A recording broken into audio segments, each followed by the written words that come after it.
outside. Yeah, grab Bobby. I'm trying to get.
purposes. Thanks.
Of January the 12th of the Planning Board. Would you all join me in the Pledge of Allegiance to the flag? I pledge allegiance to the flag of the United States of America and to the republic for which it stands, one nation, under God, indivisible, with liberty and justice for all.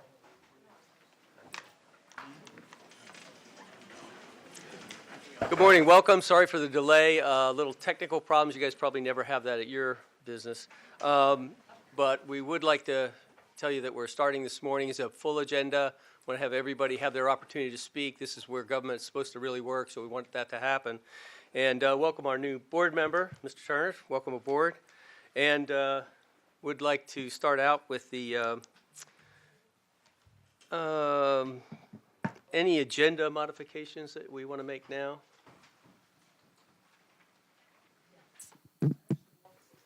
Oh, we do the, okay. So we're electing new officers for this new term, and so nominations from the floor for the chair. Yes. Oh, with the, please. Vicki Tesmer for the clerk's office, because we don't have an active chairman right now. So I would like to open the floor for chairman. We're opening the floor for nominations. I'd like to nominate Bill Connerly. Okay, so we would have a motion to close nominations. Motion? Motion to close nominations. Thank you. And a second? And take All a in favor? vote on the motion. All in favor? Aye. Any Motion- opposition? Okay, motion carried. So Mr. Connerly, since he is the only nominated member, he would be the chairman. Since he is not here, I can continue on. So for first vice chairman, open the floor for nominations for first vice chair. I'd like to nominate Paul Rutledge. Second. Okay, so we would need a motion to close nominations. Motion? And a second? The second by member Turner. The motion was made by member Smock. Yes. Thank you. And we'd have a vote on the motion. All in favor? Aye. Any opposition? The motion carried unanimously, so member, Second, the second, the first vice chair will be, I'm sorry, Paul Rutledge. will be member Rutledge. Thank you. So then we'll do second vice chairman. We'll open up the floor for nominations. I'd like to nominate Commissioner Smoot. Smock, sorry. Smock, yes, Smock. Okay, we have, I was gonna say. are there any other nominations? So we'll have a motion to close nominations Motion to close nominations. by member Roth, and then a second by member Turner, and a vote on this motion to close nominations. So moved. Carried unanimously, so member Smock is the second vice chairman. And then we will have a third vice chairman. We'll open up the floor for nominations. I'd like, go ahead. I nominate Mr. Lesline. Member Roth nominated member DeLesline. Second, So we'll have a motion to close nominations. move to close. It's by member Rutledge to close nominations, and a second by member Smock. Thank you, and we'll do a vote on that motion. All in favor? Aye. Any opposition? Unanimous. Motion carried unanimously, and member DeLesline is the third vice chair, and I will now turn the meeting over to our first vice chair, member Rutledge. Thank you. Very much for the help. Congratulations, new board members and new officers. Thanks for your support. Any particular announcements that we need to make from the floor at this point? Okay. Now changes in agenda? Oh, yeah. Okay, has everybody had a chance to review the minutes? Can I get a motion from the floor to approve the minutes as submitted? Move to approve? Second? Second. All in favor? Aye. Chair votes aye, it's unanimous. To accept them as submitted.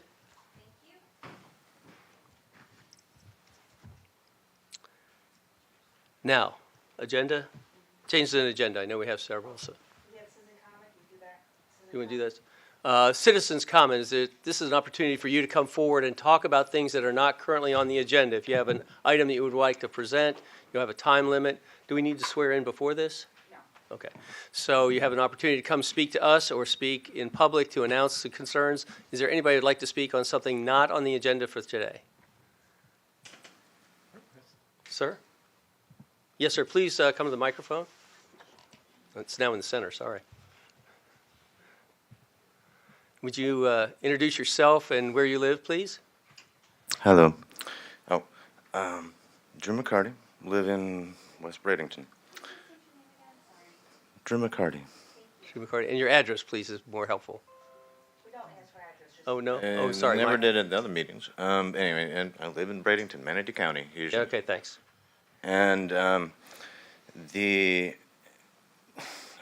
what isn't on this agenda that I found troubling was that Manatee County used to have a program called SHIP for keeping affordable housing intact, operational, and this was a special program for veterans, disabled, qualified, low income, everything that the last meeting came to change voting, or I'm sorry, not change voting, change zoning to propose different high-density, new buildings, whatever, and stop the old expansion into the east part of Manatee. But from then till now, the program that was there to keep affordable housing here, or to keep it being livable, has ended or has not continued to be funded. It's a statement and a question. Thank you. Thank you very much. We appreciate you coming forward, and that will go on the record and be a part of the minutes, so thanks for your attention to that. Now the update for the agenda? Please. PA 2213, Ordinance 2321, Florida International Trade Port FIT, as a small-scale comprehensive plan amendment, and is a revised staff report to correct alternative motion and transportation information inserted into report, traffic impact analysis, and acceptance letter attached. Item number 10, PDMU 1704 CGR2, Florida International Trade Port FIT, and is revised staff report in its entirety and revised specific approval request letter attached.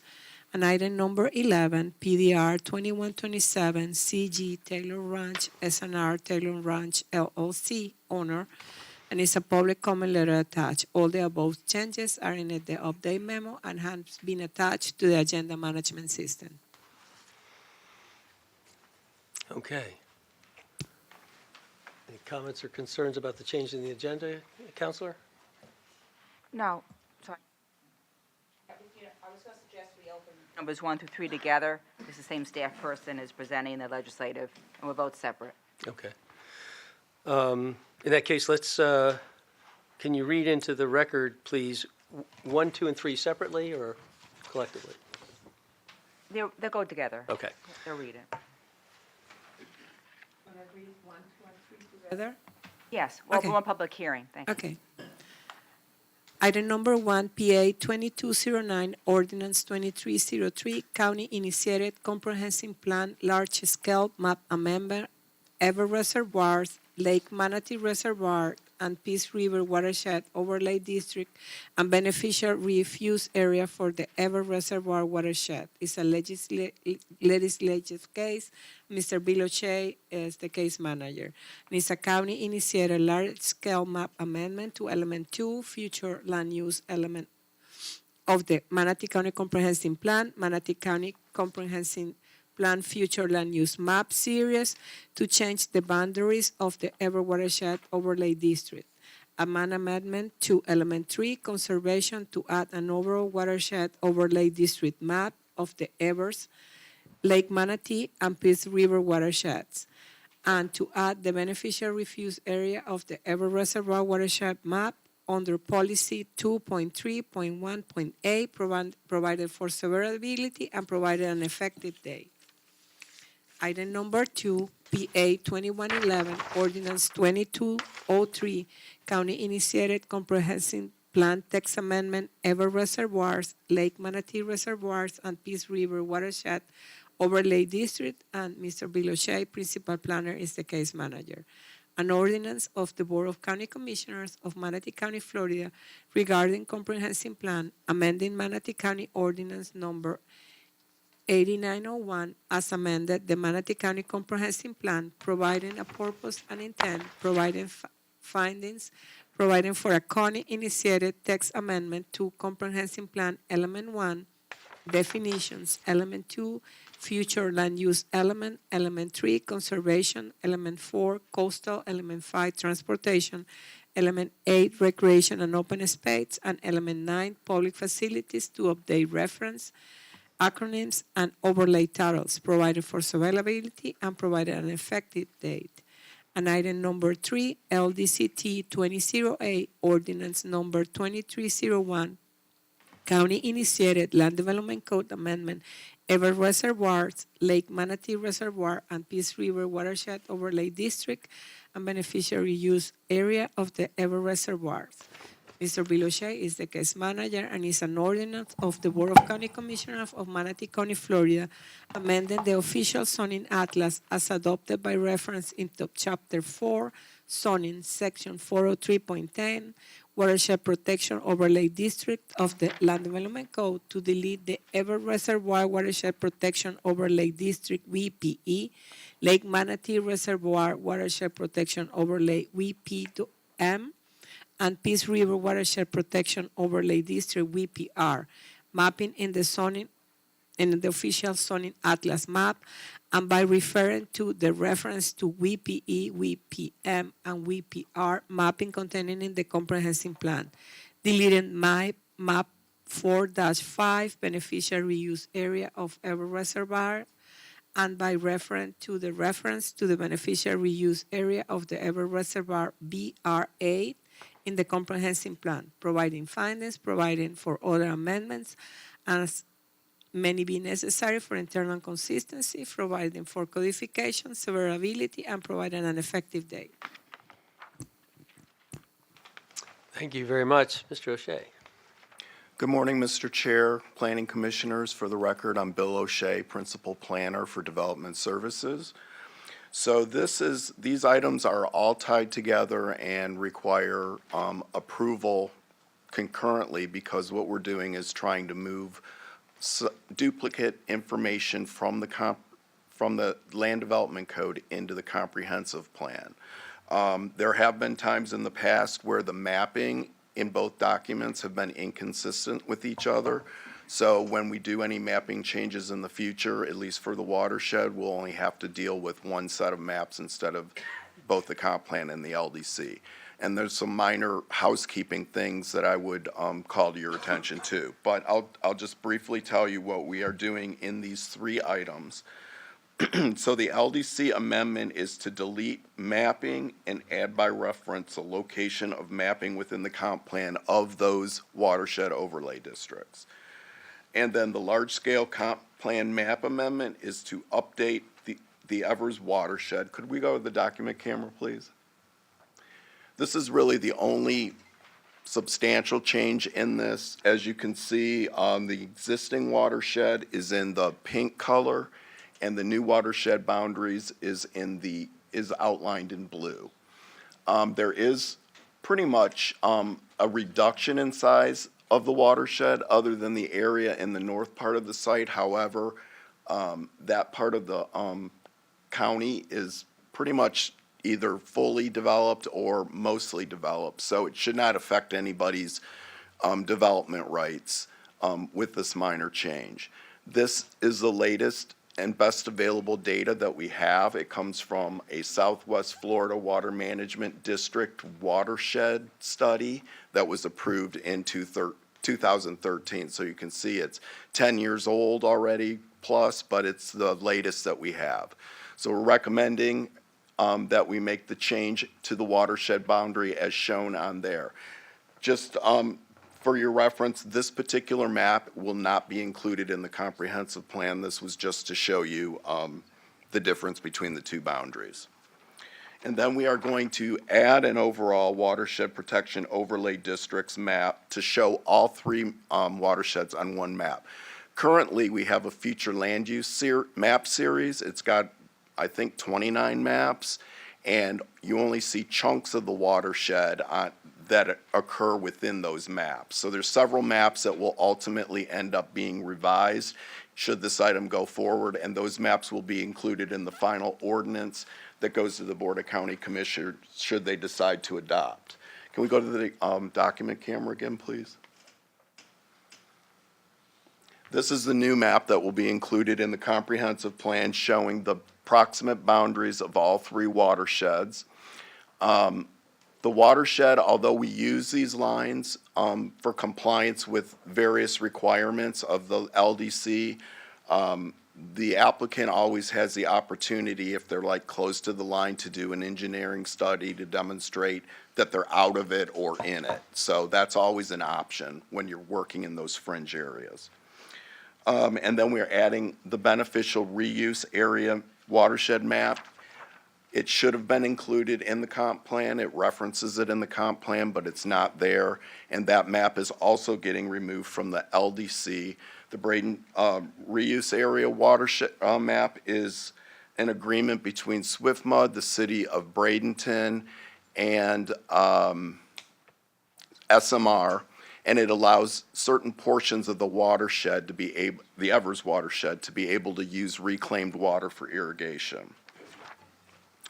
And then the text amendment to the comprehensive plan, we're adding the definitions for watershed and watershed protection overlay district.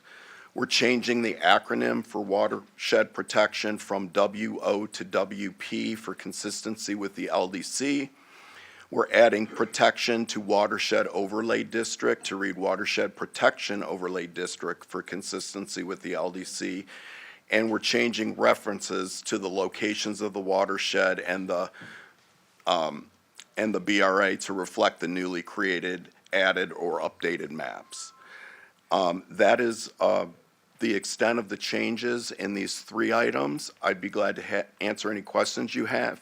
If you have any technical questions on the boundaries of the watershed itself, Tom Gerstenberger is here to answer those questions. Okay, thanks very much. Questions from the board? None. None?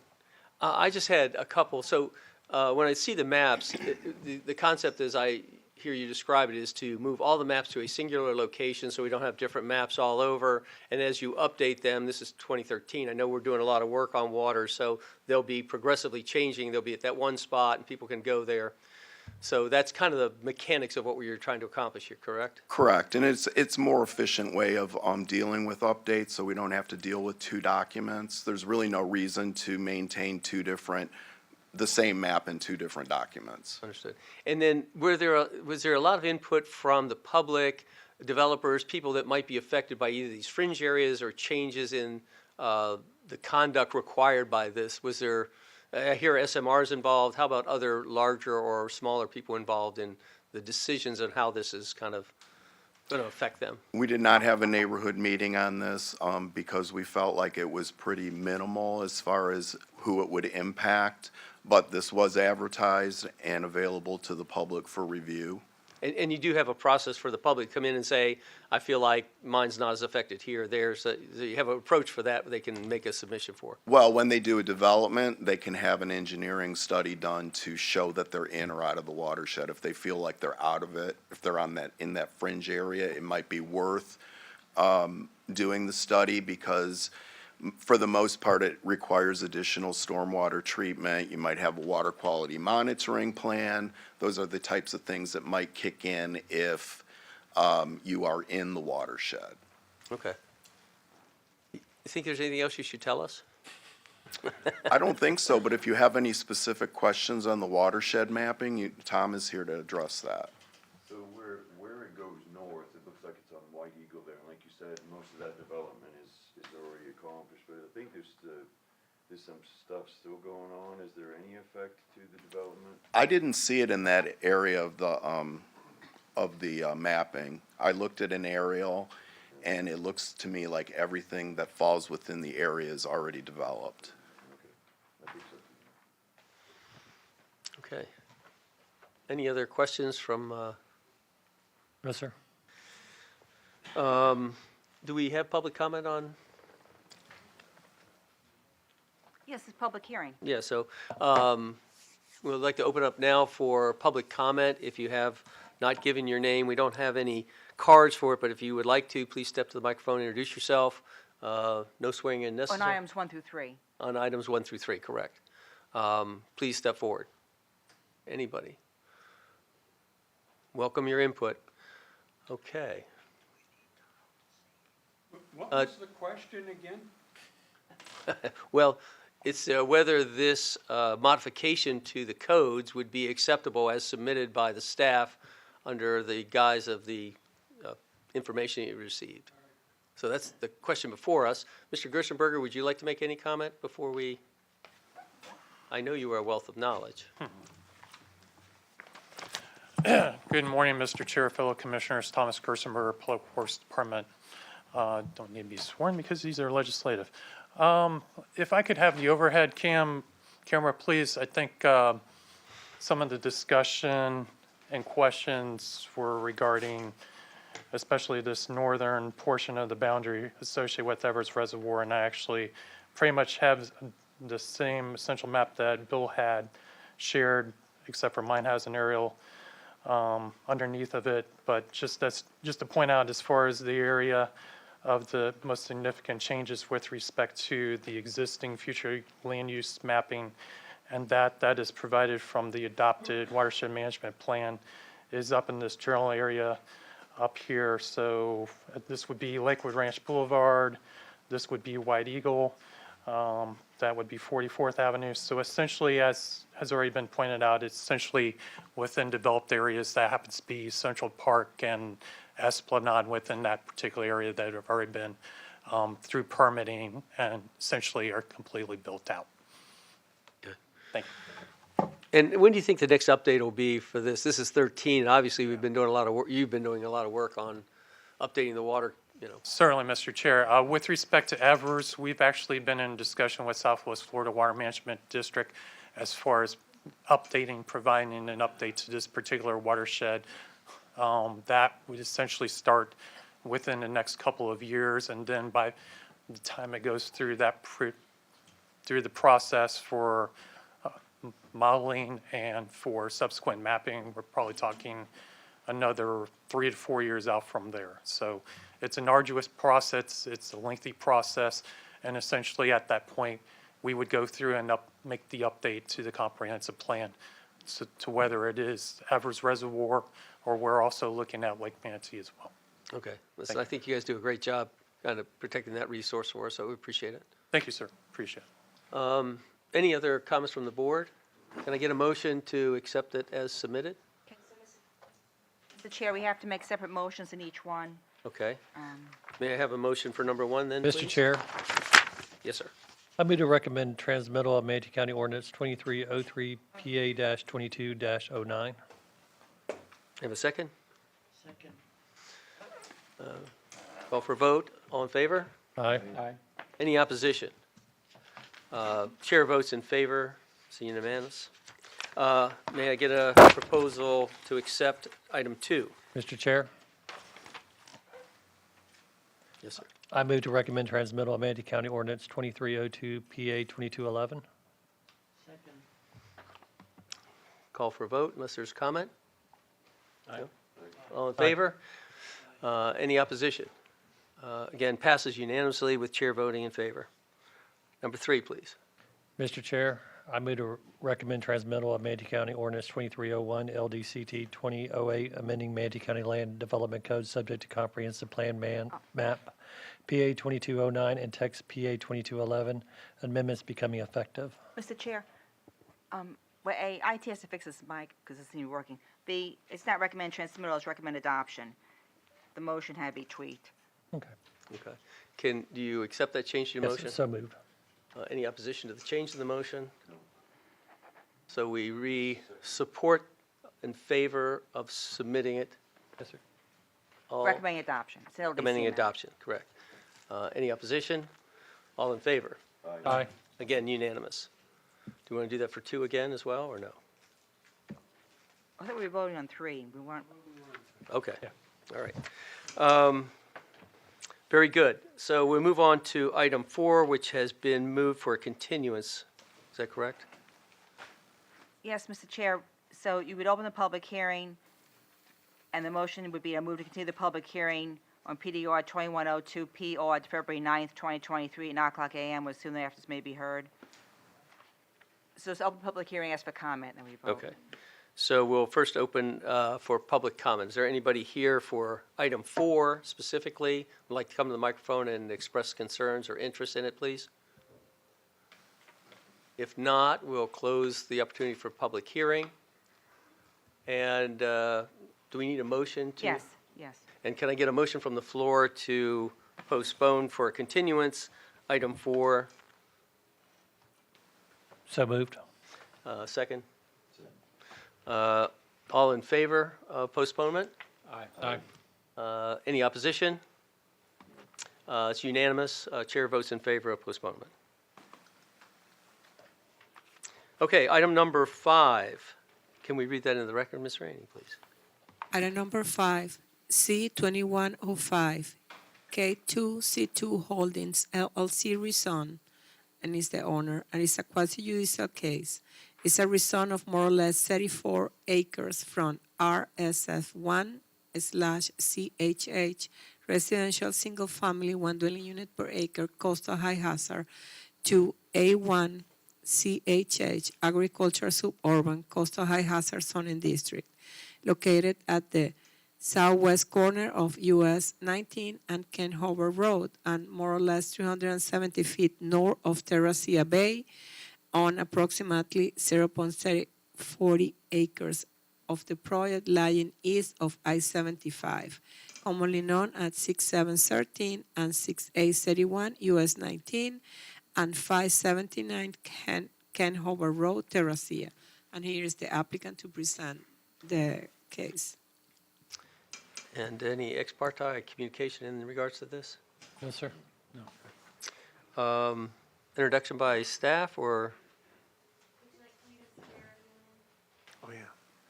Yes, please. If anyone wishes to speak to the planning commission today on any of the items being presented to the board, please stand and raise your right hand. If you have any notion to speak. It doesn't hurt to get sworn in case you want to speak. You changed your mind. Affirm that the factual statements and representations you're about to make to the planning commission are truthful and accurate. Thank you. When you step to the podium, please state your name, your county of residence, and if you've been sworn. Okay. Good morning, Mr. Chair, Planning Commission. For the record, my name is Bob Schmidt. I'm a certified land planner, and I have been sworn. My client, I believe, is here, but I haven't seen him. His name is Kobe Hinkle.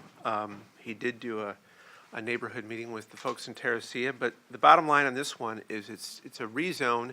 It's actually a down zone from RSF1, residential single-family, 1 unit per acre, to A1, which allows agricultural uses. And if I can show you very quickly, I'll be brief on the overhead. The property is outlined in yellow. I apologize for some of the coloring, but there's a nursery out there already, and there is the desire by my client to do some additional agricultural uses, and he can't do it in RSF1. If there's a subdivision in the future that allows 1 acre lot splits, then he can do that through a subdivision process, separate application, and people can have horses and things like that out there. Driving around Terracea, I can tell you that there's a lot of agricultural uses out there. There is some A1 zoning. This application is to go to A1. We started out going to agricultural in general, A, and staff thought that it was more appropriate to go A1 since there's A1 property already on Terracea. So that's the brief introduction, and I'll leave it at that. If there's public comment or anything that I need to answer questions on, I'll be happy to do that. Okay. Questions to the applicant? None? Okay. Thank you, Mr. Chair. Any staff commentary at this point? If not, we open it up to public comment. If you're interested in commenting on this submission, would you please step forward and introduce yourself?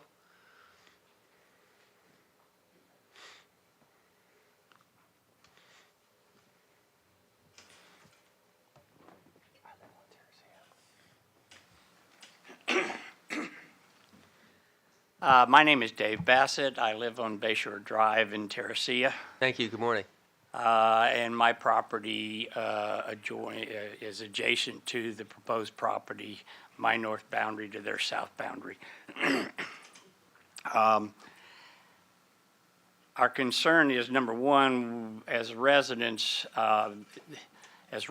we just received this notice 10 days ago and have not had a chance to really sit down with Mr. Hinkle and determine what all he wants to do.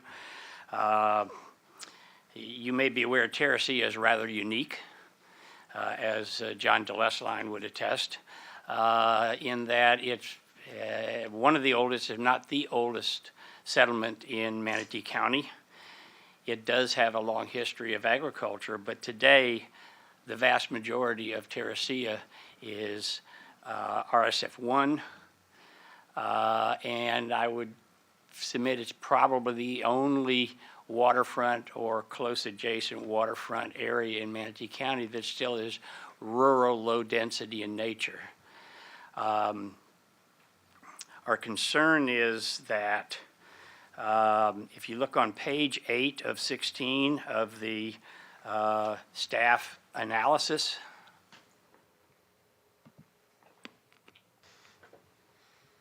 and it's the maximum gross density / maximum number of residential units. In RES1 FLUC is 1 dwelling per acre, 34 residential units.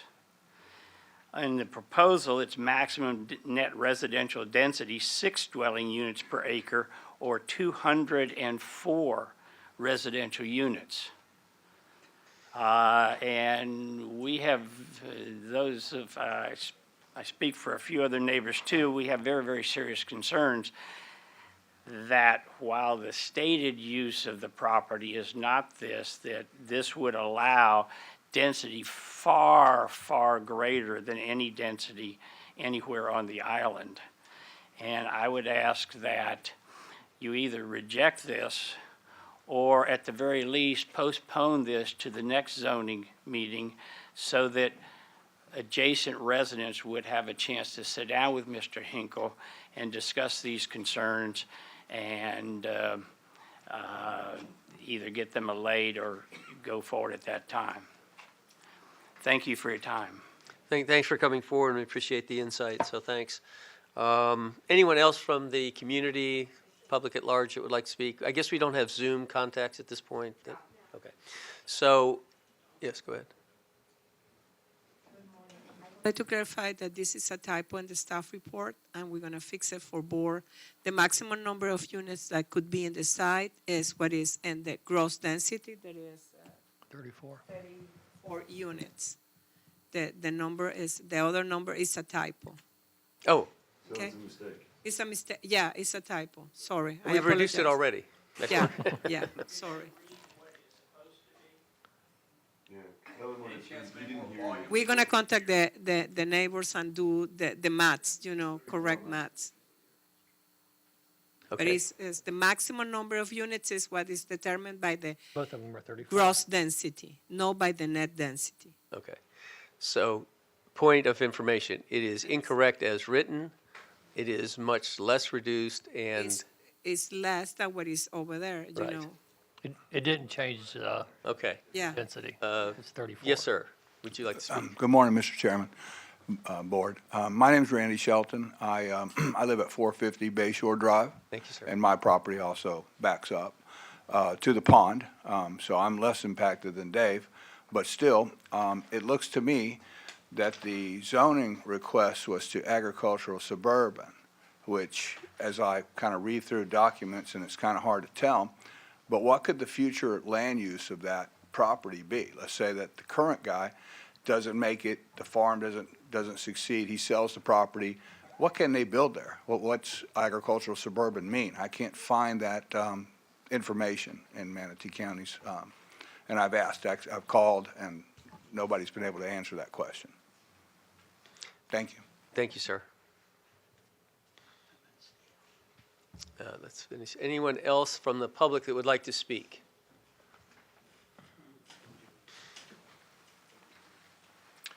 Hi, Craig Lyon, 500 Bayshore Drive, Terracea. Recently purchased a property, moving up here from Naples.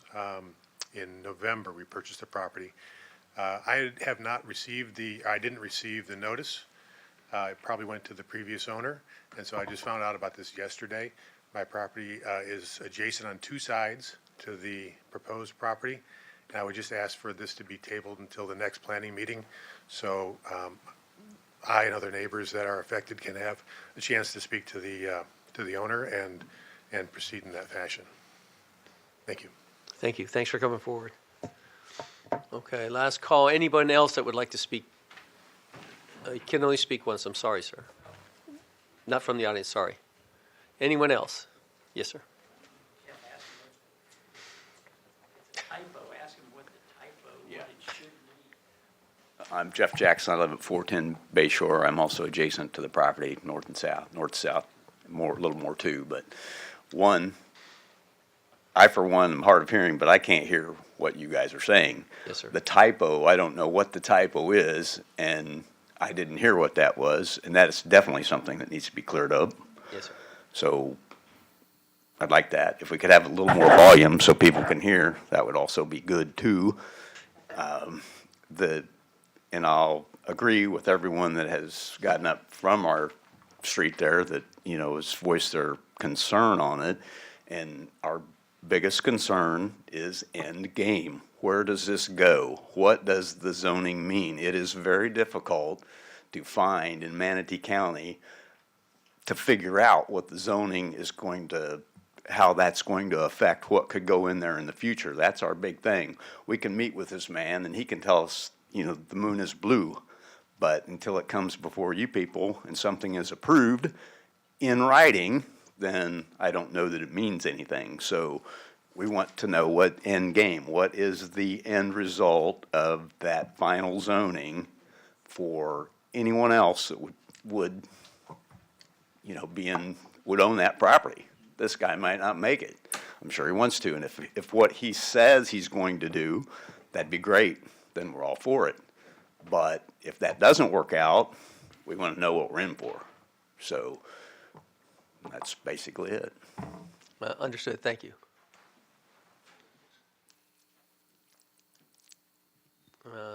Second last call. Anyone else? Point of order, Mr. Chairman. She said there was a Excuse me, you cannot yell to the, sorry, we cannot address you from the audience.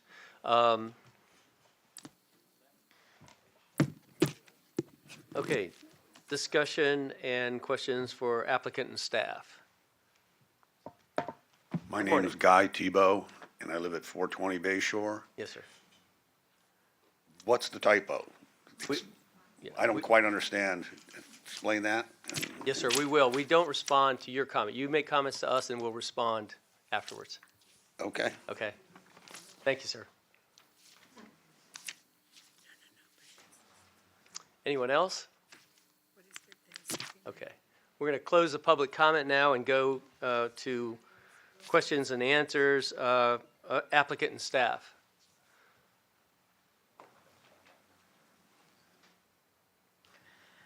Good morning, Rosina Leiderberg, staff. I would like to clarify that the total number of units that are allowed are determined by the gross density. It's 1 dwelling unit per acre, and I don't know what is the number, 24 units is the maximum number of units.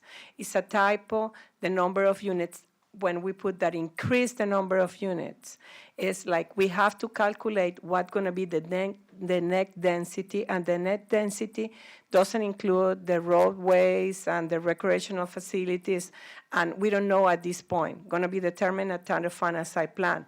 But the number of units don't going to change. The maximum number of units is what pointed in the staff report under 24, I think so, Dorothy? 34 units is the maximum number of units.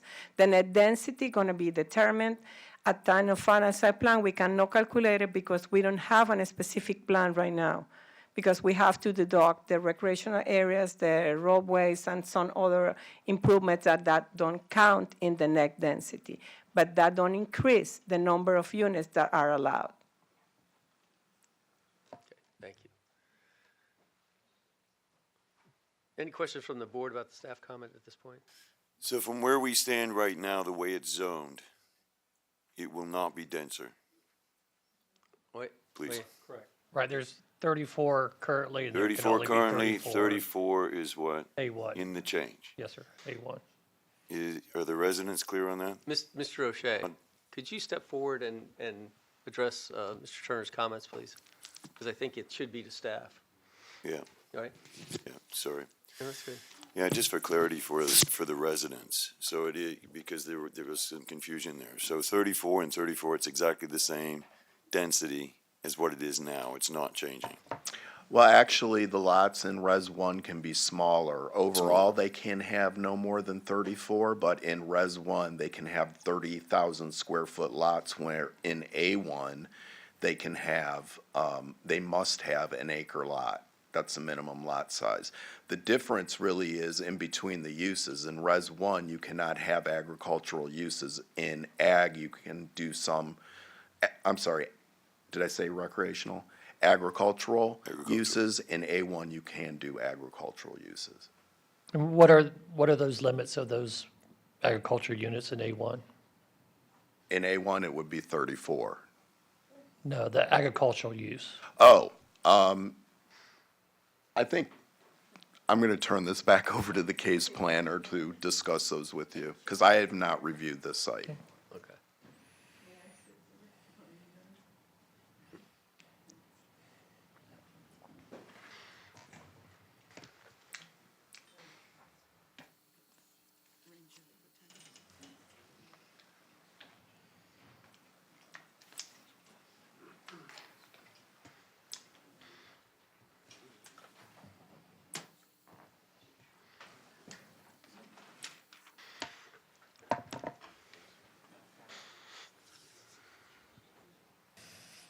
Okay, good morning. Dorothy Rainey for staff, and I have been sworn.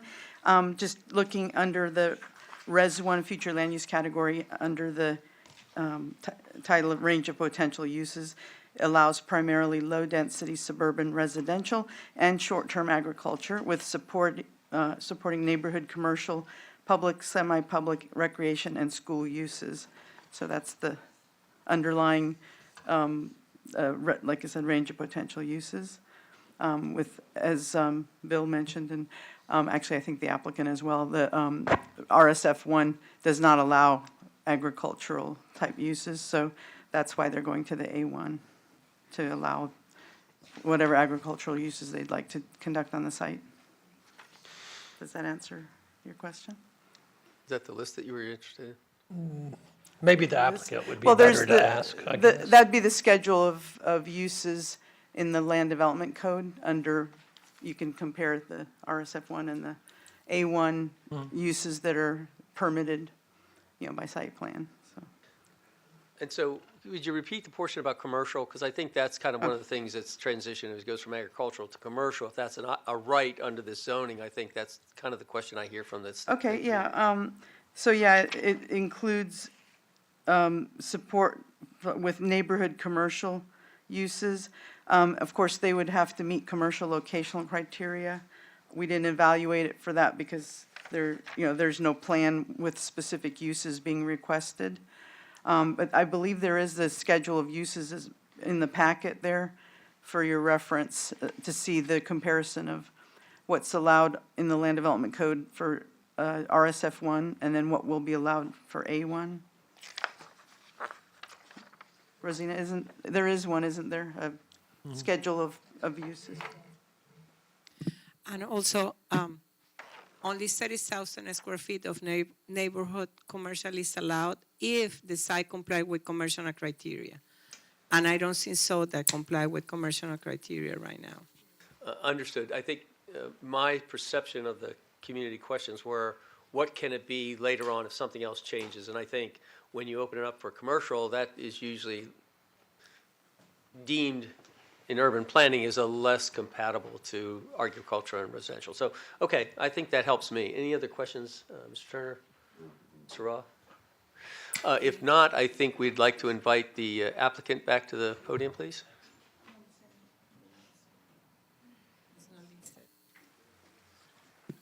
Thank you, Mr. Chair. The owner of the property here is Kobe Hinkle, and I'm going to have him kind of address what his plans for the property are.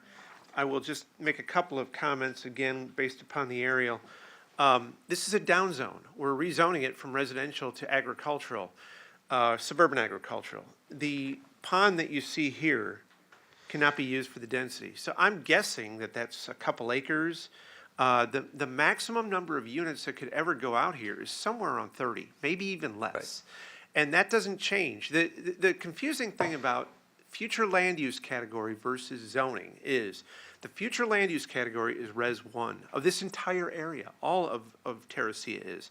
There's a mix of zonings out there of RSF 1, residential single family, 1 unit per acre, 30,000 square foot minimum lot sizes. A1, which is suburban agriculture, 1 acre minimum lot size, which is 43,560. So it's 13,000 square foot larger in terms of future lots, if there are going to be any. Again, the agricultural uses out here are non-conforming. He can't expand his nursery. He can't do anything out here that's already here without having to rezone the property. So with that, I'll turn it over to Mr. Hinkle, and he might be able to shed some light on what his future plans might be. Thank you. Good morning. Thanks for having me. Honestly, Kobe Hinkle, I live in Terracea as well, have for 12 years. Our intended use of this property is to turn it back into a working nursery and farm. Approximately 15 to 20 of the acres was a working nursery at some point, and we're looking to expand the whole property for ag uses, for farming purposes, and continue the nursery. And it's pretty simple. Good. I don't know if anybody has any questions or. Any attended livestock or anything? We do want to put goats on it in the future here for clearing and grazing purposes, and then hopefully turning those areas into farming. About 15 of the acres were overgrown pepper trees, everything, which we've removed most pepper trees to date. Thanks. Questions for the applicant? Thanks very much. All right, thank you. Can we invite staff back up to make any further comments if you have any, whoever might? No?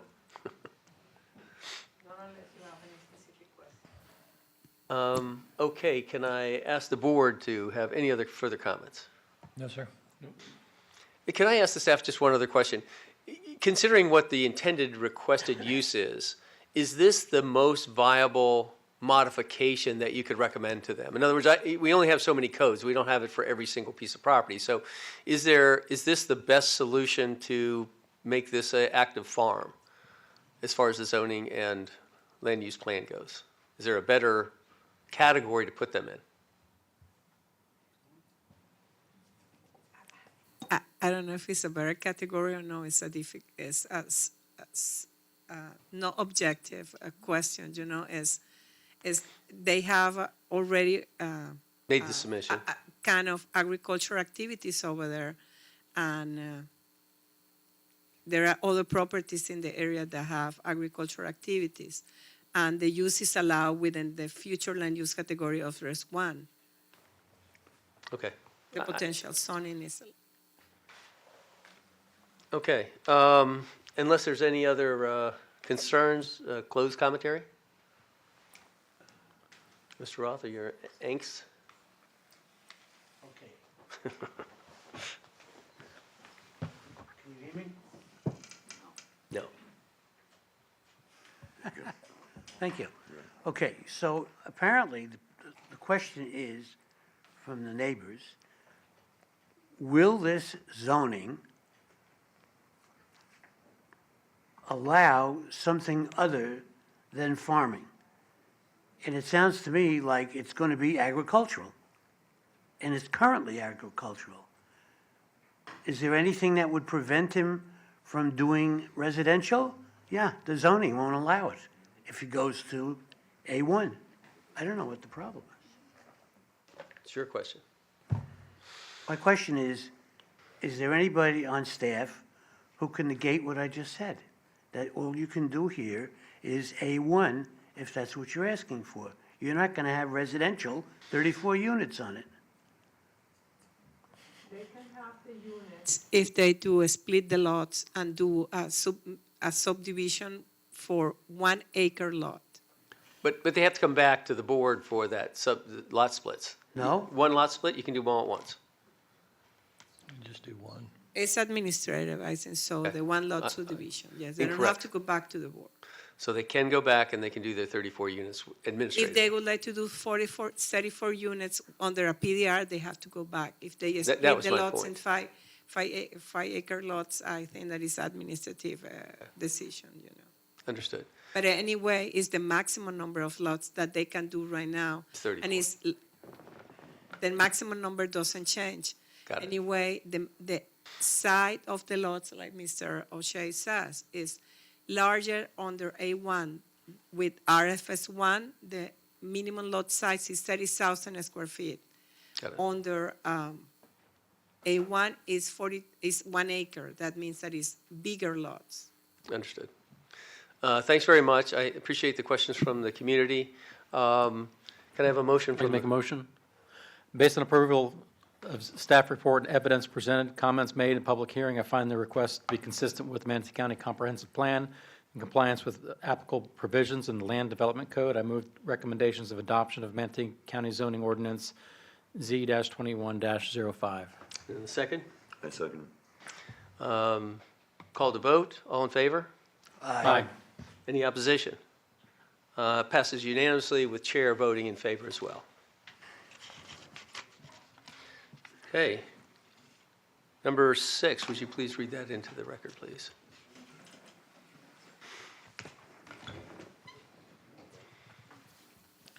Item number 6, PDR 2216P, Mariposa Property Preliminary Site Plan, Don FL Land 1 Sub LLC owner.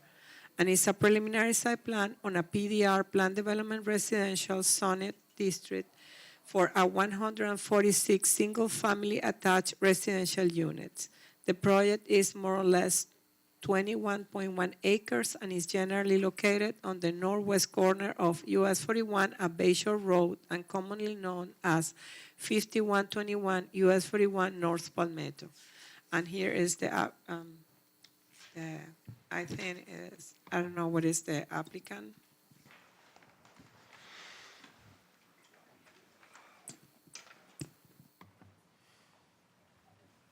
Good morning. My name is Disclose ex parte communications. Yes, excuse me. Any ex parte communications in regard to this particular? No, sir. Okay. Hi, I'm thanks. Laura Bartholomew. I am with Ardura in our Tampa office. We are here to present any information and answer any questions on the proposed Mariposa project. If you can get that. So this is a location map. The red here is the location. 41 is here. Bayshore Road is located here. At the corner of Palm View and Bayshore, there is a school, and we are going to be providing a connecting sidewalk from our property up into the school as a condition of approval on this particular project. There is single family on both the north and south of the property, so we are consistent with the zoning or the surrounding zoning.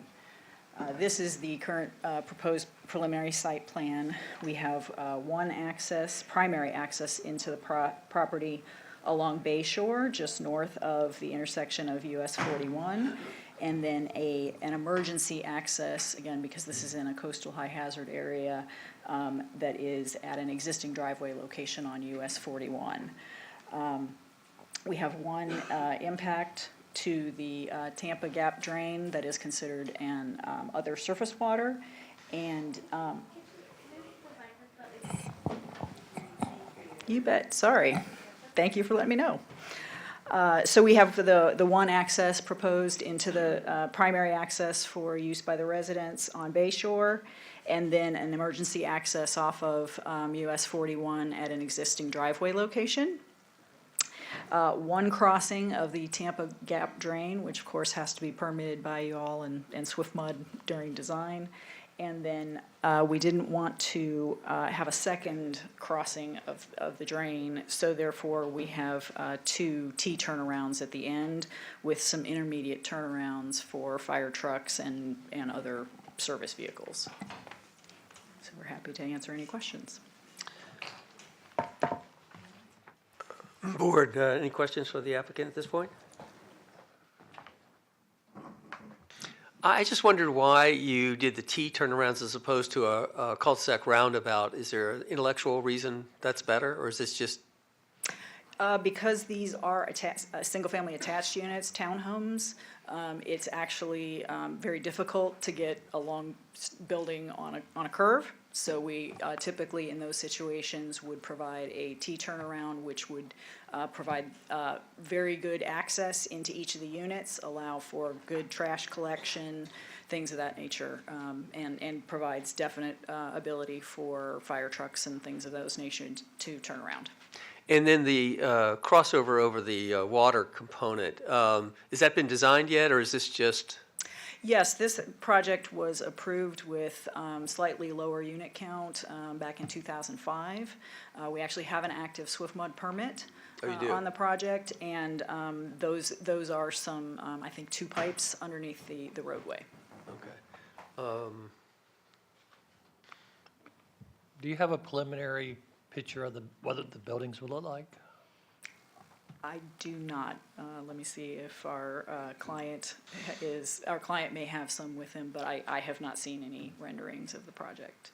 No, your outline in your site plans, it looks like it's calling for up to 8 units in the fixed townhome villas, Yes. so. I had one other question about the reduction in the natural habitat that's requested as a modification. Can you talk about that a little bit? You bet.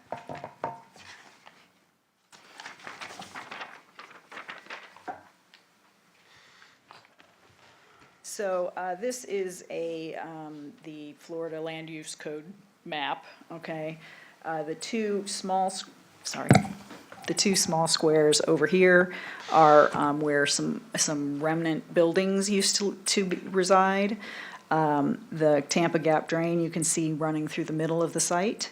And then the natural habitat area, the only remaining natural habitat area is this area in the 4250, which is approximately a little less than 2.5 acres. Everything else, if you go back historically and look at the aerials, has been disturbed, farmed pasture. So everything that has, once it became a non-active agricultural parcel, then nuisance species and things have grown up into it, and therefore that's not habitat any longer. So we are proposing to do improvements along the drain as shown on this plan. The drain is in, so we will actually be providing enhancement within the channel itself, as well as along the banks, in order to provide the habitat that we're removing in that location. So you're taking away more, but do you think it's lower quality than what you're going to replace it with? Yes, sir. And this was a special approval that we needed to ask for, that staff is recommending approval on. Okay. And did you find species in the existing habitat that was interesting? No. How about if I say it differently? How about, did you find any species in there as opposed to interesting? The ecological report, I don't believe there was any substantial habitat or indication of anything that's going to need to be Protected moved. species or anything. But we always do, before construction starts, we are required to go through and do some surveys just to make sure that there's no species that we need to either adjust construction schedule or limit construction in certain areas during mating seasons and things like that, or relocate gopher tortoises, things like that. Okay. Staff, board member, any other questions for her? Do I have the numbers correct here, that this is about 7 units per acre? Is that correct? I think that's right. I believe that's correct. And this is adjacent to some Res 9, so that would allow up to 9 units per acre. So. Wow. Okay. Again, any other questions for the applicant at this time? Yes, sir. I'd like to open it up for public comment at this point. Do we have anybody that would like to speak on this? I think we do have some cards, and so I'll call them first, if I could, please. Juanita Bartlett, would you like to come forward, please? Thank you for filling out the card, and welcome. Thank you. Thanks for having me. We just need some clarification on some things. My name is Juanita Barrett. I live at 420 49th Street. We're just south of the proposed project. Have you been sworn? Yes, I have. Thank you. Thanks.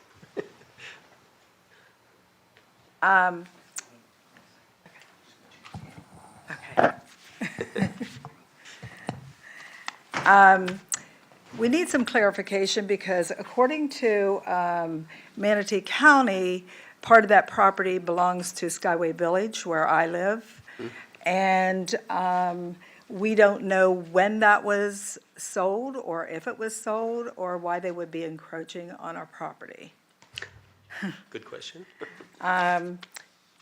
If you look, there's a line, property line that goes down, and then their southwest corner there has, as long as I can remember, been part of Skyway Village Estates. So we don't know. And the planning, if you look at their plan, it shows that that is incorporated into their plan. Okay. Very good. We'll pursue it. Thank you for your Thank you. coming down. And next I have Fahit. Yes, sir? That must be, Forgive me, my English is my second language. oh, well, and I'm Dutch, so. I would never have got there. My name is Fetsy Visser. I live in Skyway Village. Yes, ma'am. I'm also treasurer of the board of Skyway Village.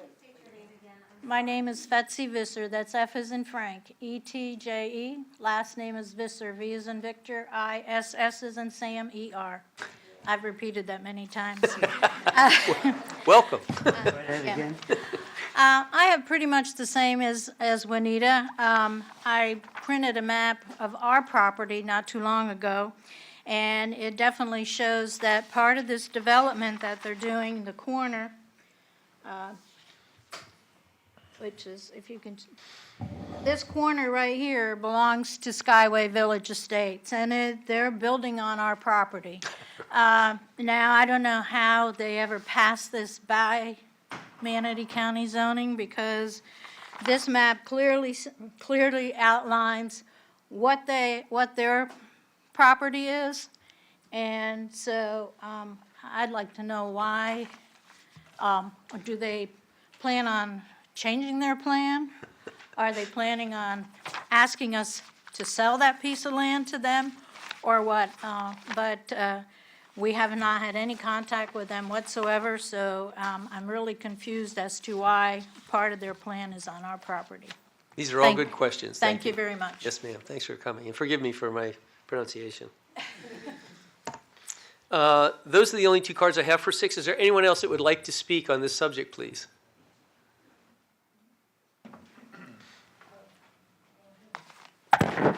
Yeah, hi, I'm Richard Baker. I live at 5619 Bayshore Road. I'm not adjacent. I'm just down the street a bit. Couple of questions. Have you been sworn, sir? Can I interrupt and ask if you've been sworn? Yes. Okay, thank you. Yeah. Forgive me. Is this a 55 community? So would it impact the school systems? There are no sidewalks on that side of the road to the school.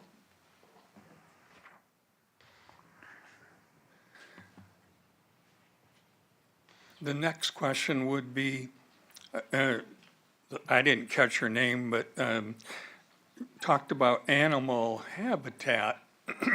Well, that land has been vacant. I mean, I've been coming down here since '86. And that land has been vacant. Now, it is true that in '05, they cut most of the a lot of the vegetation down for the potential prior project. I assume it fell through because of financing. Why else would you not go forward? And I understand that. I understand capitalism. But I don't understand the difference between undisturbed and disturbed that's been there for, I'm going to bet, well, it is a guess, 50 years. Well, a lot happens in that low area, that swamp, in 1 year. And like I said, I don't know when it was agricultural use, but had to be a long time ago. The point is, it is a natural habitat. A lot of critters are in there if you walk through. Well, in Florida, wherever there's moisture and water, there's stuff. And I am not a tree hugger, but I do understand that that side of the road, that corner, is the only area that isn't developed that has is a natural area. In my definition, a natural area. So even if this goes forward, I'd like to, Mr. Chairman and the board, to consider make it a lower density than the 6.9. I know what your rules are. I know it's 9. Nonetheless, and I would like to see more open and, is that my 3 minutes? Yeah, but go ahead and finish up your thought, please. Okay. And I would like to see more open area than what they're proposing. I assume everything is in the floodplain, so that means they're going to be bringing in fill. There has to be a lot of fill. That's a very low area. I don't know if any of you actually know where it is. That is to say, put your foot on the ground. Yes, sir. And I'm so tired of, I live right on Bayshore. And part of the community, Terracea Manor. They asked me to come and talk and to listen. And so I guess I've taken up that. So those are some of my questions. We're opposed to it. Let me end by saying we're opposed to it, but I understand that progress in any shape changes things, but I'd like you to consider a lower density. Thank you for coming forward. Appreciate it, sir. Yeah. Yes, ma'am. I'm Penny Seacard. I live at 5619 Bayshore Road, Welcome. and I go out on Bayshore onto 41, take my life in my hands too many times. Excuse me. Can you turn off the TV show that you have, please? The Ohio State song. I won't comment for my friends from Michigan, but press on. Thanks. Well, it's not Georgia. I'm sorry. Forgive me. May you start over, please? My name is Penny Seacard. I live at 5619 Bayshore Road. Welcome. I go out on Bayshore Road to get on 41 practically every day. If you're talking about putting in all of these units, family units with cars, you're looking at increasing the cars every day by probably 300, 400 cars, I would guess. You know, if it's a family place, and that getting in and out, especially during this season, many, many accidents I've seen the result of. I know people that have died on that corner, and I think something would have to be addressed if they're going to have this many people. I think it's too many people for that corner, and I worry, they say it's only, I think it was 0.2 miles from where you're talking about the entrance to Bayshore. They come around that corner coming 60 miles an hour. And on the other side, it's, I think, 60 miles an hour. So it's very dangerous. If you have all those kids there, they're family units, they might want to try to cross that. That's an accident, a horrible accident waiting to happen. They might want to walk down there to the 7-Eleven. There's no sidewalk going down there. I used to think of that. That would be a nice walk. It's not a nice walk. It's a nice walk to your car to get down there and protect your life and livelihood. So those are my objections. Too many people, too many cars. Not a safe area to get it on and off the road, to be brief. Thank you very much. Thanks for coming down. Again, any other members from the community would like to speak on this?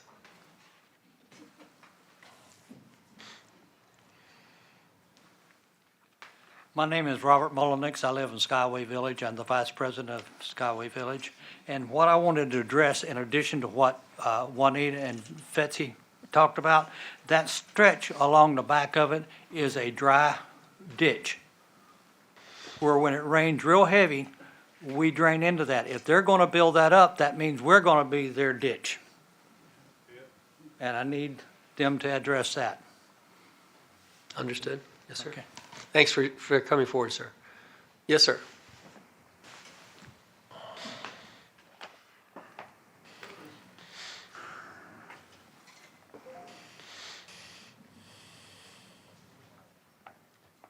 Chairperson, fellow board members. Welcome. My name is John Suley. I live at Skyway Village Estates, unit number 135, right on the south end of this property here. Mr. Mullenix just brought up an issue that was my concern, the drainage system that's at their southwest end of this property. Other concerns I have as well, there is wildlife there. There's been a fox family in behind my place since I moved there in February 2010, and it travels back and forth across that property daily. My other concern is if this project goes ahead, then there are a lot of dead trees inside their property, a foot or two. Are they going to be removed because they are a danger to some of our trailers back on the north end of our property? So the question is, are they going to be removed? And another question, if this project do go ahead, will they be erecting a fence up along that property? Anyway, thank you very much for your time. Thanks for coming in and raising these points with us. Thanks. Is there anyone else before we, yes, sir? Who's the presenter? The owner. Good morning. My name is George Otto. I'm a resident at Skyway Village Estates. And that was one of my main concerns. I live on the back row here that faces the property, and I've been in heaven with that pasture, forest, natural area there. And my concern is if this does go through, they certainly a vegetation buffer or a combination of vegetation and fence. And of course, I'm for lower density, it looks like, because I haven't studied it much, but that map that the lady proposed, it looked like they're just going to jam this up with neighbors, which is, the good book says something about not living in each other's backyard. Whoa. Anyway, lower density, and that runoff is a main concern because it is low, and we get flooded in this back row now. So if they build up here and it pushes the water this way, we're in trouble. So the grading and whatever's going to be going on there, but certainly lower density is a good proposal. I was wondering what the setback might be on this property line.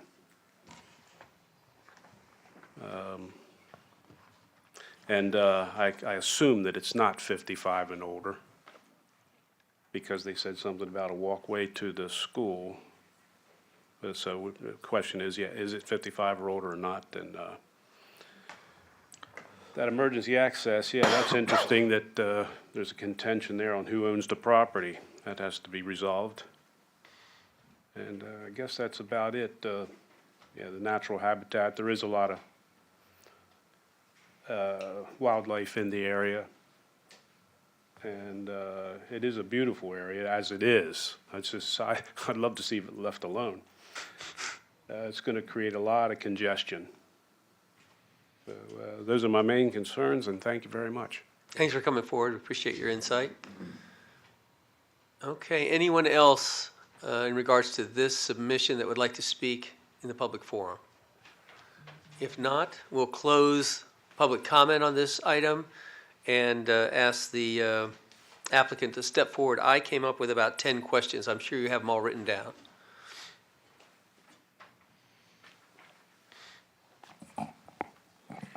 Thank you, Mr. Chairman. Can't hear you, I'm sorry. Thank you. The first comment was dealing with the property limits. When our client purchased the property, they had an ALTA boundary survey done with title work. So we do have, I did not bring that paperwork with me, but it was a comment that had come up from Manatee County staff, and we provided the documentation showing the ownership by our applicant and the property owner for the triangular piece of that property. So you have no intent in building on somebody else's property, correct? Correct. Okay. None. Good. And I do believe one of the residents last week, our engineer of record had provided a copy of the survey and the title work to them as well, and then also subsequently copied Dorothy on staff to let her know that we had provided that documentation. 9 things. It is not going to be a 55-plus community. However, as stated previously, there is no sidewalk on our side of the road, and we are being required to build it up to the school so that there will be safe walking and pedestrian access up to the school site. We are required to build that as part of this approval. There are other existing ditches on the site. One is kind of along this, it runs from the south of the site and then comes up the west. And here, let me.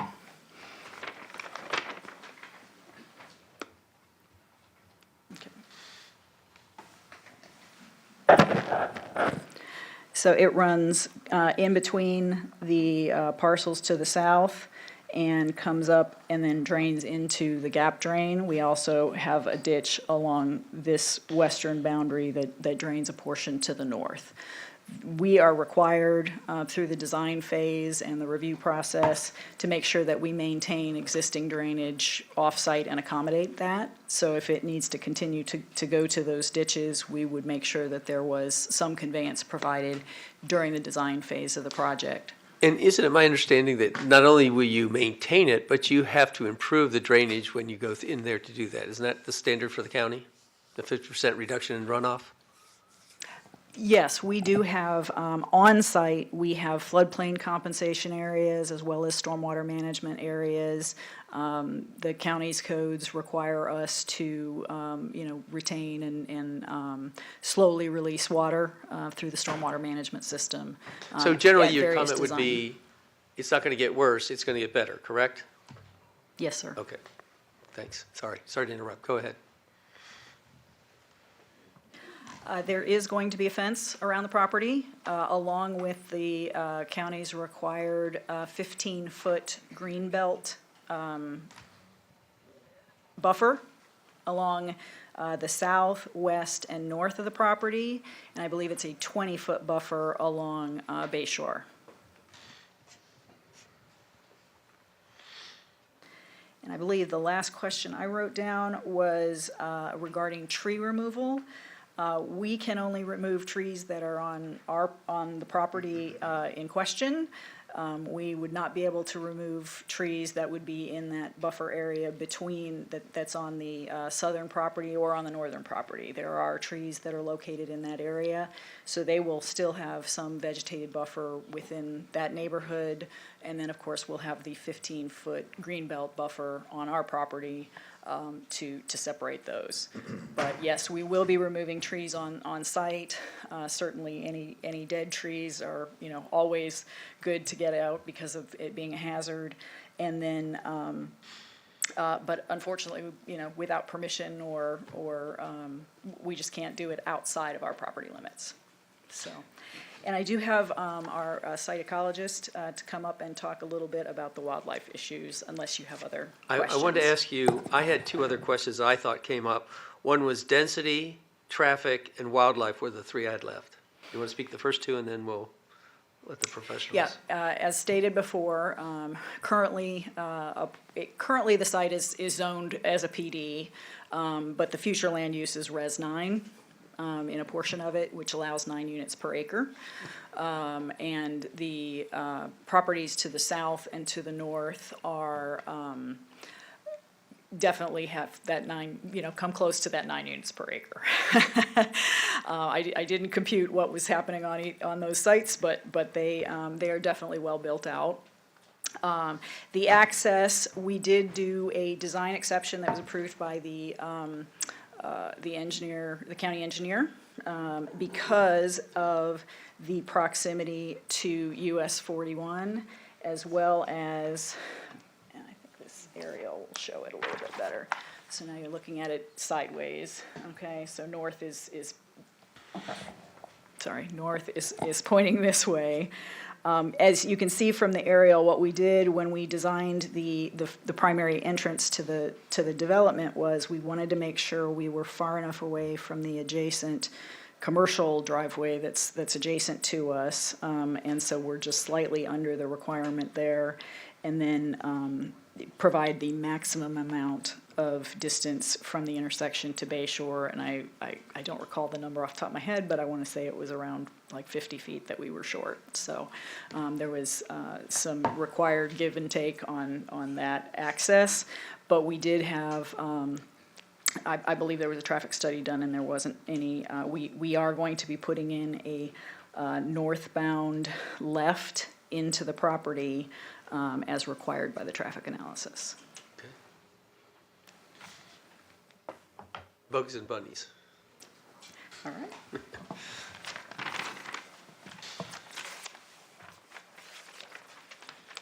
Good morning, Mr. Chairman, Planning Commission.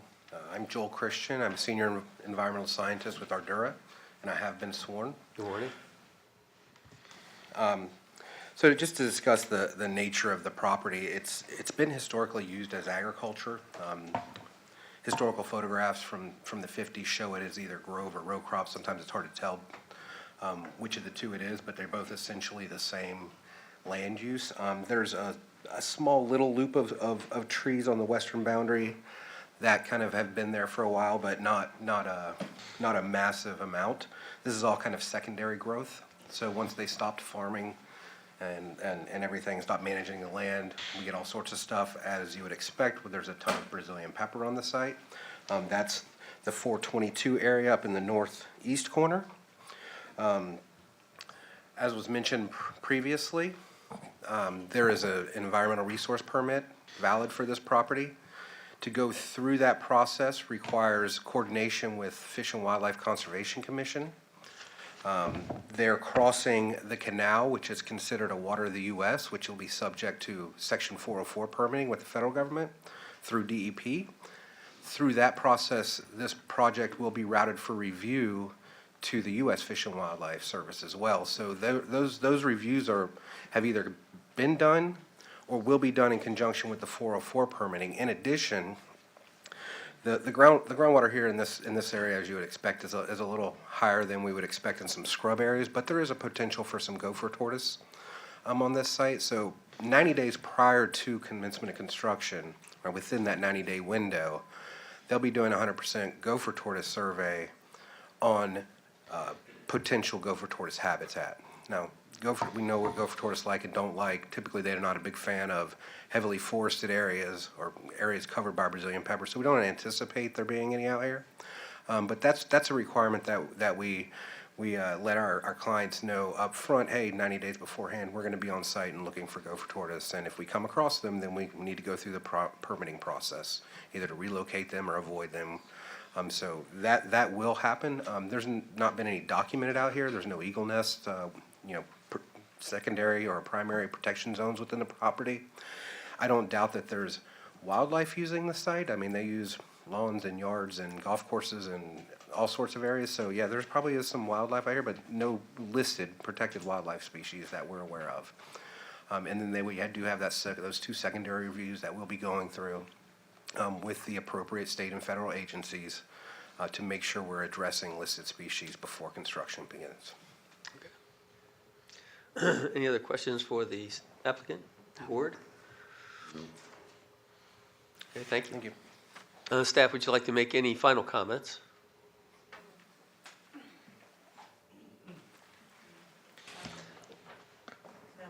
I'm still. I'm sorry that the public portion is closed. I'm not able Oh, to. I thought you said we could make another comment. Isn't that what you just asked? No, ma'am.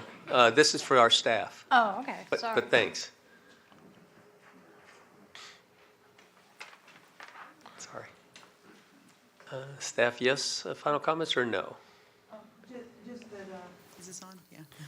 Just that we're looking further into the, and we'll have our staff, GIS staff, verify the legal description to try to answer the question about the ownership of Okay, the but stuff. we're not going to let them process developing on someone's property that Oh, doesn't no, not at approve. all, no. Probably uncommon, right? Or not smart. Okay, if not, any other comments or rebuttal by the applicant? If not, we'll close that portion of the hearing and open it up to the board for comments, questions, thoughts. Mr. Lesline? Everything's answered. Mr. Ross? I'm good. With that, I'd like to close the discussion, open for a motion.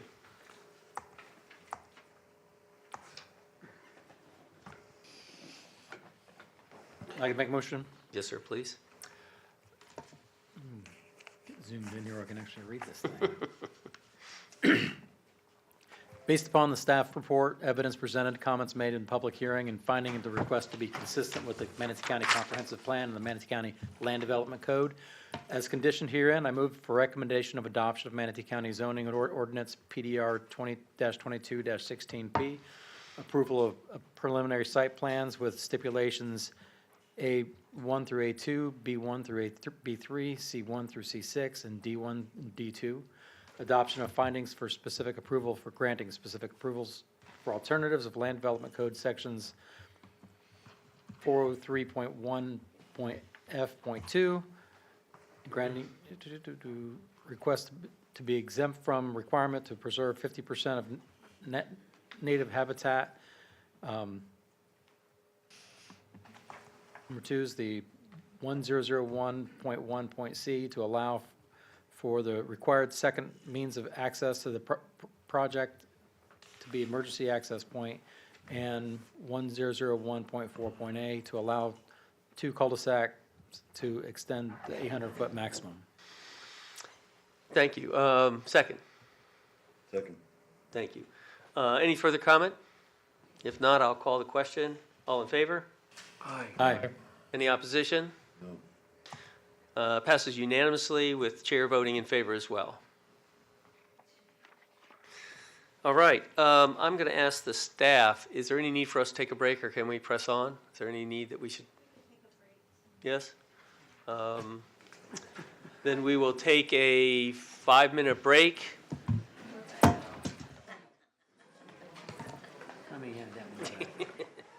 Try this. See if you can get it under mine.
Technology's great when it works, so thank you. Because we've had some new participants, we're going to ask as an opening to swear you in if you have not been sworn and you want to speak today. So please don't be afraid of getting sworn in. Do it casually. And if there is anyone who has any notion to speak before the board today, please stand, raise your right hand. Do you swear or affirm that the factual statements and representations you're about to make to the Planning Commission are truthful and accurate? Please state your name and your county of residence, and if you've been sworn when you step to the podium. Thank you. great, thanks for coming back. Again, sorry for the delay. We're going to try and press on with item number 7, correct, Ms. Shank? We're good? Yes. So, Item please. number 7, PDR 1923GR, Star Farms, Lakewood Ranch, Northeast 700. GDP modification, 4 Stars, Real Estate Group, INC owner. And is an ordinance of the Board of County Commissioners of Manatee County, Florida regarding land development, amended and restated zoning ordinance number PDR 1923CG to revise the general development plan large project to allow an additional access point in the northeast portion of the site along Burnside Boulevard for a previously approved development of 1,500 residential units, single-family detached, semi-detached, attached, and multifamily. The more or less 699-acre site is on PDR, Plan Development Residential, and located more or less 650 feet south of State Road 64 East on the west side of Burnside Boulevard, east of U Lane Road, and north of 44th Avenue, East Bradenton. The case manager is Mr. Ross Ace. I stay there. And I Welcome. think Ms. Ria Lopez is here to introduce the case for the applicant. Good morning, welcome. Thank you. Good morning. For the record, Ria Lopez with RVI Planning and Landscape Architecture. Could I get my presentation up just to show the site plan? Okay, so the project we have before you today is an amendment to the Star Farms General Development Plan. As you can see from the site plan, this project is bounded by roads on 3 sides. Currently, access to the project is to the south from 44th Avenue and to the west along Eline Road. Today, our request is to add a 3rd additional access point connecting to Burnside Boulevard, which is to the east of the project. We are not proposing any further changes to the general development plan. Our request will help improve traffic flow in this area, and so will be consistent with the comprehensive plan and land development code. With that, I will conclude my presentation and respectfully request for your recommendation of approval. We are here to answer any questions. Okay, first, any ex parte communications on this project? No, sir, no. Okay, reference none, myself included. That's your presentation, you're good? Yes. Okay. Any questions from the board before she leaves the podium? No, sir. You have a traffic study, of course, that says this is an improvement to traffic, taking it further away from the intersections and the more heavily trafficked southern border of this, is that correct? Yes. We have a traffic consultant present today, and we also did a study of the access point regarding turn lane improvements and so on onto Burnside Boulevard. Okay, thank you. Staff, do you have any comments in regards to the submission? Thank you very much. Thank you. Good morning, Board. Ross Einstetter, planning with the... Pronounce your last name again? Einstetter. Einstetter, thank you, sir. No, the applicant did a great job. It's kind of a very simple thing. They're not changing any density or anything. It's just adding an access point. And that's an improvement in your mind? Yes. Okay. Yes, sir. Does that increase the number of cars from that section, and how many more would do you have any idea? Your microphone was not on, Member Ross. Got it, sorry. What does that do to the road currently? Does it go from 1 car to 5,000 cars? Could you give us an idea? Their transportation, I'll be able to answer that, I'm not sure. Anybody? I'll let our transportation consultant, Yuri Baikau, speak to it. That would be Okay. wonderful. Was there any other questions for staff from the board? No, sir. No, okay, go ahead. Sorry, go ahead, please. Good morning. For the record, Yuri Baika with TR Transportation tier transportation consultants. I have been sworn in. So we just, as part of our traffic study, we just analyzed that specific new access point, what it does in terms of traffic. Yes, obviously there'll be a little more traffic in that specific location, but again, we will be providing improvements to that specific location. And we'll be analyzing this and all the access points again at the final site plan approval stage. And there was a previous traffic study that was done for the overall development with the original GTP that looked at all the intersections, et cetera. We are not changing the density or intensity. Yeah, I have to assume creating another entry relieves the pressure. Right, right, from the other Thank you. two entries, correct. Okay. In order not to create a bottleneck at those other locations. So this helps distribute the traffic on the surrounding roadway network. Thank you very much. Thanks. Thank you, sir. Any rebuttal or comments final from the staff before we close? Public comment. Anybody in the audience that would like to speak on this change of access points, please step forward. You're welcome. Not seeing any, we'll close public hearing and revert back to our board. Any questions, concerns, or recommendations for this? Mr. Chair, Yes, sir. I move to recommend approval of Manatee County zoning ordinance number PDR 1923 GR and approval of the revised general development plan with stipulations A1 through A7, B1 through B3, C1 through C4, and D1. Thank you. Do I have a second? Second.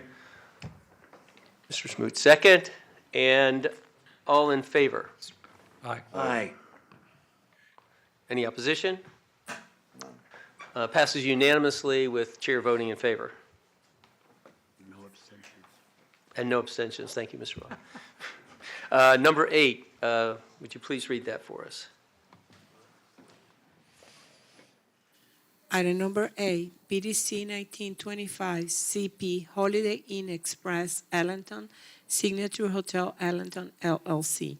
Is a rezone of more or less 2.93 acres generally located on the south side of 18th Street East, more or less 550 feet south of US 301 and 1,300 feet east of I-75, commonly known as 5911 and 6015 18th Street East, Ellington, from A1 Agriculture Suburban, A1/CH Coastal Agriculture Suburban Coastal High Hazard Overlay District, and PDW Plan Development Waterfront, and PDWCH Plan Development Waterfront Coastal High Hazard Overlay District, to PDC Plan Development Commercial and PDC-CH Plan Development Commercial Coastal High Hazard Overlay District, and approving a preliminary site plan for 60,764 square feet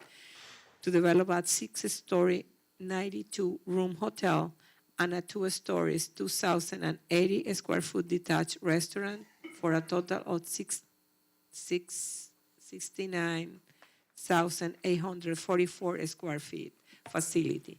The case manager is Ms. Dorothy Rainey, and Mr. Lee Chairman is here to represent the owner. Okay, thank you. And any ex parte communication on this particular project? No, sir. No. None, including the chair. Okay. Morning. Good morning, Commissioners and Chairman Rutledge. For the record, my name is Brian Lichterman, President of Vision Planning and Design, and I have completed a speaker card or taken the oath. I have also live in Manatee County, and so I'm pleased to be here this morning to consider this rezoning petition and preliminary site plan for the Holiday Inn Express Ellington. I'm pleased to be here representing Mr. Paul Patel, who's in the audience with me, who owns the subject 2.93 acre parcel and will be the project developer. Mr. Patel is a very experienced hotel developer and operator. I also have as part of my team this morning, Mr. Ron Sivitz, who's the project architect, and Ron will get into some of the specifics of the project design. I do have a PowerPoint presentation. I would like to have that pulled up. It's been loaded.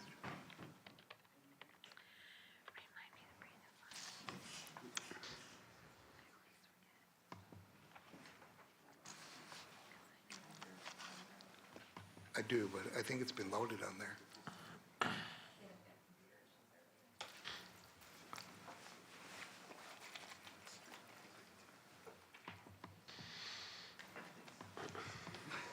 find it.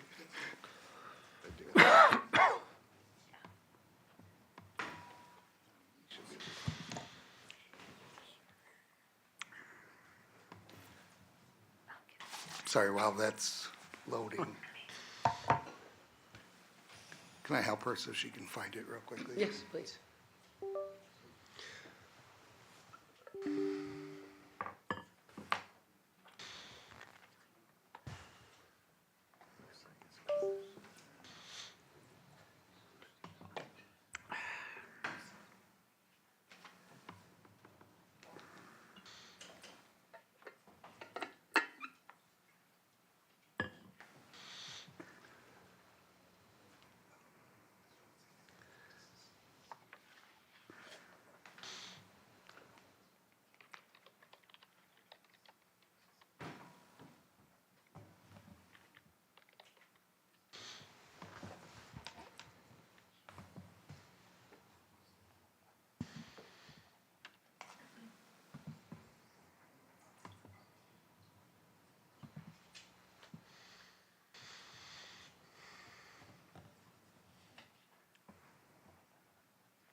Sorry about that.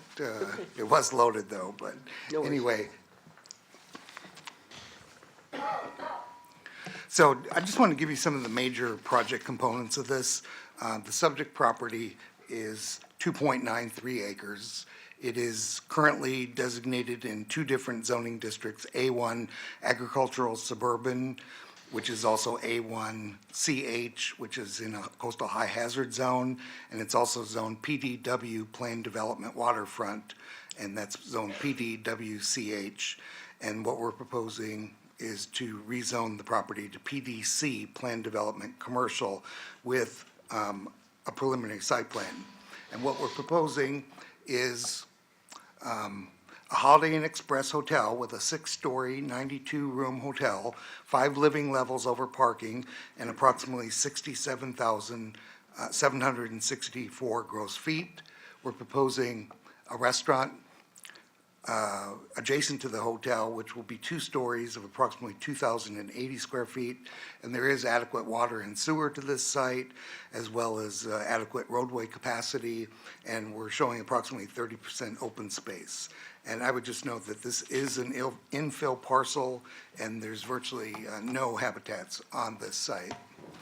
Just to give you an overview, this is an area-wide perspective showing you the location of the 2 parcels in question, which are highlighted in yellow. It's east of I-75 on the south side of US 301 and on the south side of 18th Street East and on the north side of the Manatee River.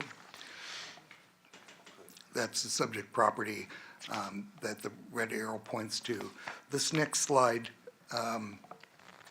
is also showing the location of the proposed hotel and the proposed restaurant. This is a copy of the preliminary site plan that was submitted. This gets very busy, and so what we've done is we've kind of put this into a more easily readable graphic, and I'm going to introduce Mr. Ron Sivitz, who's going to give you an overview of the preliminary site plan. Good morning, Commissioners. My name's Ron Sivitz. I live in Sarasota County, and I have been sworn in. What Mr. Lichterman, my partner there, showed you is that this is one of the pages out of the submission, the PSP plan, and it's got quite a bit of information on it. So we wanted to put this up to show you, but I went ahead and just simplified it a little bit. So this is our site plan simplified. We have proposed hotel building, which is 6 stories, but I wanted to explain it's 5 living levels over parking because this is in a flood zone, AE. The elevation is, I believe, 11 with the 1 foot of freeboard. So it's a 5-story living level over parking, 6 stories total. And then next to it, pardon me, is the proposed restaurant building, which is 2 stories, again, in a flood zone. So the ground level would be outdoor type, outdoor bar, that kind of thing. And then the restaurant habitable space would be on the 2nd level. As you're looking at this plan, the green around the water's edge there is a wetland, okay? So the water's edge is a wetland, and the darker green is a 30-foot required wetland buffer, and we are not impacting that buffer. There is a small wetland that's located by the east entry at the northeast side, which is about the size of 2 to 3 parking spaces. And Michelle Steinbaum, our environmental consultant, worked with staff to eliminate that. There is an additional, pardon me a sec, there's an additional, I don't know what I just did here. There we go. There's an additional 15-foot buffer and/or setback required on top of the already 30-foot buffer. And because we're on an extremely constrained site, it's very long and not very deep, that it was difficult to position the building and get the parking required, meet the required setbacks, landscape buffers, et cetera. And we are impacting the additional 15-foot buffer in minimal places. And we had a long collective meeting with Manatee County staff, and I came up with an idea for those impacts, where we are impacting that for the distance of the building. If we're impacting 8 feet into it for a distance of 21 feet, we would enhance the actual wetland buffer for that distance 15 feet in, halfway in, to enhance the land, to enhance it. And staff was in agreement with that. So this is showing, again, the wetland line, the additional 15-foot setback. I'm sorry, I don't know why. Is that me doing that? I apologize. So this is our site, and we meet the requirements for setback on the front. We have our required landscape buffers. The building is positioned far enough from both the east and west sides, so we don't have to tier it in or with respect to height.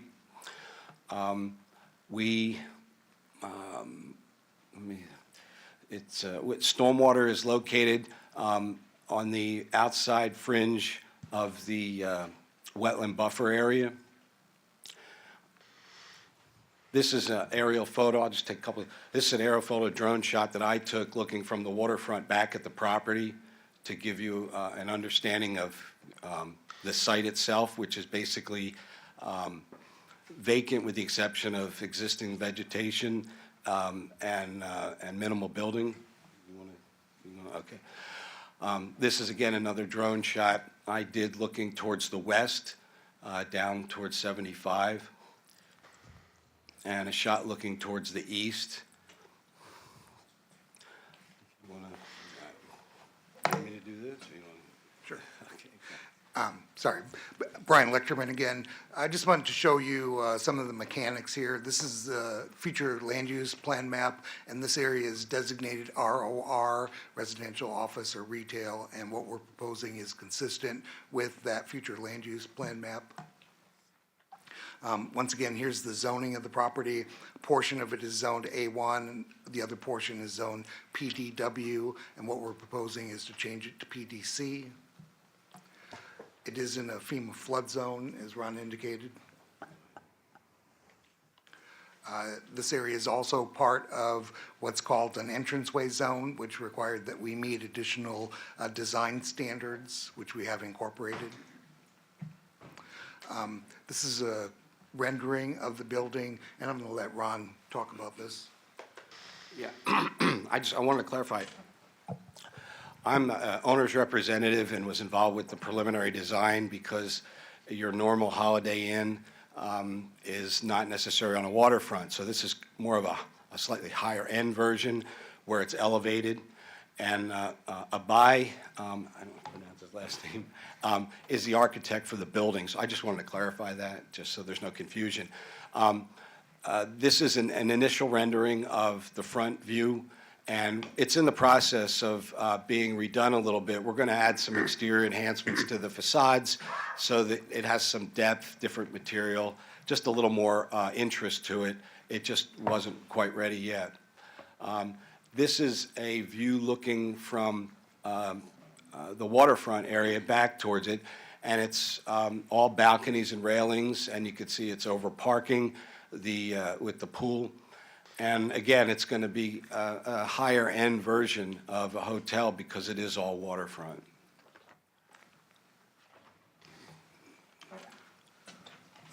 With that, the only other comment I'd like to make is we did hold a neighborhood workshop. There were approximately 4 people that showed up. And there was pretty much positive feedback, no negative opposition. And with that, that completes our presentation. And both Ron and I are available to answer any specific questions that you might have. Okay, do we have any questions for the applicant from the board? Yes. Can you tell me how far to the west your bar and restaurant is from the hotel? Roughly. I'd have to pull up the plan, but I believe we're probably about 50 feet, 60 feet away, give or take. I want to go to the, Closer to 120. I think it's in the staff report specifically. I don't know if I'm going to be able to see it correctly. It's like Keep quite a going. ways. Yeah, it's there to there. There we go. 20 parking spaces. Yeah, it's probably about between 50 and 60 feet away from the westerly property edge. Next question. Yes, sir. Roughly how far is that from Woody's Rue, do you know? From, Woody's Rue. That's the next the next restaurant one. to the west. I'm not Roughly. sure. What would you say? Looks like Couple of, 200 yards, 300 yards, something like that. It's a good distance away. all right. This is in a FEMA flood zone? Yes, sir. And how often is the FEMA flood zone? Is it 100 years, 5? Well, no, this isn't that type of, the flood, that's like a floodway, I guess. The flood zone is based on where it is in relation to the ground level. In other words, this area, as we go into the Manatee River, you're in a V zone, a velocity zone. As you go more landward, you're in an A zone, AE zone, and as you get a little more landward, you're in X. So this is just located within the AE flood zone. And how often is that? Every 100? I don't know how to answer that question, but Mr. Gerstenberger? Mr. Chair, we're first doing applicant's presentation. I think we should finish them first. Sorry. And we got a question on the record for staff. Yeah, that's okay. I don't want to answer something I'm not sure of. So. It's okay. that's fine. Okay, any other questions for the applicant from the board? Yes, sir. No? Okay. Staff presentation, any required? Any?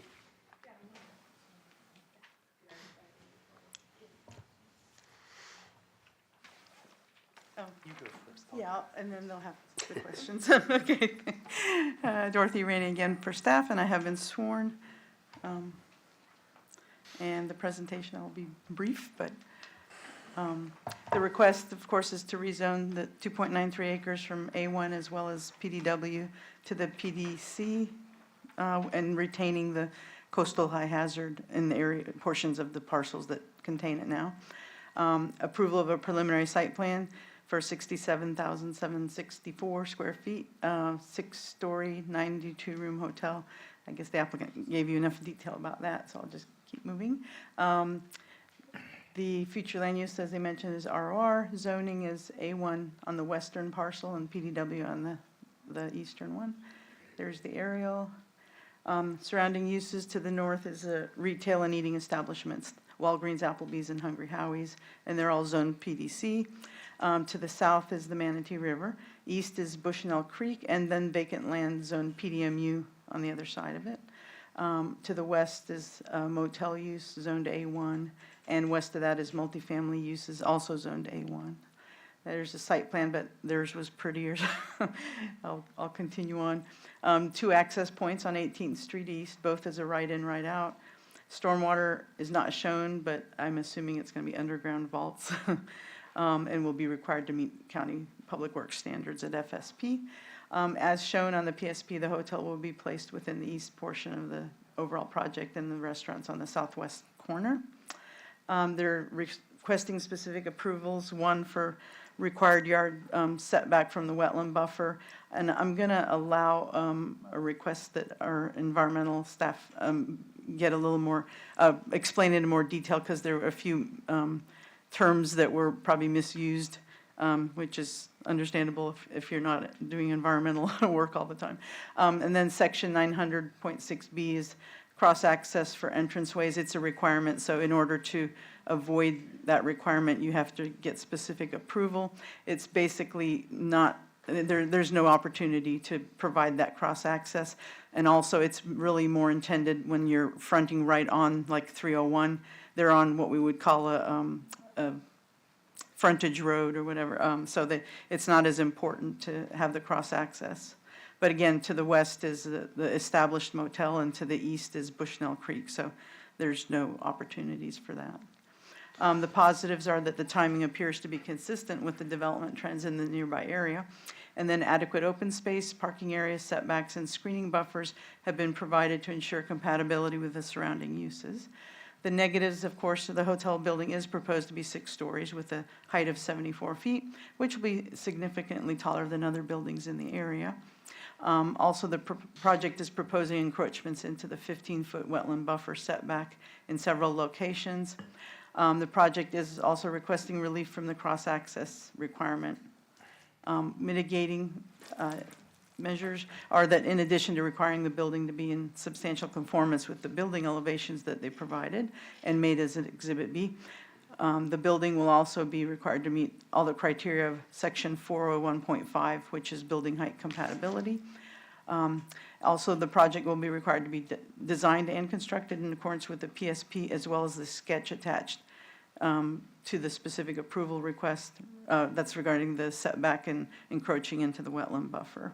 And there are no opportunities to provide cross-access to the adjacent properties, as I mentioned. So the project will take access off the frontage road of 18th Street East, or Avenue. I think it's street.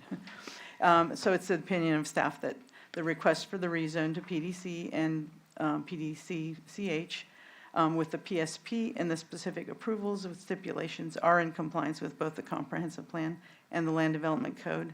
And we recommend that you approve it. Thank you. Thank you very much. Board, any questions for staff before they leave? Or the addition of Mr. Kirstenberger? Oh, yeah, go ahead. Take it away. Thanks, Ms. Rainey. For the record, Thomas Gerstenberger, Public Works Department, I have been sworn. Mr. Roth, with respect to your questions regarding the floodplain, and I bring it up on the overhead now. One thing to point out is there are different elevations associated with the floodplain in this general area. They range from 11 feet pretty much along the shoreline and out within the river itself, and then they start to decrease because of the floodplain delineation in this area is predominantly attributed to storm surge effect. So that's why you see these base flood elevations decrease as you head northward. So to go from 11 out in the river and along the shoreline, the site itself is predominantly a 9-foot base flood elevation, and then once you cross 18th Street, it's 8-foot elevation. That, as the applicant had alluded to, and the intent of the design is to have the hotel or the restaurant, as far as the usable area of the hotel and restaurant, elevated above base flood elevation, and to have essentially parking or other uses at grade. Go ahead, sir. Is the parking lot at the 8-foot level? It does not necessarily need to be at that 8-foot So it could be level. flooded? Yes, certainly. During a storm surge event, obviously last year being the prime example with Hurricane Ian, this area, as Dorothy had brought up as well during her presentation, it is in the coastal high hazard area. It is in storm surge effect area, evacuation areas as such. So yes, that would be, certainly would be prone during the storm surge event to flooding. Do we have any record of past storm surge? Probably have to go back to the 1993 winter storm as far as the most, it's pretty much the most recent example of any significant storm surge flooding. You pretty much have to go back to either 1993 or even before that, probably mid-'80s with Hurricane Helena. Okay, so assuming that is true, I don't know how high it was, but have they cleared that by actually having the parking lot as high level as it is? And yet, I guess what I'm saying is, in a storm surge, would the storm surge remain in the hotel based on past history at the bottom level?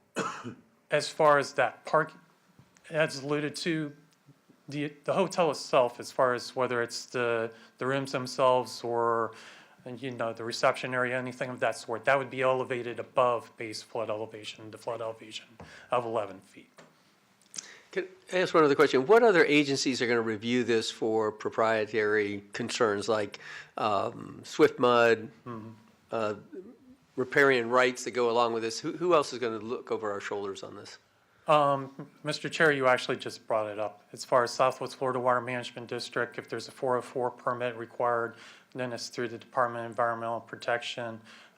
With it being along the shoreline of the river, there even could be some involvement from the U.S. Army Corps of Engineers. Okay. Next question. There's a dock currently in place. Does that need to be re-permitted, or is it already permitted? I'll give my short answer, and then with either the applicant or even our environmental staff, the short answer is it's dependent on if there's any improvements that are done to that dock itself. If there's any additional, say, boat slips, boat access, any other improvements that might be associated with that particular existing facility, then yes, that might trigger some additional permitting. Applicant. Yeah. Wait, not yet. Any other questions for our staff? No, sir. Thank you. Thank you. Okay, at this time, we'd like to take public comment. So anybody that would like to speak in regards to this submission particularly and has been sworn, would you please step up, introduce yourself, and tell us you live in the area, and Hi, my name is Kathy Rose. I live in Tideview Estates, which is like a mile away from this site. I do have a couple of questions. I'm concerned, 18th Street is very narrow, okay? If you've driven that corridor at all, you know it gets to be interesting, to say the least. Are there going to be any improvements to 18th Street, any widening or anything for better access for the congestion? Thank you. yeah, thanks for your input. Anyone else who would like to comment on this submission? Would you please step up, introduce yourself?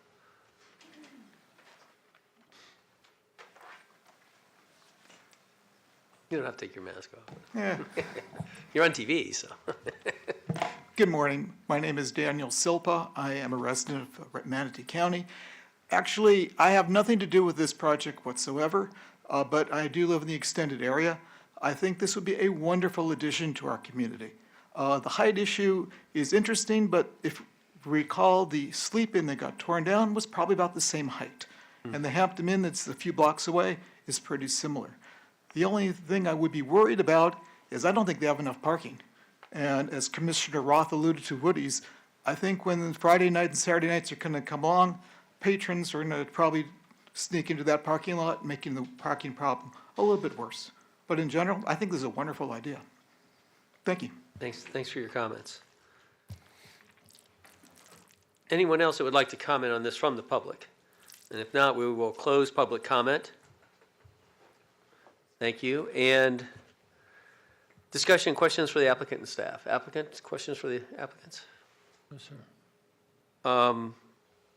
I would like the applicant to come up and respond to the road improvement conditions and maybe just talk about what you found parking. I see you go. Sure. Once again, Brian Lichterman.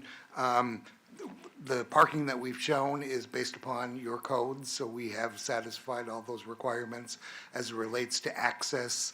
The little roadway that goes directly to the north takes you right into the site, so I think it's a very well-designed property. And there are sidewalks that are being proposed along the south side of 18th Street East, and I think that answers most of those And the design that you've submitted for the roadway, the turns and so forth, that's all part of your obligations, correct?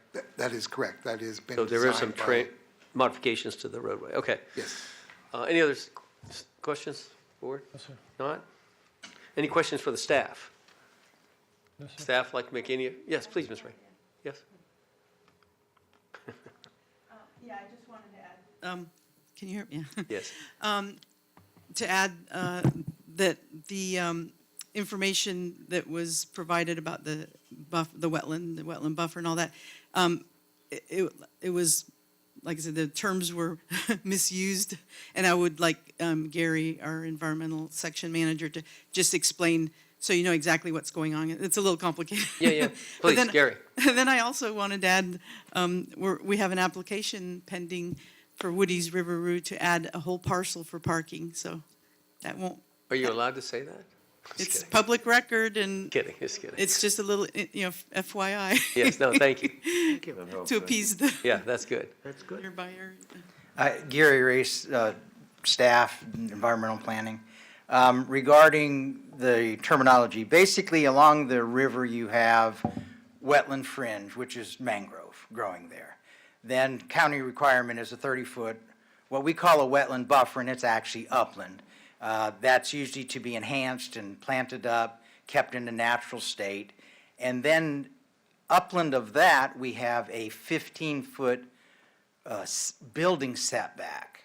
So they are not encroaching into the actual wetland buffer that we require, but they are putting a corner of the hotel and maybe a part of the pool deck. There's a couple of points where they infringe on that setback, that building setback.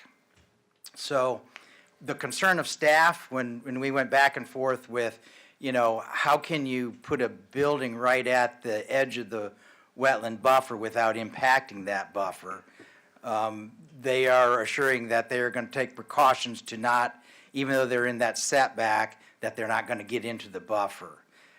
Part of the reason you have that building setback is so you don't, like a roof hanging over there, you're not dumping water right there at the edge of the wetland buffer and kind of impacting that area. So there's going to be some construction limitations right in those points, but as they alluded to, that there's going to be some enhancement plantings in those areas. The more we can get plants in that buffer, the more you get uptake of nutrients and stop the flow and erosion and things like that. So we're trying to compensate and accommodate the narrowness of the property, trying to do what they want to do there. Could I just ask, so it shows on the drawing a 30-foot setback to what I would consider the real wetlands, right? So it's designed to have this 30-foot setback, and those things are kind of pinch points to the pool and the building. So you feel comfortable that this setback with the modification still protects the real buffer? Yes. The real wetlands? Yeah, we'll be watching that. There'll be silt fence up there. There's going to be, we'll have to monitor it closely, as will they, for the construction activity. And that was our concern. How do you build and put a footer for a building right there at the edge without a little bit of overflow going into our buffer? So it's going to have to be carefully done. And again, we're trying to accommodate then the plantings, the additional plantings that we're going to get. We feel that we're going to get, protection for that buffer. And that buffer right now is not in good shape. There's, some impacts along there. It's growing Brazilian pepper. There's a lot of room for improvement over even what exists right now today. And so I've replanted some wetlands, and you can do a lot better sometimes than what's there. So I'm sure you'll keep an eye on this, and we'll look forward to their compliance and commitment to not dumping extra concrete down there and. Well, you know how construction sites can get Been to one. sometimes. Yeah. So, Anyway. and we're real concerned with the river, even though it doesn't have any special protection. It's Does to pretty us. valuable to us, yeah. And there was a reference to the dock. Docks are permitted through DEP. This would probably take an individual permit if they're gonna come up with, having boats be able to, tie up to go to the restaurant or something. I don't know if that's the plan. That wasn't really part of this GDP that we looked at. But that's something down the line that, they'd have to go through permitting, review manatee zones, seagrass areas, all that kind of stuff. Okay? Thank you very much. Good insight. Board, any other comments? I'm good. Any other concerns? Would you like to make a rebuttal? I don't know that there's anything. No. Okay, in that case, we'll close the hearing and open it up to the board for discussion. Any comments, thoughts? No. If not, I'll accept the motion. If you can read it off the. Did I just say something? Yes, please, of course. Okay. So I think we had a comment from a local citizen regarding having a hotel here. If you've ever been to this area, you should go to this area, if nothing else, just to eat at Woody's. But beyond that, this area is ugly. This is going to improve the area. If it's anything, it's going to make it look better. It'll be an enhancement to whatever is going on. That place has been dead for 18 years. It's nothing but good. Thank you. Thank you. Any other comments from the board? If not, I'm sorry, now we'll accept the motion if it's. Mr. Chair, Didn't want to rush you. I move to recommend adoption of Manatee County zoning ordinance number PDC 1925 ZP, approval of the preliminary site plan with stipulations A1 through A7, B1 through B7, C1 through C2, adoption of the findings for specific and granting specific approval for an alternative to Land Development Code Section 14013E11 to allow reduction to the 15-foot wetland buffer setback as little as 0 feet in various locations. 906B to allow elimination of the requirement to provide cross-access easement for the entranceway project. Do I have a second? I second. Mr. Turner seconds. May I have a vote? All in favor? Aye. Aye. Any opposition? Passes unanimously with the chair voting affirmatively. Number 9, could you read into the record, please? Thanks. And, Mr. Chair, I was going to suggest you take 9 and 10 together, Yes, that's a and vote good. separate. Great idea. Correct. Okay, please read those in if you would, please. Yes. PA 2213, Ordinance 2321, Florida International Trade Port FIT, formerly known as Ellenton Commerce Park, a small-scale comprehensive plan, map, and text amendment. It's a privately initiated map amendment to the future land use map of the future land use element to designate a specific real property generally located on the northwest corner of I-75 and north of US 301, and commonly known as 17th Street East and 29th Street East, Palmetto, Manatee County, from the Res 3 residential, 3 dwelling units per acre, 32.52 acres, Res 9 residential, 9 dwelling units per acre, 6.79 acres, and ROR retail office residential, 9.3 acres. Future land use classifications to the MU mixed use future land use classification, for a total of 42.21 acres, provided for a specific property development condition in the text of element 2, policy point 2.14.1.21 /D.521, that regardless of any established land use equivalency matrix, LUEM, additional density and or intensity cannot be transferred to the northernmost parcel on property identified as parcel A.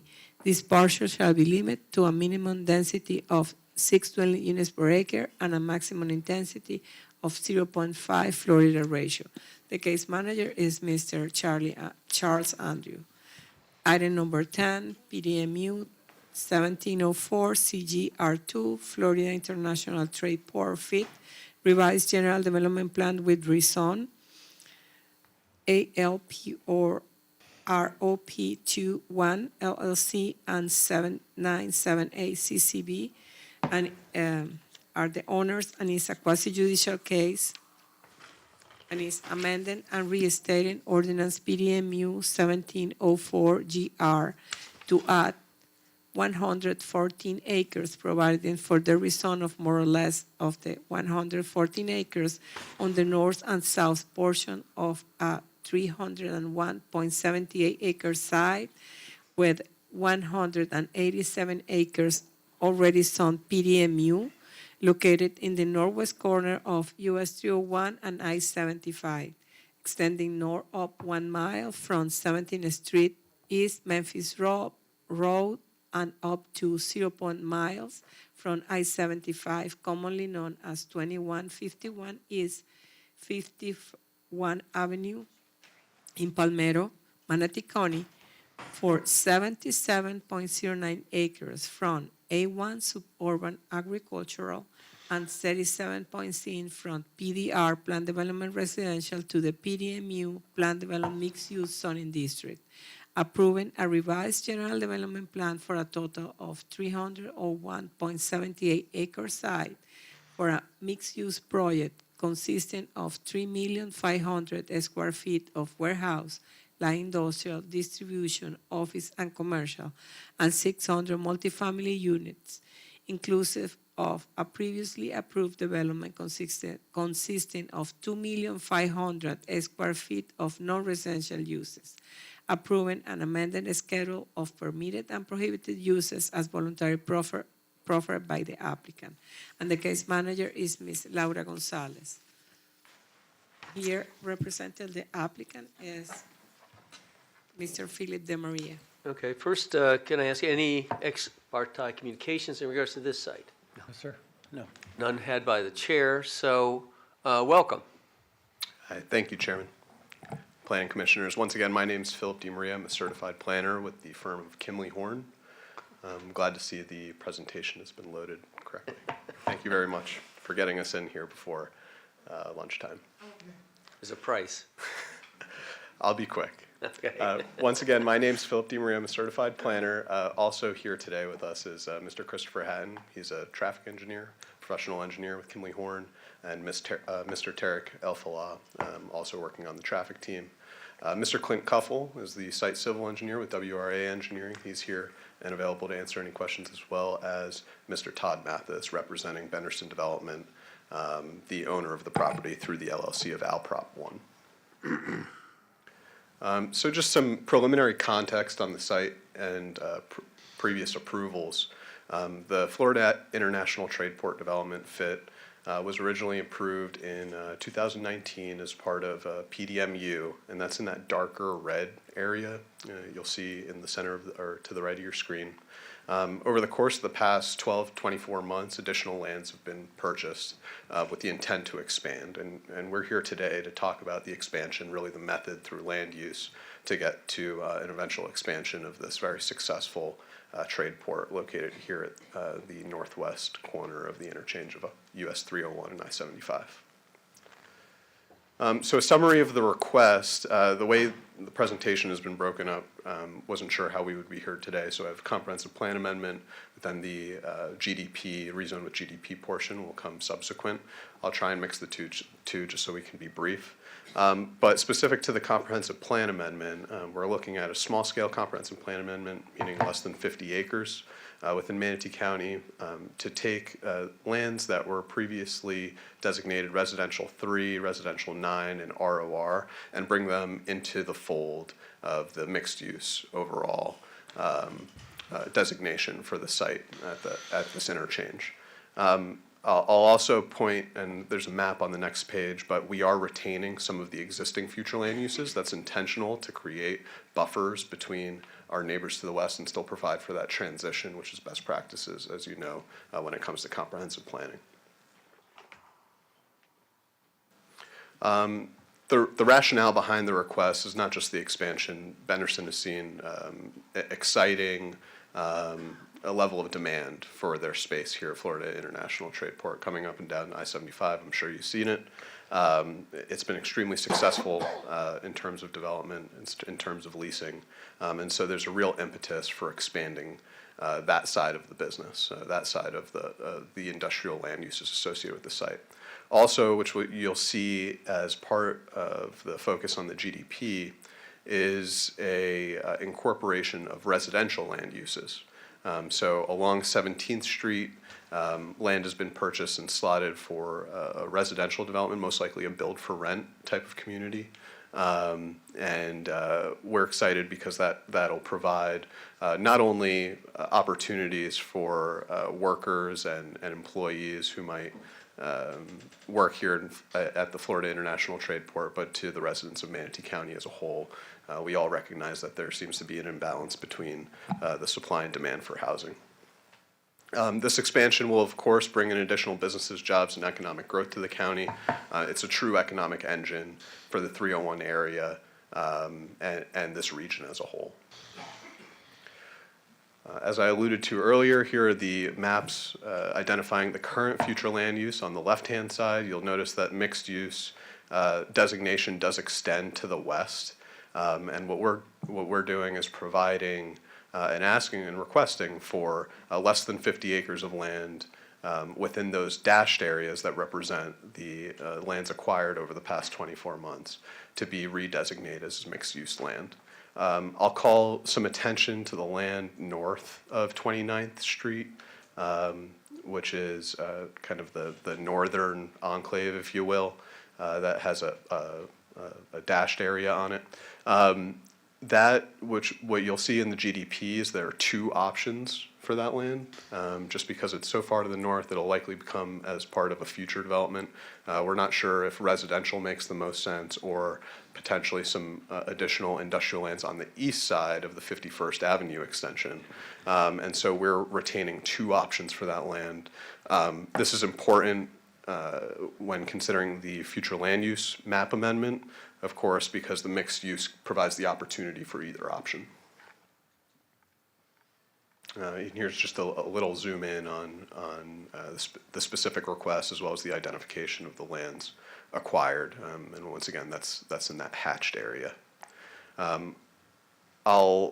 In terms of the way the map was laid out and the comprehensive plan was laid out here, there's a pretty logical transition from higher density intensity lands located to the south, maybe along US 301, as well as focused on the interchange. You'll see Res 16 on the south side of 17th Street. That's a very high density land use, as you all are familiar with. And you'll see that transition from that kind of salmon color up to the brown, which is a residential 9 category, and then eventually up into lower density land use categories. We're respecting that transition, but also recognizing that I-75 exists and that there are some land uses that might make more sense in this proximity.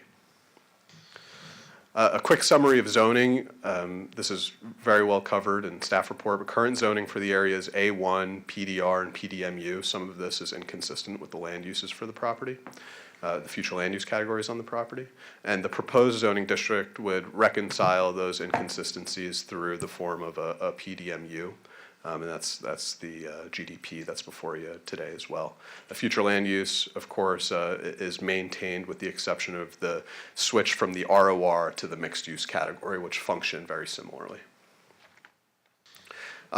We'll talk a lot about traffic, I'm sure, as part of this. But we quickly just wanted to recognize that the control of traffic flow is important to us. The 51st Avenue extension, our site on this map is located in a dark blue, there at the corner of I-75 and 301. The 51st Avenue extension is the gray stripe that runs through the development. Recognizing that 51st Avenue essentially serves as a collector roadway for not only our development, but eventually moving north all the way up to Mendoza Road and beyond. And so we're excited as part of this proposal to identify 51st as the extension, as that collector roadway, and providing a really well-managed, controlled traffic flow down to US 301 and eventually up onto I-75, our regional interstate connector. I briefly also want to touch on, while we're on this topic, are the county, county CIP improvements for 51st between 301 and 17th. There's an ongoing widening of, it's currently under design, the widening of that roadway, which will provide better access both to 17th Street and eventually the 51st Avenue connection, and our traffic engineers would be happy to discuss that further. Of course, with any amendment to the comprehensive plan, we look at the policies, goals, objectives, and policies within the comp plan and perform an analysis. Your staff also verified and did an excellent analysis on comprehensive plan compatibility and found that we are on balance consistent with the comprehensive plan as currently written. When in regards to compatibility with surrounding land uses, we've I think done a very good job of, once again, transitioning those land uses, being mindful of the surrounding land uses. I talked about those traffic issues. You'll see in the GDP there's a lot of discussion about buffers and setbacks along the boundary lines and how those are extended to ensure that there's a high level of transition and visual screening between the properties.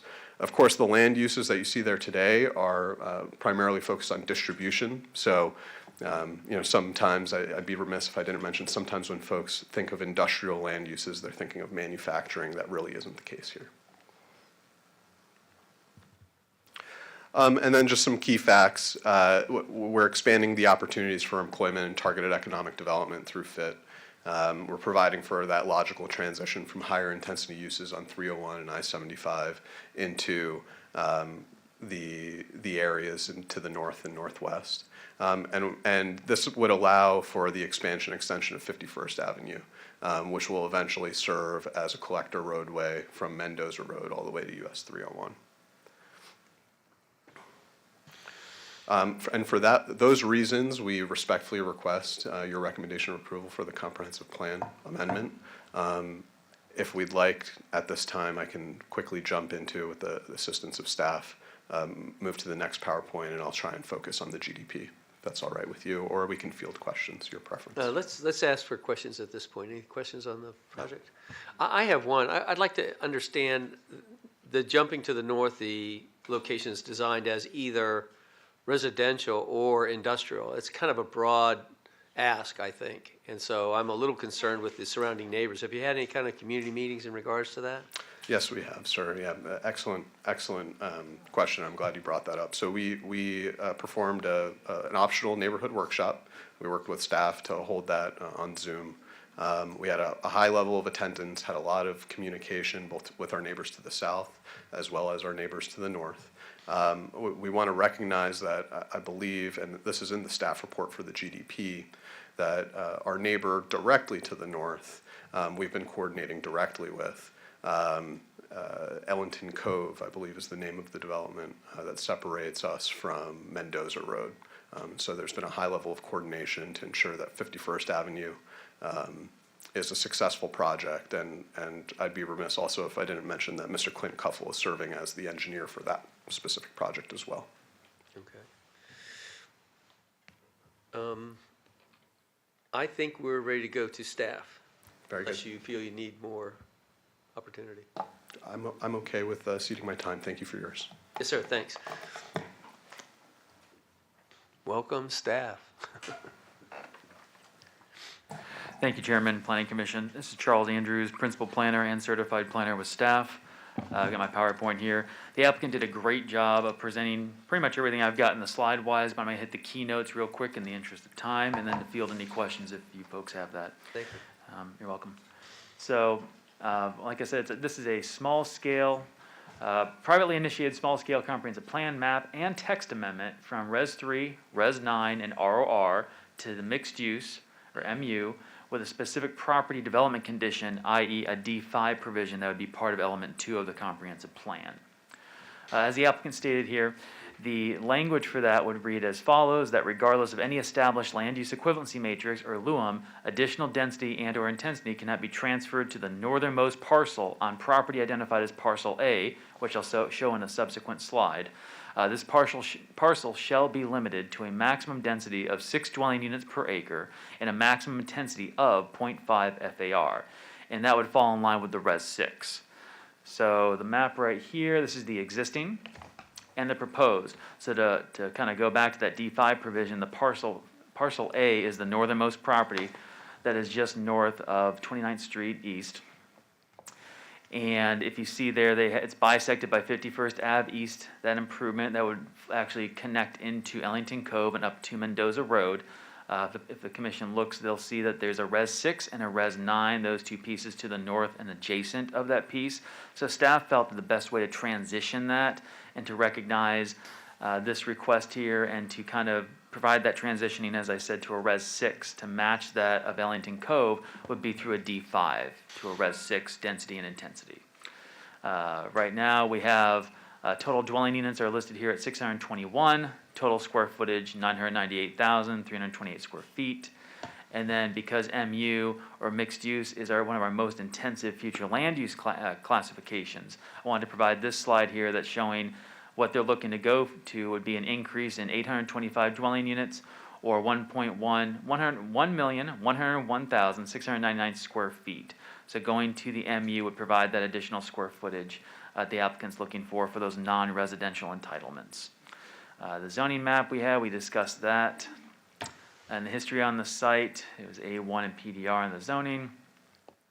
Talked about the future land use. And then the history real quick. So back in '89 when the comp plan was adopted, the black outline there at just over 254 acres was MU to identify the I-75-301 corridor. And as you know, that this property is in the northwest quadrant of 75 and 301. So as the commission can see that we've gone north with the 08 approval and then over to the west, 2010, 2018, and then 2019 to reflect MU changes. So this property essentially is infill on the south and then on the north there to go to MU. Surrounding development here, we've got the densities outlined. As I was saying, Ellington Cove to the north is Res 6 and Res 9. There are two development options with that GDP. One's at 7.84 dwelling units, and the other, if option B was used, is at just over 10. So going from a 7 to 10 down to the 6 on that northern piece, and then down to Fit.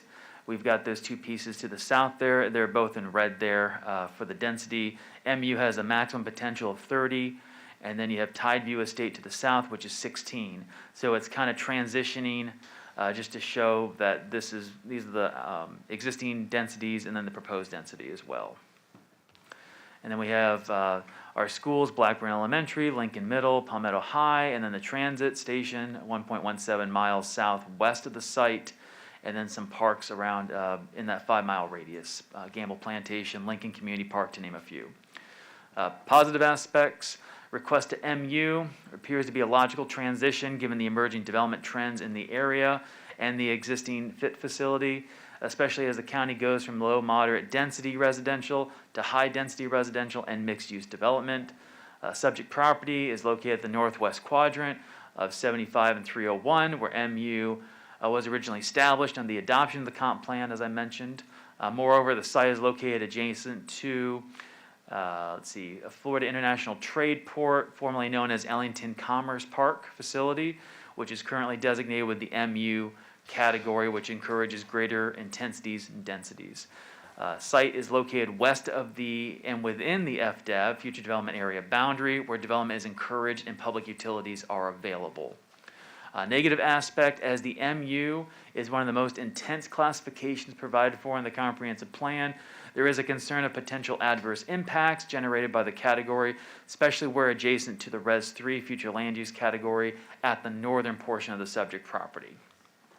Mitigating factors, we have the D5 provision I spoke of to limit the density intensity of the northern portion to match that of the existing Res 6 future land use category, located adjacent and north. That's been voluntarily proffered by the applicant and agreed upon by staff.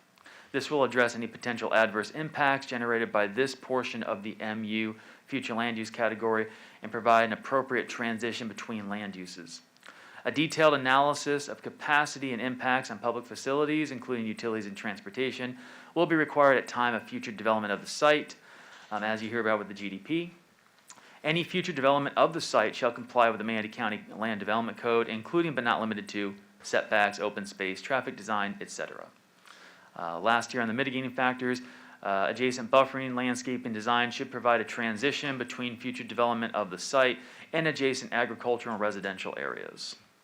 Conclusion, the request appears to meet the applicable policies of the Manatee County Comprehensive Plan and the Land Development Code regulations, and the request is, I guess for adoption rather, of Plan Amendment PA 22-13/ordinance 23-21. One last thing here to note, as some of these items are transportation related, we have Prony Bona Fairfills in the back. If you have any questions and any general questions for me, I'm happy to take them. Thank you. Thank you. Questions from the board? What would be the partial A? What would be the difference in residence in partial A as Res 3 now to the mixed use? Just that area? So in just that area, so you're talking just about the acreage specifically? So on the, Amount of- like parcel amount of A? houses, Units. the units, Get that up.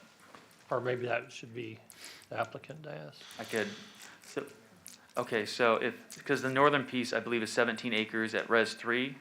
So if we multiply that out, give or take, whatever that. Yeah, 60-ish. 60 or less. yeah. 60 or less, okay, I don't have a calculator. Okay, and then going to MU, with the D5 provision, that would put it at 6 versus 30. Oh, thank you.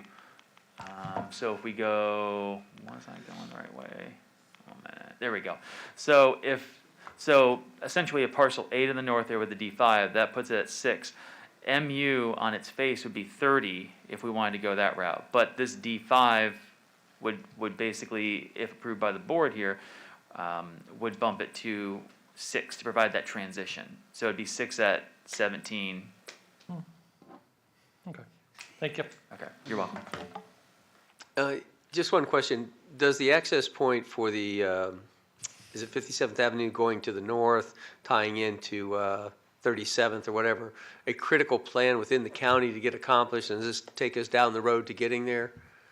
Yes, sir, I can have transportation staff speak to that, but it's 51st Ave East Extension, and that is a critical roadway to connect to Mendoza and further north. So it become, because one of the things we see obviously is now everybody's taking Lakewood Ranch to stay off 75, and this will become one of those roads that will be an alternative access point than getting on 75. Is that, should we ask our expert? I would probably ask transportation. Okay. All right, thank you. Yes, sir, please.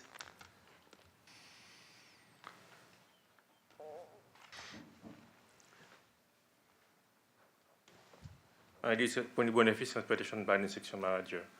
If you look at I've been shown, if you look at the 2045, that's been these 51st or 49 will go from 201 to 29. But in the 2045 county long-range transportation planning map. So this takes the county along the path of building the roads that we need to get that off the primary to a more tertiary road. Is that? Yes. A simpleton's understanding, forgive me. Yes. Yes. Okay. All right. I just want to know that there's a gain for the county in what we're trying to accomplish by designing this way. Okay. Any other questions for staff or for? No? No, sir. Thank you very much. Good to see you. Would you like to add anything from the applicant? I don't think so. Okay. Thank you. Okay, open it up for public comment. And we do have two names here. Pentecost? Pentecost? Oh, Ohio. No, sir, it's Mel Pentecost, spelled just like in the Bible. Mel? And no relation to the Pentecostal church, please. I thought you meant Mel. Yes, Okay. I'm an Ohio State Buckeye. Welcome. Thank you. Thank you for your time. I represent the Tideview HOA board. I'm one of their members, and we have another couple members here with a group of about 20 of us. We're concerned because this development is right across the street from us. When I read this morning, when I got here, a lot of my questions were answered with this. I had requested this information when we got the letter 2 weeks ago from the names on the letter. I called them 4 or 5 times just to request the information so we wouldn't be redundant. I've yet to receive that information or even a phone call back from either one of those 2 people. So if that could have been done, I could have alleviated some of my questions. But I have prepared a list of questions, and I'm going to leave those with whoever it is that I leave them with. Perfect. So you know, because I know you won't have all the answers. But we are liking you to get us involved and let us know what's going on before everything is signed and sealed, if you would, please. For example, we wanted to know the submitted mixed-use plan for the warehouses, the condos, and the apartments, which is addressed in that issue there. What is the area zoned for, and when was the zoning changed? Has the EPA signed off on this project? If not, when? If so, where is the report? How does the proposed zoning change align with the county's planned substantial green space and recreational use? Please address how the developer will control construction dust, noise, and cement dust. And that is in there because the warehouse use over there, the dust and dirt, I happen to live at that corner on the lake. The dust and dirt is unbelievable, and nothing is ever done about to control that. So if they're going to start a development across the street from my home, the dust and dirt is going to be worse than what it is now. So that needs to be addressed. What are the developer's proposed roadway changes and timing? With that area there with the Oyster Bar and the service station, try pulling out of there at 4 o'clock in the afternoon. There's 5 or 6 semis in there. I would hope that the county would have answers for that development before all this other development is finished. When will the industrial park's current main roadway entrance be extended north? You've answered some of that question. I appreciate that. And what is the plan to alleviate congestion and danger at the existing 301? If you're not familiar with that, I would encourage you at least to go out and take a look at that. I'm about finished. What traffic measures will be constructed for the school and both Tideview entrances on 17th and the intersection? What is the historical significance for that annex? You know, that used to be a high historical area in there years ago. Has that been checked? Would you please direct the zoning and permit office to make all submitted documents for this development available electronically and physically for public reviews? And for me, what will the hours of construction be? I would be interested in the traffic count for that area on 17th and Ellington Gillette because that is a high traffic area. Thank you for your time. I'll leave my questions with whoever I'm supposed to. The clerk, please. Okay. Thank you for your insight, being specific, and putting them together for us, so thanks for that. The other name I have is requested to speak is John Hardesty. Welcome. Thank you, Commissioners and Chairman. And most of all, I want to thank Mel. Mel is on our board of directors at Tideview, and they represent us well.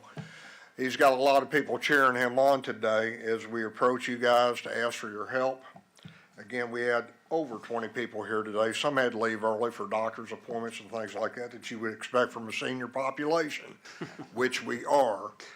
Tideview Estates community is a senior community directly across from the planning and projects that we're talking about right now.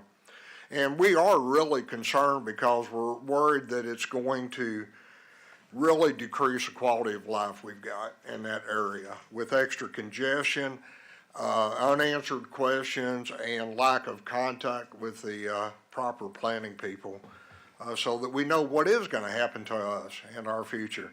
Again, we've got an aging population there, okay? Mel mentioned the dust, the traffic, the noise, all these are concerns. I mean, most of our, vast majority of our residents, I think, are over age 70. There's a lot of health concerns, a lot of breathing issues, just a lot of problems.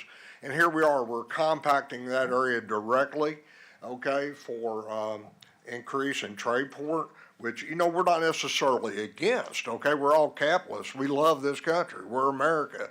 We love to see growth, okay? But we want it to be responsible. We don't want it to impact our community in a negative way, which so far I'm not convinced that it won't. Things that, again, Mel asked 95% of the questions I wanted to address. One of the things I want to clarify is there going to be multiple entrances off 17th Street? I was told when I contacted one of the planners that yes, there would be. Now, I'd like to clarify that. Maybe I was incorrect, but that's what I understood him to say. And I understood him to say 3, 4, maybe more entrances off 17th Street. I hope that I'm wrong, because essentially you look at Tideview, we're right in the middle, okay? We're sandwiched between 301 and the development. Concerned about traffic. We've got traffic engineers. What's that going to do to development? We've got over 600 different homes in our community. Is it going to become a main thoroughfare? Again, worried about the possibility on that. And again, we love Manatee County. We love Tideview. Worried about our quality of life. They're talking about, right now, as I understand, 17th Street, they're going to widen that 6 feet on each side. That's going to put it a lot closer to our development. Could we widen it the other way possibly? These are questions that I have that I don't have answers for. And I think, Mr. Chairman, you mentioned a simpleton. You can put me with that definition also. A lot of this stuff I'm still looking at and trying to learn, but I respectfully request the builders, the planners, and the commissioners that we have elected to please involve Tideview. Please let our board know what's going on. Please help us be the vital part of this community that we have been for about 60 years. Thank you. Thank you, sir. Appreciate that. I think we can all relate to the things you're representing, so I appreciate that. Is there anybody else that would like to speak in regards to this particular subject, Ms. Rose? Yes. Hi, yes, Kathy Rose again from Tideview, thank you. And yes, I was sworn in. Okay, one thing that hasn't been touched on was the schools, okay? The parcel that I saw that was going to be for apartments right there next to Blackburn School, approximately 600 units, okay? Average family, 2 kids, that's 1,200 students. They're all gonna go to Blackburn. What's that going to do to that school? Are they going to help cover the cost of expanding that school, putting a new school in, hiring more teachers? I'm a grandparent, parent, you know, I have nieces and nephews and things, you know. I'm a volunteer, so I volunteer at different places and see different things. So I'm concerned about the total impact of putting in another apartment complex in this area, let alone the security issue. Thank you. Thank you, Ms. Rose. Yes, anyone else, please step forward, introduce yourself. I'm Wayne Richardson. I live in Tideview Estates. I've lived there for 16 years. We're a quiet community, and the elderly population there, 55 plus, we're very happy with the community. However, there's one part of this that nobody has addressed yet, and that is In our community, all of our streets are county roads.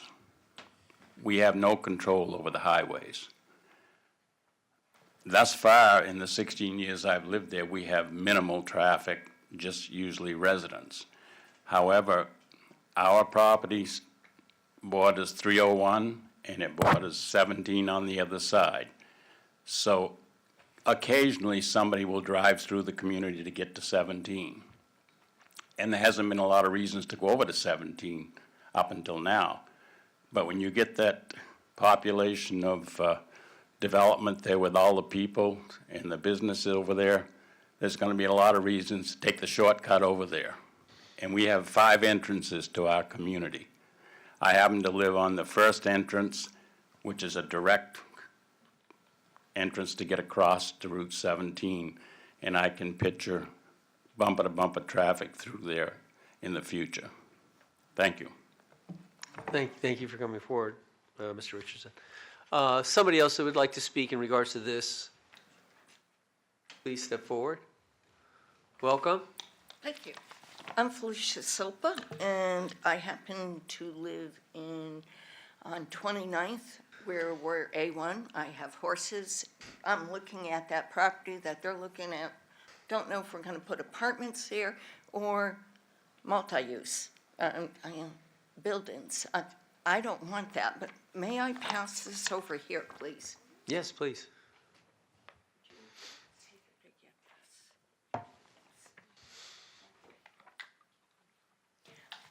I'm also an archaeologist who specialized in gamble plantation, and my biggest concern Thank you. is the water. In 1843, and if you, okay, I'll put this up, but you guys will get this, because this is, okay, here we go. This is part of my thesis, my master thesis. You may have to speak slower for me. I went to USF. I'm sorry. We'll forgive you. So did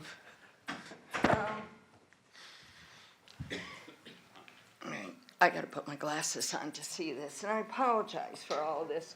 No, But it's- 1843, Samuel Reed worked for the government and did this map, okay? We are looking at Section 8. They're going to be doing this, the building here. That's our property too, the E Lake subdivision. There are 3 large, what he called ephemeral ponds, and in April, while he's doing this, they're still filled, which is, of course, our dry season. My concern is now that we're going to add 600 and some odd homes or buildings, what are we going to do about all of this water? You know, I'm sure that they're going to go and make little drainage canals, but are these drainage canals going to lead into our section, the E Lakes? And if so, what's going to be done to protect the flow going into the Gamble? Now, there is a straight line going from the E Lakes into the Gamble property, and then, well, actually, it's Mr. Goby's property, Marshall Goby's property, and from there, it goes into the plantation, the sugar mill. And from there, that also becomes that permanent creek that Gamble talks about, starting and creating that we have now. So I am concerned, what kind of impact is this going to have on my home? What kind of impact is this going to have on Mr. Goby's homes? What are they going to do there? Now, Mr. Goby's supposed to be protecting it. And all I ask for is, please protect the water drainage for us. And then the second thing, and it's very bothersome when people say there's no animals that exist here. We do have otters. We have eagles. That's my neighbor across the street. He replaced his roof because of them. And they're looking at the development area. What can I say? And they do fly over that area. And let's see, what else do we have? Oh, we have lots of sandhill cranes. I've never noticed, thank God, the tortoise. I don't want the gopher tortoise, please. But we do have indigo snakes. So thank you for listening. Thank you for putting up with us. But No, listen. these are concerns. These are your rights. This is how government should work. It should hear from the people. So I appreciate you being so prepared. I appreciate the detail, and you're helping me. I had no idea about the history here, so thank you for that. So please Okay. come anytime. All right. I also, if you want, I have the list of references and also the appendices of the plants and stuff. So if you would Thank you like very that, much. I have that with me. Okay, thank you. Anyone else, please? I thought so. Welcome. And I'm Daniel Silpa. I'm her underling, also spouse sometimes. Yes, we are residents of Manatee County. Yes, we've both been sworn. And yes, we are residents of 29th Street East. My comments are solely restricted to what staff was calling Parcel A, which is the part of Benderson Project north of 29th Street East. If you've been there, you'll realize that this is an old section of town. It's small houses, small farms, agricultural-related businesses, and it's currently A1 going to on Res 3. The applicant wants to take a section smack dab in the middle of this neighborhood and put a bunch of apartment complexes, 5 stories tall, 6 per acre. And at least they've voluntarily agreed to restrict to a residential use rather than further factories or warehouses. I think the crux of the matter that the commission has to deal with is this is a little enclave, a little oasis of an old rural section. It is being rapidly encircled by development. Once the applicant's foray into set parcel A occurs, then you've destroyed this oasis. It's just all going to be plowed under. We'll plant condominium scenes and grow more residences. That's the crux. If the commission feels that this little residential agricultural oasis needs to go, then approve the project. If the board feels that this little small residential area, which will be one of the last ones left in that section of North River, don't approve the project, at least section A. That is the main part of the issue. Everything else I have is just fluff. And that is 29th Street East. I did read the traffic report. I'm not a planner. I did find problems with their methodology. Quite frankly, it's a little tiny road. 2 trucks, 2 minivans going by. One of them's going in the dirt. You can't pass by without getting sideswiped. There's going to be a whole bunch more of traffic on that road. The county so far says that they don't need to do much about it. I respectfully disagree. The intersection at Ellington, Gillette, and 29th Street, it's already a dangerous road. When I was here 2 years ago, I made the comment that school kids sit there or stand there. There's no place for them to stand for waiting for the bus, especially at early morning, dark hours. I already envisioned some guy late for work trying to get to the trade port, making a shortcut, turning from Ellington, Gillette onto 29th Street, plowing through 1 or 2 of those kids. That has not happened is almost a miracle. There is going to be the extension of 51st Street East. We know that's 51st Avenue East. We know that's going to happen. My one and only proposal is that the county commission and the planning commission consider an ordinance such that there are simply no turns from that road. If you're on 29th Street, you stay on 29th Street. If you're on 51st Avenue, you stay on 51st Avenue. That'll cut the cost of repairing 29th Street to upgrade it, which will probably be in excess of $3 million. Your money, my money. It's a simple request. And I thank you very much.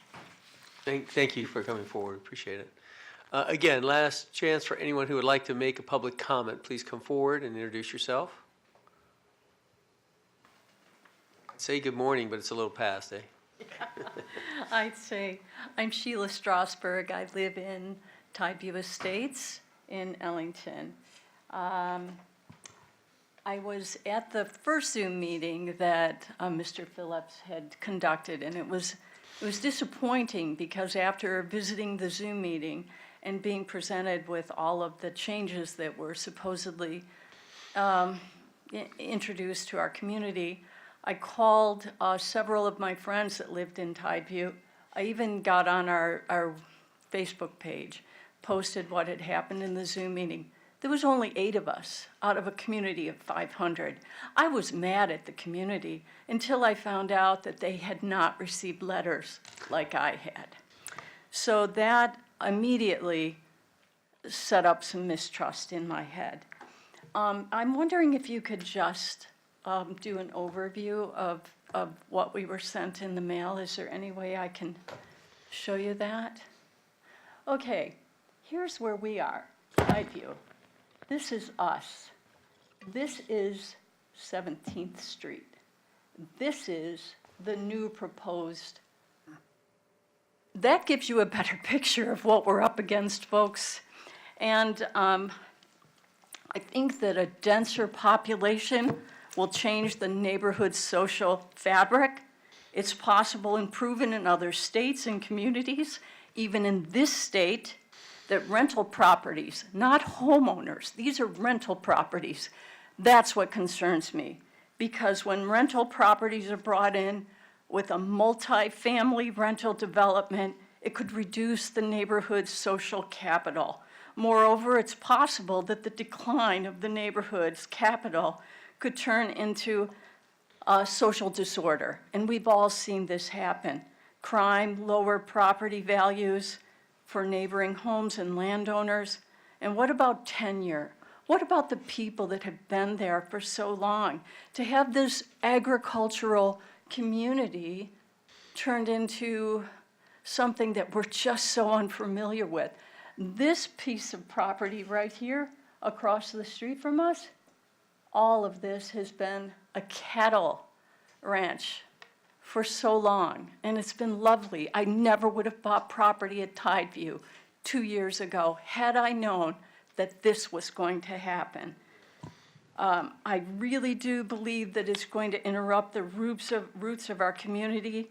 I wonder about the possibility of these rental units. Now, Mr. Benderson does a great job with retail and commercial development. I'll give you that. He's in New York, I'm from New York. He's in Florida, I'm from Florida. But I haven't seen any residential property, not one. And let me just continue very quickly, and I promise I'll wrap up. We were told originally by the commissioner that the properties that were going in were going to be townhomes, that were going to be owned by people who invest in the community. But when you put in 600 units to possibly 1,200 units of rental property, where does that take us? And I just want to just drive the point home. Did you see one renter here today in any of the rental communities around us? Not one. The only people that are here are landowners that have been here for years, that are concerned with our community and the property values. We paid a lot of money for our place. How is that going to impact us? And no amount of cajoling from Mr. Phillips and his company is going to change my mind about what has already happened with the trade port and what will happen in the future. If we don't get some compromise, we want to know. I've heard all day about sound barriers, about this. What about us? 17th Street is like a 2-lane highway back and forth. What's going to happen when we have all of these people that are across the street from us? I'm just wanting to know aesthetically how that will affect us, and socially how that will affect us, emotionally, and more or less community. It's too dense. It's going to be too dense. And that's all I have to say, and I thank you very much. Thank you, Ms. Rothberg. We appreciate you coming forward. Thank you. Please, we're not at a sporting event. This is really public business, but thanks for coming. We appreciate it. Anyone else that would like to speak on behalf of the project, one way or the other? Hi, I'm Brad Bartlett. I've been sworn in, and I live adjacent to one of the parcels in question. It was kind of hard to see on the maps that they provided, but there's 2 giant ponds or small lakes up there, each like a capital E and a mirror image of a capital E. And that area, I've been all over the country for work. I've been in really remote places, beautiful places. I settled here because it is amazing up there. Those ponds and the birds and all the wildlife there, it's incredible. Every person that comes out to my property, my 7.9 acres, says how amazing it is there. And if you build a bunch of apartments or warehouses next door, I mean, it's just going to ruin that whole area. And those two ponds are connected underground by a large concrete pipe. The eastern lake overflows underground through this pipe to the western lake. And for them to join these two parcels, they're going to have to fill in half of that 5.3 acre lake to join those parcels. And I think that's going to create a lot of water flow issues, not to mention all the wildlife that's going to be chased out of that area. And if you approve this zoning change, there's no guarantee that they wait for 51st Avenue to be extended. And the way Manatee County builds roads, it could be decades for that road to get put in. And they may go ahead and put apartments there and have them travel on 29th Street East. And 29th Street East is barely a 2-lane road. I got ran off the road yesterday by a pickup truck and pulling a 16-foot trailer coming the other way. There's no markings on the road, no lines, nothing. And on Ellington Gillette, there's a small turn lane that people turning east and west both use. And every week, I'm probably close to a head-on accident with somebody there twice a week. And if you put 600 more units there and increase that traffic on 29th Street East, you're just asking for problems. And if there is, I am an expert in apartments. I've ran huge apartment portfolios for the last 20 plus years. And I know if you do put apartments there and they are traveling on 29th Street East, that site is not visible. They're going to be putting banners and signs and all kinds of things out at where Ellington Gillette is. And the visibility there pulling out is already terrible. There's all kinds of trees growing there and you can't see cars coming and have to pull out partly into Ellington Gillette to get out of there. And again, that's just waiting for some serious accidents to happen. You know, all of us there have chickens and horses, goats, sheep, donkeys. There's all kinds of livestock there. This is an agricultural area. We moved there to have an agricultural lifestyle and environment for our children. And putting the apartments next door, you know, it's going to completely change the area. I'm going to have people trespassing on my land, trying to fish in the lake, picking fruit off my fruit trees. And I just hope you deny this request. Thank you very much.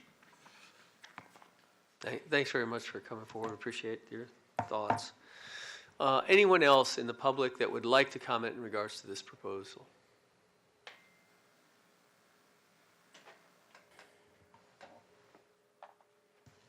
Yes, my name's Chris Strasberg. I live in Tideview. We're Western New York residents for 8 months, and then 4 months we come to Tideview. We're thankful to be here. I just I feel like this is the bum's rush in some ways. We are so uninformed. I'm a capitalist. I believe that in expansion and growth, but this is a painful thing for us. We bought our place 4 years ago. If I could request anything, is just to postpone this a little bit. I'd love to spend some time with your staff. I'd like to spend some time with the designer. I'd like to hear from Mr. Benderson, if that's his name or who he represents, Bendersons. I know our property values are going to decrease. I wonder if our taxes will decrease. Not likely, right? Mr. Roth, not likely. And that's really the nut of what I wanted to say. I just think a little time would be it would be good for me, it would be good for our whole community, and the people on 29th Street, I feel so sorry for those folks. I go down that, it's a little dead-end street. I can't hardly turn around it on my motor scooter when I go down there. It's very narrow. People have homes, nice homes, properties, and the future for them is not good. And when they talk of that expansion to the north across 29th Street as being part of future growth, I wonder what the big plan is for the north, you know, up to Mendoza Road or beyond. There's been rumors about a truck entrance off of the 75. I don't see that happening, but I wonder if anyone is considering that. The extra entrances off of Memphis Road or 17th, we were originally told that all the entrances for the trucks would be internal. I don't know if that's true anymore. And maybe the extra entrances off of 17th is just for the residential units, the rental units. I sometimes wonder, we kind of thought that eventually this would become patio homes across the road where the pastures are. Patio homes or maybe condos, which we'd all love. People invest in their property, they usually take care of it. Rental units, not necessarily so much. And the reason they can't put patio homes in there or condos is because who would buy a condo or a patio home next to a trade port? Where there's light industry, possibly light industry, which I don't know the definition of that, of light industry, but it can be all kinds of things. Trade port is 24/7. Trucks can be in and out of there all day and all night. Painful for us. Understood. I'd push it back a little bit if I could. Thanks for Thank coming you. forward. Yes, sir, thank you. Again, anyone else that would like to speak in regards to this presentation? No, then I will close the public hearing, and we will move on to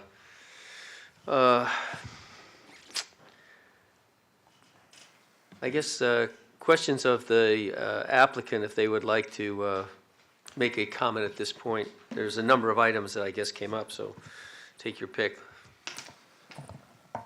Thank you, Commissioners. For the record, my name is Todd Mathis, representing Benderson Development, and I have been sworn. If I could have the overhead, I have the GDP on the screen.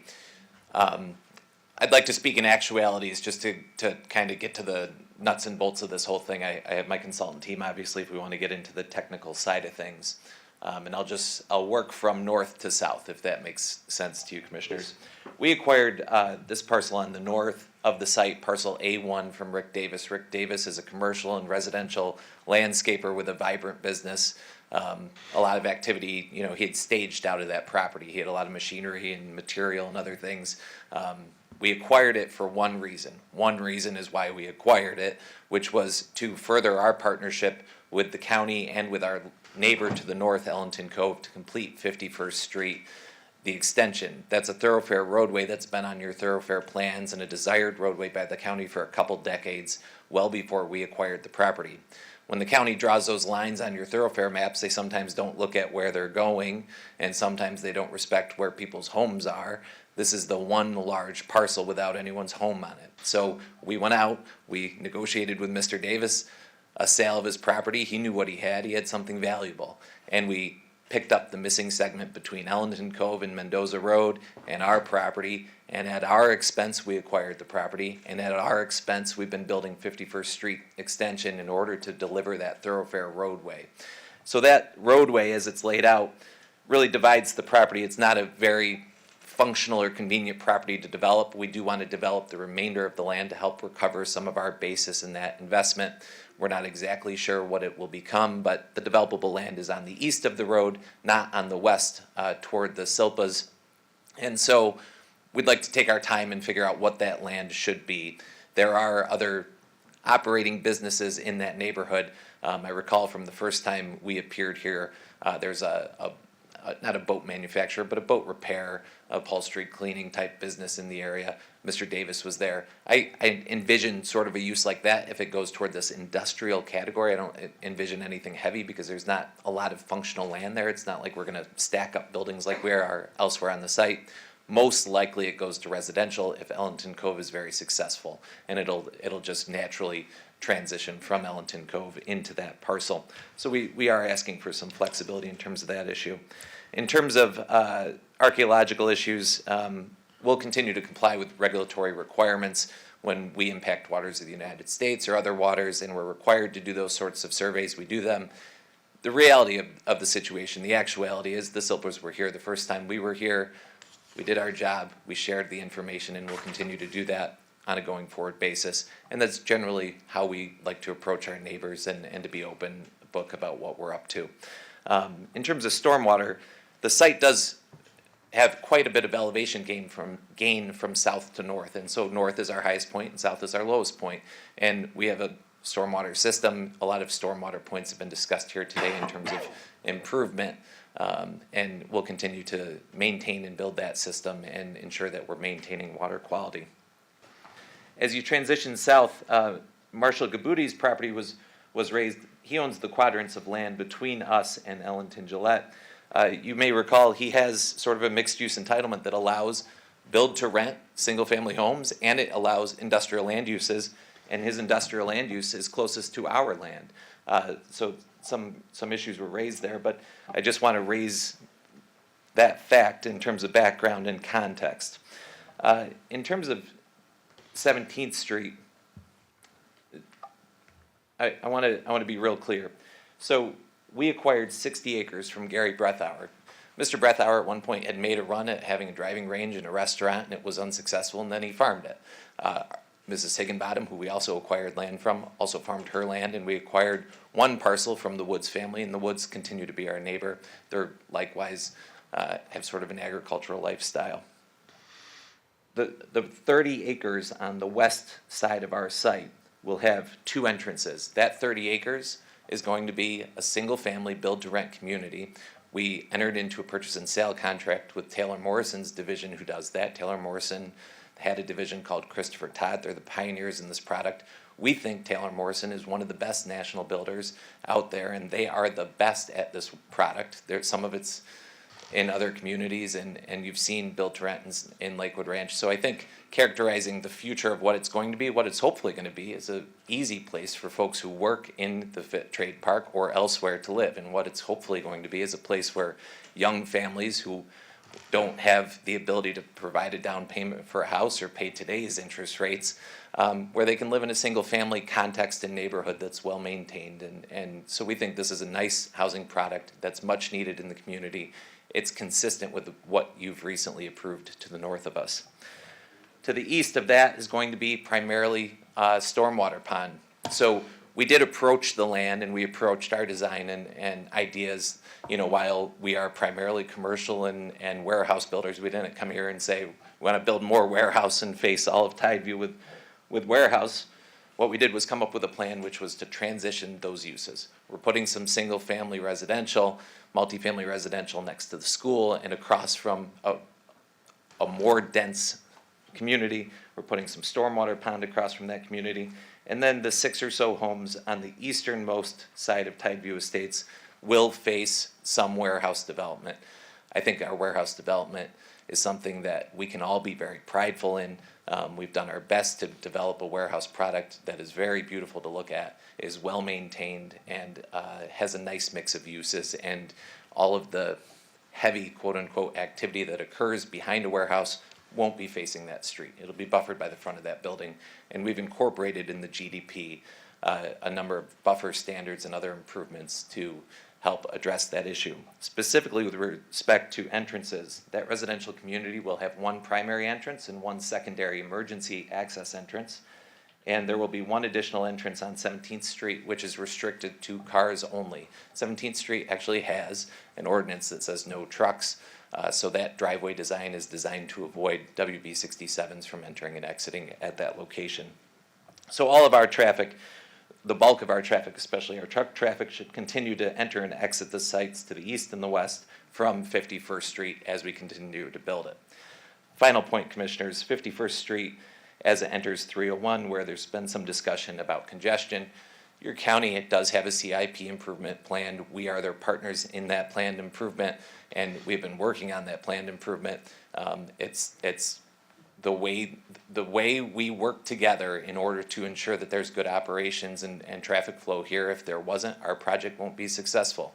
If 51st Street extension wasn't built, obviously it would be to our detriment in terms of the operation of the project. So with that, Commissioners, if you have specific, more technical questions, I'd like to pull up my team and have them answer it, but I tried to address all of the real concerns in the room today. Thank you. Yes, open up for board for questions, Okay. please. Could you show me on this map where your apartments are gonna be, how high they're gonna be? Yes, Commissioner, so if I could have the overhead again? This 30 acres right here is where the apartments will be. The reality of what we're doing is single-story, build-to-rent product. Now, it does allow, the GDP does allow height, but that, I'm telling you, in actuality, we have a contract to sell that land to Taylor Morrison to build single-story product. You have a .50 FAR, is that what it's called?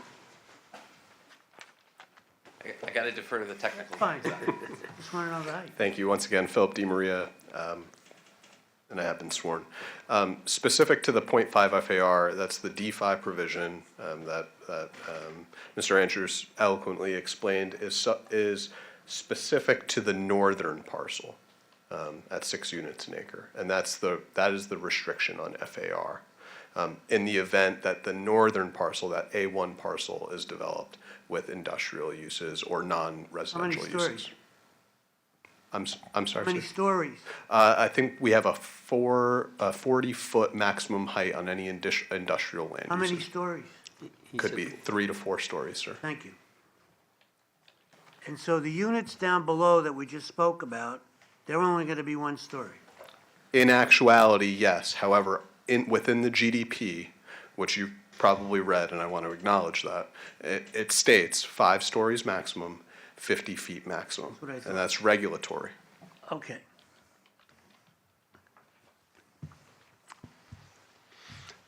Any other questions? I'd just like to say something. Maybe I was asleep, I'm sorry, but it took the residents of the community to let me know that we were gonna have apartments that might at some point be 5 stories high.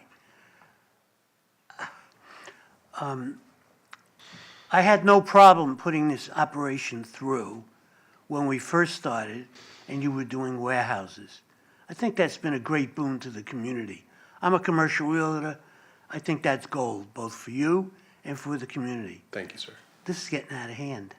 I know what you're trying to do, which is to maximize the profits on this property. That's to your liking. I find it totally incompatible with the people below.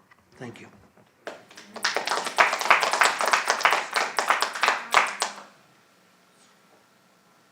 Yes, sir.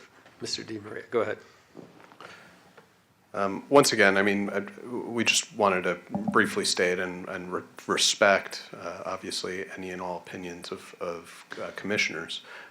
We feel professionally that we've instituted a number of specific provisions, whether those be buffers, additional setbacks, to ensure that there's compatibility between surrounding land uses. Once again, all those are covered in the staff report to a very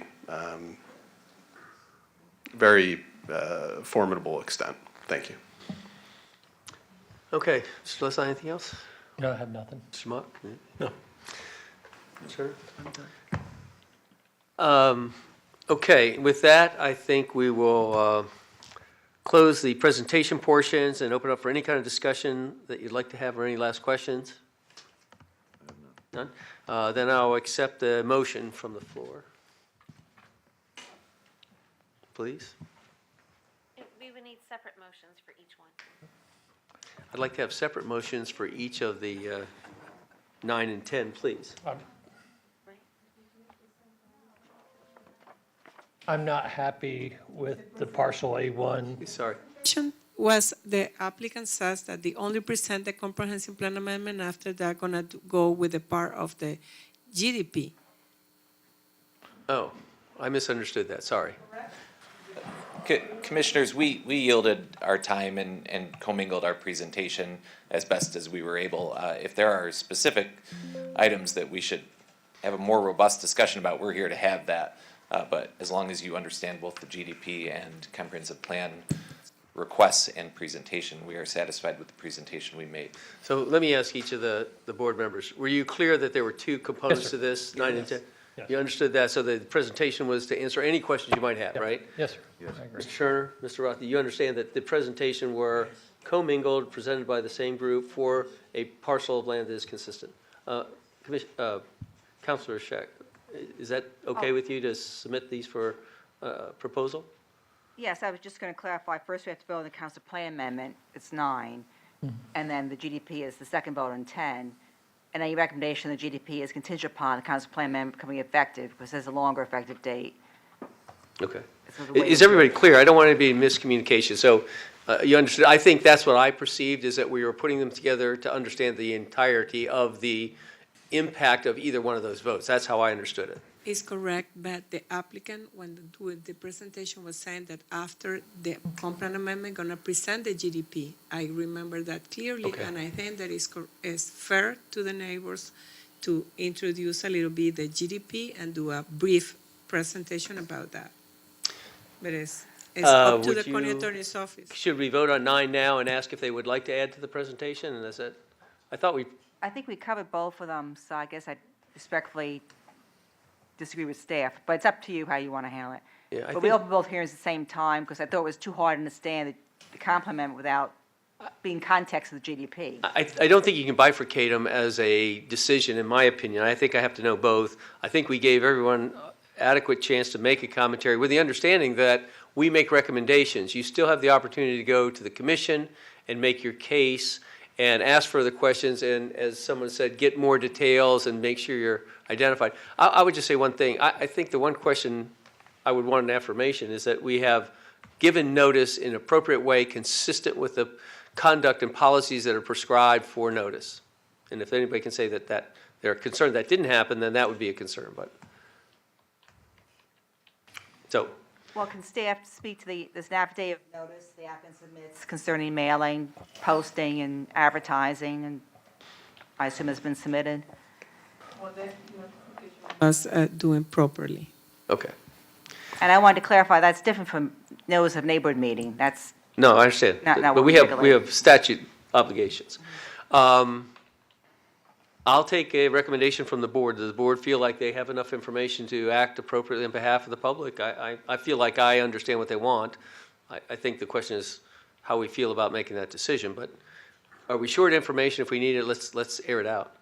Well, why don't we have Benderson's people, if there's any last thing you'd like to say, then say, and You think you didn't get to represent yourself in regards to item 10, which is want to be the, as fair as possible. yeah, I mean, Thank you, Commissioners. I think we have presented you a clear understanding of what our plan of development is. I did defer to our actual plan of development, knowing that you've reviewed the GDP and understand the buffers, building setbacks, height limits, and transition of uses, and that we have come up with a plan that transitions from Ellington Cove south into that A1 parcel in a responsible way. And we've also tried to respect Tideview Estates and the 17th Street realities by choosing land uses that are very similar to, in densities and intensities that are very similar to those other uses, rather than bringing forth all warehouse park, which certainly could have been a possibility, but we understand that that probably would not be the best choice or most responsible choice to request from you all, Commissioners. Thank you. so I'm going to ask if you feel that we haven't successfully aired this out. Does anybody feel uncomfortable with that? I don't want to. If you are okay with the presentation, I accept it, it's okay. Okay, I think it's a good question. I don't sense that anybody doesn't feel like we understand what they're asking for. I think we may have some opinions on how they want to do it. So I'll open it up for discussion for 9 and 10 to be considered collectively and then voted on separately to clarify the rights that they get. So, Mr. Turner, any questions or comments you'd like to make? No, I'm pretty clear. Okay. Mr. Roth, would you like to comment or? I just want to question what you just said. One of these parcels below is a trailer park, is that correct? There are mobile homes in Tideview Estates. Thank That you. it is Okay. individually owned mobile homes. Right. And so you're saying that. excuse me, Mr. Chair, you got to be helpful here. I think should we ask staff, if we get the applicant testifying, then we open up the whole public comment section again. If we Okay. ask any back questions, you go to Never mind. staff. Never mind, thank you. I'm done. No other comments? Maybe let me make, Mr. for clarity for staff. The abutting property, as I understand, is gonna be single family, and it is Taylor Morrison that they've contracted. So this is the abutting versus it being warehouse. This is my understanding, is that correct? In their comments, and has to be multifamilies that looks like single family because the advertising is for multifamily units. Right. There is a new product that we have in the land development code that looks like single family, but there are multifamily properties. That could be 1 floor, 2 floors, and looks like one unit, but they don't have lots. Yeah, I've seen them Is before. what the applicant commented. It seems that would look better than warehouse to me, but. Mr. Turner, anything else? No. Okay. Still Leslie, questions, comments? I'm not happy with the A1 parcel being from agriculture 1 to 6. I think that's just too much in that area. So I will not be voting for either of them. Okay. Mr. Swat. I think Benderson's put together a decent plan. I mean, until there's site plans and we actually see what is going to be coming. I mean, I hate to say we have to at least give them the opportunity to show it. This is the first step of multiple steps to get anything approved. And, you know, it's unfortunate to say that change happens. And it's been 50 years in the coming. We've known this since the comprehensive plan that this development in that area was bound to come that way. Whether apartment complexes would be suitable there, I wouldn't know until we see what kind of improvements are going to be made to the roads and, you know, and what's going to happen in the area. Thanks. And I would say this. I grew up in South Florida, and when I was there, we used to go hunting in our backyard, and now it's not that way. And so I moved. But I would just say this. The one thing I do hang my hat on is when people say something, I expect something of them. And I would say this. We've reviewed a number of projects with the Benderson Group, and I remember. And we've asked them to do certain things to make sure that it was a good product and good quality. And I do think the single-family home product, this rental single module units are very attractive. I have them in my neighborhood at Lakewood Ranch, and I really think they're a new thing for people who can't afford homes or resizing and whatever. So I like that. It's not in there, but he said that's what it's going to be. And so I know this guy, and we know him, and he comes back a lot. And so I am going to entrust our view of that, or my view of that, with them to do a good job. I agree. I don't like all this stuff. The whole thing about getting the roadway through and how that's going to be done, there's a lot of uncertainties, but I don't see how I can not agree with staff, which is that this is basically to be recommended. So I'm going to fall on the side of our experts. So could I have a motion in regards to 9 first, with the expectation that we will also call for a vote on 10? I motion to approve 9, PA 2213, ordinance 2321. I don't know all the other technical. Yeah, I would suggest to say, I move the motion to recommend approval as stated in the staff report. Okay. See, I'm new at this, but I'm sorry, and as in the update memorandum, with the new motion in the update memorandum. how do I say it then? It just include that part of it.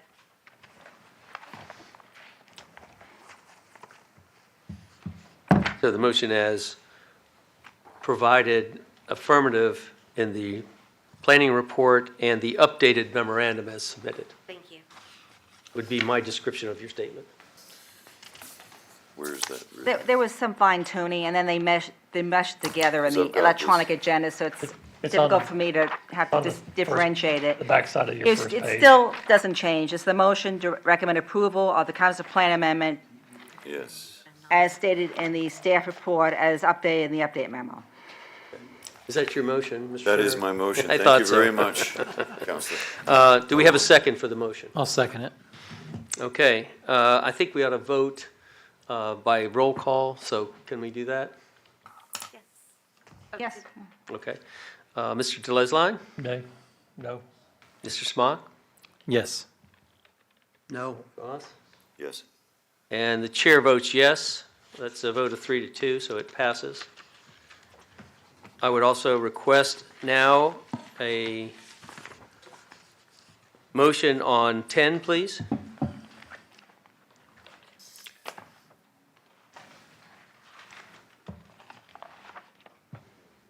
Is there a revised motion for 10? Somewhere in this book? I would suggest if you're going to recommend approval of 10, it would be, I move the recommendation to recommend approval of zoning ordinance PDMU 1704 ZGR 2 as stated in the staff report as updated in the applicable update memo. That was exactly what I was going to say.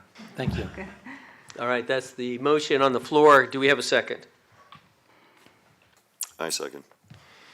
Okay, I'd like to go ahead and call again by roll call. Mr. Delesline? No? Mr. Smock? Yes. Mr. Roth? No. Mr. Turner? Yes. And the chair votes affirmative. It passes. Could you please confirm who made the motion and seconded it? That motion was made by Mr. Smock. The seconder? Mr. Turner. Mr. Turner. Mr. Turner. Thank you. I'd like to thank everybody for coming. I appreciate your input. I hope you'll continue to pursue your interests as they best are occurring. We'd like the applicant to be noted that we appreciate you coming, and we're here watching. Thanks. It's now 1 o'clock, and I guess I will ask. We have staff here. I recommend the lunch Okay. break. So we're going to take a 1-hour lunch break at 1 o'clock. 2 o'clock, we'll be back for a short completion.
Welcome and good morning. I'm Joel Schleicher, Chair of the Southwest Florida Water Management District Governing Board and the board's representative for Charlotte and Sarasota counties. I now call to order this regular meeting of the Governing Board of November 15th, 2022 at approximately 9:05 at the Brooksville headquarters. This meeting is open to the public. Please silence all cell phones. The meeting is being live streamed on our website and is being recorded for broadcast on government access channels. To ensure a high quality recording, please remember to unmute and speak directly into the microphone. If you are not speaking, remember to mute your microphone. If you wish to address the governing board concerning any item listed on the agenda or any item that does not appear on the agenda, please fill out a speaker's card and submit it to staff. Your card will be provided to me or one of the committee chairs, and we will call on you at the appropriate time during the meeting. Public input for issues on the published agenda will be heard shortly after the meeting begins. Comments will be limited to 3 minutes per speaker. When appropriate, exceptions to the 3-minute limit may be granted by the chair. If several individuals wish to speak on the same issue or topic, the designation of one spokesperson is recommended and appreciated. If you provide your information to speak, I am obligated to call on you. When making public comment, please state your first and last name for the record so we know who is speaking. And I will be responsible for maintaining the standard 3-minute limit for public input, or you will be provided alternate arrangements to comment on each topic. As always, anyone may view or listen to the meeting without speaking.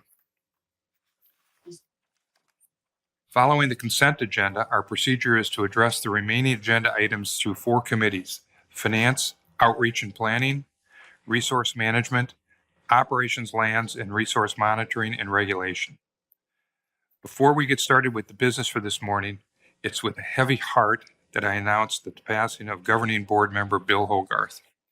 Mr. Hogarth was appointed to the board by Governor Ron DeSantis in May of 2021 and represented Pinellas County. He also served as our liaison to the Tampa Bay Estuary Program Policy Board. Bill Hogarth was a former director of the Florida Institute of Oceanography and the University of South Florida, as well as a former director of the National Marine Fisheries Service. His career in marine science and fisheries spanned more than 50 years. Our thoughts and prayers go out to his family. I particularly would note that Bill served in the Army and spent 50 years devoted to environmental research and technology and fisheries. So it's with heavy heart, as we said, that we recognize the passing of Bill, who has left us far too soon. Now I'm going to introduce the members of the board and our 2 executive staff seated at the dais. Please respond by saying present. Vice Chairman Ed Armstrong, representing Pinellas County. Present. Secretary Michelle Williamson, representing Hillsborough County. Good morning. Good morning. Treasurer John Mitten represents Hernando and Marion counties and is our Finance, Outreach, and Planning Committee Chair. Good morning. Kelly Rice, former Chair, representing Citrus, Lake, Levy, and Sumter counties, is absent today. Jack Bisham represents Manatee County and is our Operations, Land, and Resource Monitoring Committee Chair. Present. Ashley Bell Barnett, representing Polk County and our Resource Management Committee Chair. Good morning. John Hall, representing Polk County and as our Regulation Committee Chair. And joining us remotely. Present. Seth Waitman, representing Pasco County. Present. And Seth, congratulations again on your election, and this will be your last meeting with us, I guess. So that's sad for all of us also. I should mention that Ed Armstrong is the vice chairman, and Michelle Williamson is the secretary. Also seated at the dais is Brian Armstrong, the district's executive chair, and Chris Taminia, the district's general counsel. We have 4 vacancies representing Hillsborough, Pinellas, DeSoto, Hardy, and Highlands counties. Ms. Williamson, do we have a quorum? We do. Seth Waitman will now lead us in the invocation and the Pledge of Allegiance. At this time, please stand. Let's pray. Season of Thanksgiving. We just want to ask you to help us remind us of all the wonderful here. And we ask that you continue to guide us with our decision making. We also are grateful we serve. We also ask to lift up Bill Hogarth's family in prayer, his wife Mary. We ask that you give them a peace of mind that surpasses all understanding and the joy of the Lord. In Jesus Christ's name we pray. Amen. Amen. Allegiance to the flag of the United States of America and to the republic for which it stands, one nation, under God, indivisible, with liberty and justice for all.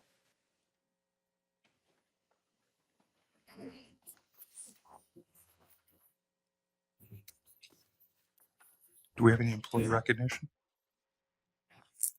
No employee recognition at this point in time. Do you have any remarks you want to make about Mr. Hogarth? Mr. Hogarth's career spans over 50 years in environmental protection and resource protection. He was a leader in the fisheries, and we were lucky to have him for the short time we did. He was a benefit not only to the district, but anyone who his service touched. So we are going to miss him. Okay, thank you, Mr. Armstrong. Do we have any additions or deletions to the agenda? Yes, we have one addition, item 7.2, approval of agreement between SwiftMud and Camp and Paddle LLC for management of the campground and boat ramp at the Chassahowitzka River project. Okay, so there is good cause to amend the published agenda as allowed by section 120.525 Florida statutes. Amending the agenda does not require a vote of the governing board. Does the board have any items which need to be moved? Hearing none, at this time, the public is given an opportunity to comment on any topic not listed on the agenda. I have three request to speak cards. First would be Mr. David Ballard Geddes.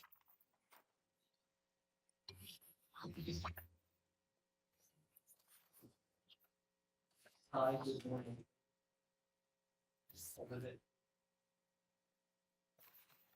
Underpinning county valorem property tax lien is a non-ad valorem water district levy. Now, here's the twist. The county has been sold to the water district. As I've previously displayed in this diagram, the sale is recognized in both resolution and statute law, making the county ad valorem not a property tax lien, but a non-ad valorem water district levy. Over the next few years, the functions that support the county ad valorem lien will be placed under district control. The county ad valorem tax lien will soon be dissolved and the lien will be converted into a non-ad valorem water district levy, dissolving the county and giving rise to the district as the new seat of government, as an unelected body of government, assuming itself as a power of the earth, using the water supply to reduce civilization unto absolute despotism, as written in the Declaration of Independence. As based on the Due Process Clause of the 14th Amendment, this government rebelliously has and is using water as its Second Amendment right, using our current Constitution as its medium hypocritically. This government is a bill of attainder, is a letter of marque, is being used as a form of reprisal. In hindsight, this government, all of it, is soon to be seen as an actual invasion, making neither the county ad valorem nor the water district non-ad valorem a valid form of government. Wanting its cake and eating it too, the county is driving the property tax lien into a water district levy. And is that levy going to go dry? Taxation without duly elected representation is an act of lawlessness in this country. And on December 14th, I will be at Circuit Court Judge Keith Meyer's chambers at 4 p.m. to discuss this levy issue on the ad valorem. And I would appreciate some of you attending that circuit court case down in Judge Keith Meyer's chamber on December 14th. Thank you, Mr. Geddes. Next, David Nellis or Terry Weber Nellis, speaking on flooding in Inverness Village 4. Good morning. Yes, I bought a house and, well, to start off, I've done construction for 40 years, road construction. I've worked for REPA, and you probably know a lot of these companies and Burgess and stuff laying on the toll road. Our problem is they asked for an MSBU, which we knew we were going to have to get, but nobody told us that SwiftMud, your permits weren't pulled by the builder or the developer. So now here we said he was supposed to be in negotiations with the county. And Fernandez, your lawyer, in-house lawyer, was dealing with this at the time. Okay, now it's went to the point where he's backed away from the negotiations. So now we sit here with a neighborhood that the water and the dirt is leaving. It's running between the houses, it's going out on people's property behind us, and it's going out to the trails. If you know where I'm talking about, the trails, the rails to trails, it's pretty much just about on state property there. We've got people with sandbags around their houses, and we've got pictures and videos. When a thunderstorm comes, I don't even know if I can back out of my backyard or my front yard because of the water. Not only the water, the ruts and the ditch it causes. Sometimes there's a 2 foot, sometimes a 3 foot. The other day, the gas lines were exposed. So I guess what I'm here for is asking for help. If we can pinch or do something to get this developer, landowner, in compliance to do something. We don't mind paying our share for the MSBU, and the county has dropped it because they can't get an answer out of the man that they're dealing with. And that's all I've got to say. I appreciate your time. Okay, first of all, just for the record, could you please state your name, full name and address for the record? David Nellis, 4445 Maryland Street, East. Okay, thank you. Inverness 4. And a lot of people probably know about it. You've probably heard off and on about it. I don't. It's been in the newspaper up there and everything else. Is there anything that we as a district are doing about this? Oh, I think we have another speaker. Yeah, you have a few because we've been at the county commissioners for months. Okay. They've been trying to deal with it and fix it. The problem is the man that was supposed to be in negotiation at one time, you were going to act on this 9 months ago. And the problem is he now started to negotiate.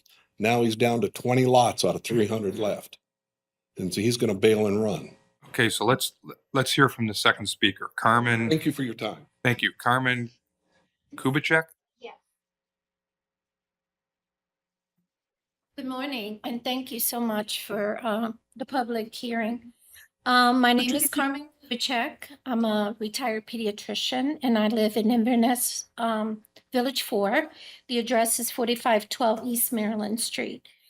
We've been to our county commissioners, as Mr. Nellis said, and we were turned down, unfortunately, because the developer or the seller of the property backed out of giving $450,000 as a retainment, I guess.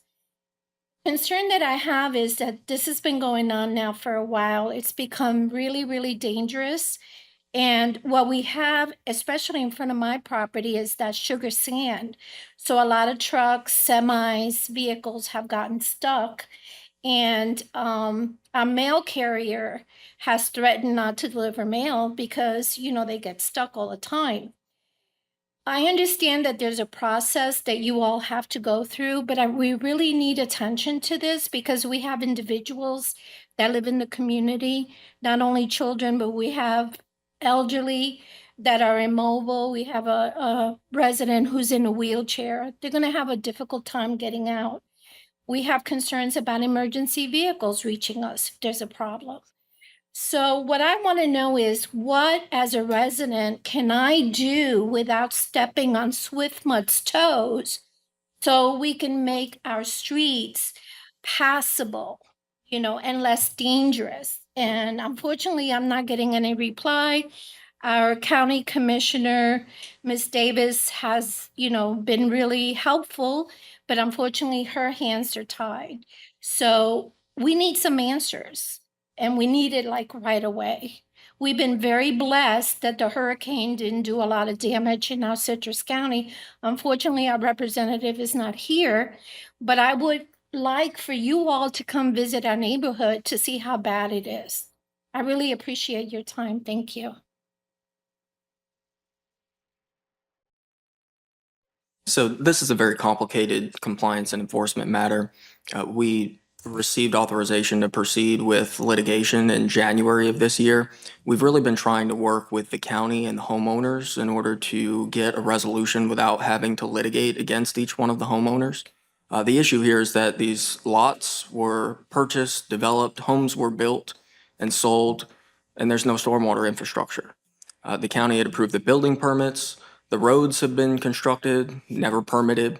So we're hopeful at this point, now that there are new county commissioners, that we will have an opportunity to work with those commissioners as well as the new county administrator in order to achieve a resolution here.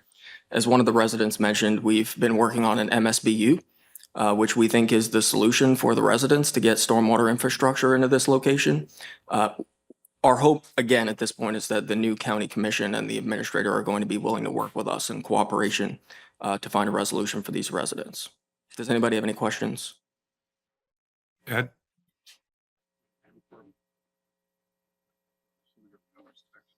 Correct. How do you build a whole development without permits? Yeah, but I mean, it's like. Wow. What county is this? This is Citrus County. Needless to say, we have been working very closely internally. We've spent a considerable amount of staff time in the regulatory division as well as the Office of General Counsel trying to find a solution, working with all of the homeowners in the neighborhood as well as the county and any consultants who might be able to provide us with some assistance. We're really looking at every possible solution here to try to figure out a way that these innocent homeowners aren't unfortunately impacted by our legal process. So,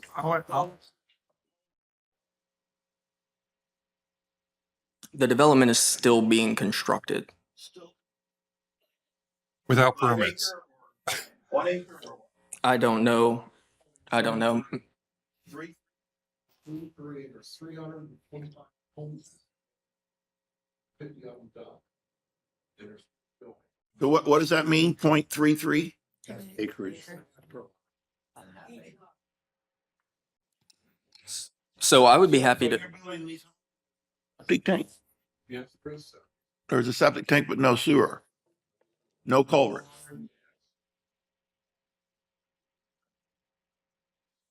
I don't want to, ask you. So this. So now this is my retirement home. I move up here and we realize that your permit was never pulled. So now we're not going to get infrastructure like we're supposed to have this, the storm and all that. Like I say, I have a map that lists the actual retention areas. Okay. And they're built. They got homes on them. So now I don't know where you're going to put a retention area, and it's to the point, like I say, the water, and they're small lots. They're, like I say, not quite a half acre. They're 0.33, and there's 300, I think, and 25 of them. And right now there's probably 50 residents living in there. The houses are done, but there's probably over 100 of them that's got block and they're going up. And every time they strip a piece, there's no silt fence. So my neighbor's yard, the water from the street behind us comes down and brings dirt. She's done soldered her house the second time now because of this. No, I get all that. So Chris, what slipped between the cracks here? No, Mr. Bishop, nothing has slipped between the cracks, except for the fact that the builder and the developer never came to the district in order to get their surface water management system permit. So, we don't find out about this until the neighborhood is already. So why isn't it shut down? Okay. Chris, isn't there another point here that Citrus County staff had a 300, lot subdivision in the middle of construction with no permits, no inspections, and I guess they thought that was okay? I mean, it's not fair to, I know you don't know the answer, but how is Citrus County staff not culpable for being observant enough to realize this project is ongoing and these poor people are left out in the cold? Do you have any context around that at all? I do. I don't have an answer for you, but that's one of the challenges that we've encountered in this case. And part of the issue is that Citrus County also has property where construction has occurred here. So the property owners, the county, and any of the developers' lots that are still left, there are all of those different parties that still need to come to the table in order to find a resolution here. So I don't know the answer to your question, Mr. Armstrong. I do know that we're looking for a solution. The county is going to be integral to that solution, especially because they have property where stormwater infrastructure is going to need to be located. And so what we're trying to do is to work with the county. We have not been successful doing that to this point. But like I said, I am hopeful that there are new commissioners and new administration at the county. And if we can achieve a resolution, then we're going to need Citrus County to help us with that. So far, we have not received that help. Is that, I want a little more color on that. I don't view it as our responsibility or our staff's shortcoming in any way, shape, or form. But are we not getting a level of cooperation from county officials? Can you tell me a little bit more about what the obstacle is to making progress? I don't want to speak for the county, but my understanding is that there's a position that the building permits cannot be denied just because there's no formal stormwater infrastructure. I believe that's the position that the county has taken at this point. Again, I don't want to put any words. It's something that we're looking into. Yeah, I think chapter 163 addresses that, but you'll deal with it. So that's correct. We're in an incredibly difficult situation right now because the residences have been constructed. There's really nowhere to put formal stormwater infrastructure. And so that's the reason that we've gotten with the county and the residents and hope to form an MSBU so that we can find some of these lots that haven't been developed to reconfigure a stormwater management system in order to resolve this case. And I think, we're hopeful that we can get there. So far, we haven't been able to achieve a resolution. Can we hold them to the fire on a certain timeline as far as getting that resolution in place, or is there any other? A timeline as far as what do you mean? Like getting that MSB in place, and if they do not comply with that, then what is the other road we take? Yeah, so these residents have been sent to us from the county. There was a meeting where the county considered the MSBU, and these residents were told to come here. So what we're going to do is to hear their concerns, and we will be sure to meet with every one of them, and we'll bring this matter back to the board in December to provide you with an update on where the actions stand. Is that acceptable? Yes. Thank you. Yeah, I think Mr. Mitten has a question. Well, just, you hear stories like this, but typically they're, from the old days, so, and I want to first recognize, and you mentioned this, the county's not here, so we don't hear from their side. So, but as I understand it,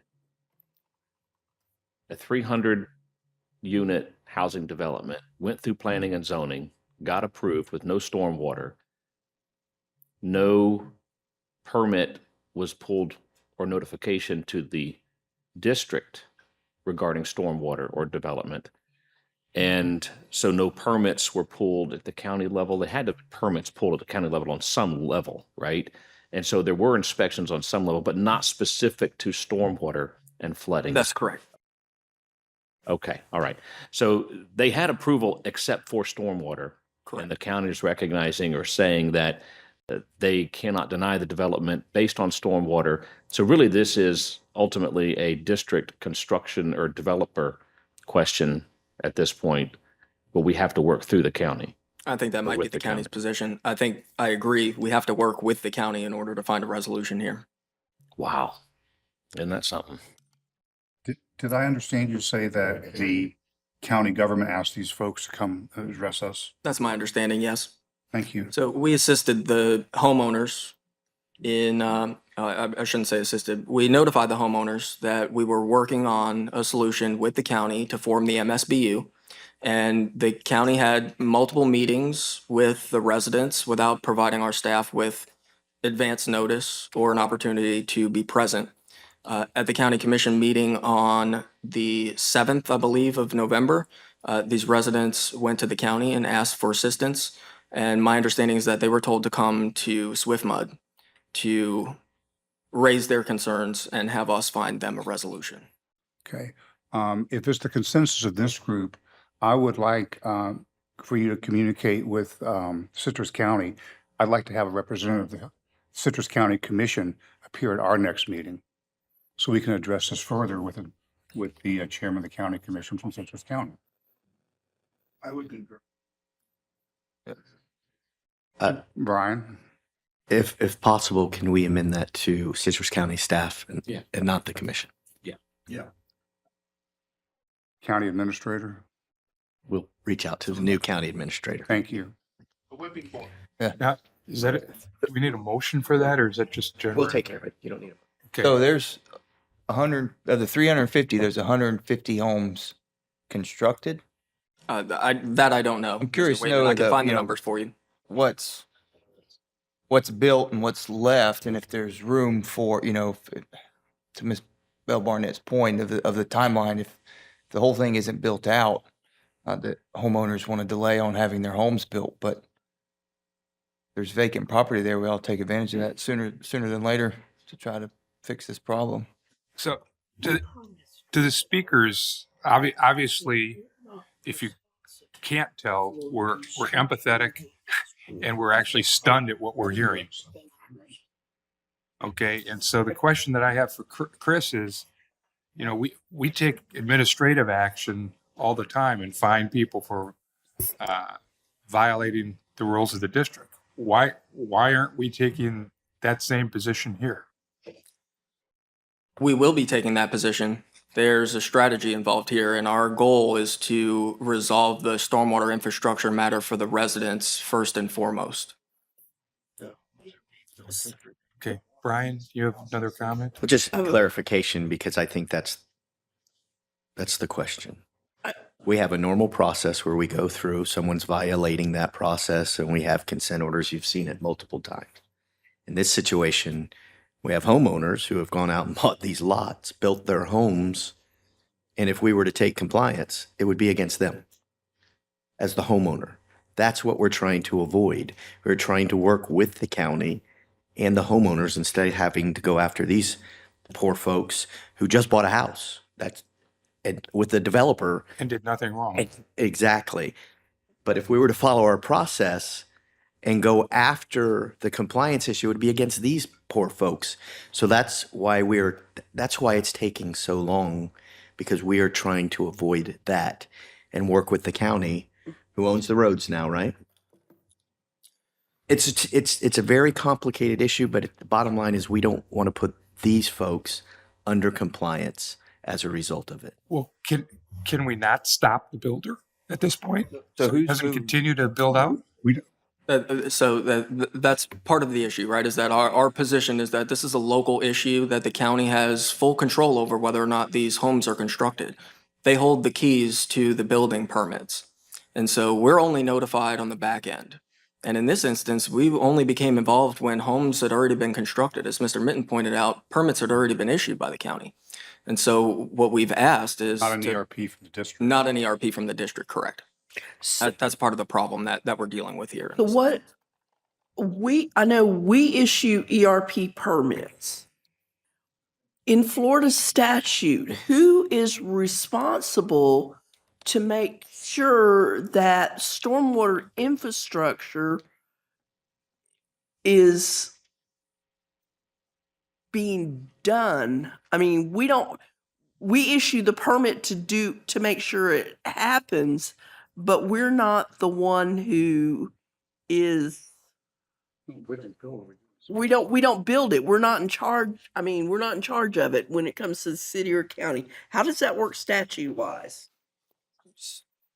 The statutes and the rules, essentially the way that it works is that you have a developer who comes in, they develop a residential subdivision, they sell the lots off, and then it's turned over to homeowners association. The homeowners association is a legal entity. It's formed by the group of homeowners who benefit from the system. And so it's the homeowner association's responsibility in order to operate and maintain the surface water management system. That's where all the dues for homeowners, the homeowners association dues go to paying for the operation and maintenance of the stormwater management system. What happened here is that process didn't work. So we don't have a homeowners association to pursue in litigation. We don't have a developer in some instances to pursue because they're gone. And so what's left pursuant to the statutes and the rules is that the homeowners are responsible for operating and maintaining the system that is located on their lot. And each of the homeowners has that responsibility. They can choose to form an MSBU, a homeowners association, or some other legal entity in order to take care of operation and maintenance responsibilities. If they choose not to do that, and this has happened to us in the past, we have pursued individual homeowners in order to make sure that there's stormwater infrastructure that benefits the community. How come the county, when it permitted those homes, would not have made sure that the infrastructure was there to manage that many homes? And this is what I want to say to supplement something that I said earlier. I don't know, and I would love to hear from the county. I think the county is probably either staff, probably county staff are going to be the ones who have the direct answer to your question, Ms. Williamson. I mean, in Hillsborough County, you can't do anything without even a traffic study.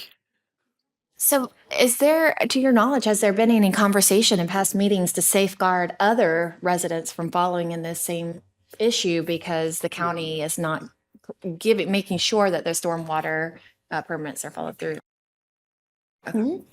Is the developer still around and viable, Chris?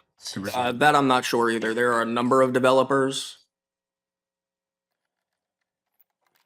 As part of our Wasn't one master investigation, developer for all that had responsibility for we're the looking into that. Chris, so within our process, I assume we're going to try to expedite it. You know, the sooner we get, it's kind of a race between homes being built and what we can do. Certainly hope that we're able to go lightning speed on this to get some sort of relief sooner than later, because I don't think building's going to slow down unless they absolutely have to. Sure, I understand. Yeah, there's a balance here, right? We want to get the right result. I understand that we want to get it expeditiously, but I don't think we would sacrifice the right result in the end for expedience. Again, that's something that we would take your direction on, and we will be back next month to provide you with an update. Without an ERP permit being obtained, do we have any authority to stop construction on the other 150 lots until it's resolved? That's also something that we're going to be looking into. Okay, so I think bottom line here is we should have an agenda item next month, get an update from Chris, and we've asked for county administrator to be at the next meeting. We will ask. And hopefully we won't be as stunned at the end of the next meeting as we are right now. Well, reach out. I'd prefer the administrator, personally. yeah. I think they start next week, the new administrator. Okay. So again, our empathy and apologies to the homeowners, and obviously we're doing what we can. Okay. I hope the rest of the meeting goes better than this. Before the board considers action on the consent agenda item, are there any requests to speak blue cards? We do have one on item 2.5, so that item will be removed from the consent agenda and placed on the appropriate committee agenda presentation. May I have a motion to approve the amended consent agenda? So moved. Second. Do we need a voice vote or? Okay. Roll call vote or not? Yeah, we're doing. Okay. Joel Schleicher, Yes. Ed Armstrong, Yes. Michelle Williamson, Approve. John Minton, Approve. Jack Bishram, Approve. Waitman, Approve. Ashley Bell Barnett, Approve. Hall, Approve.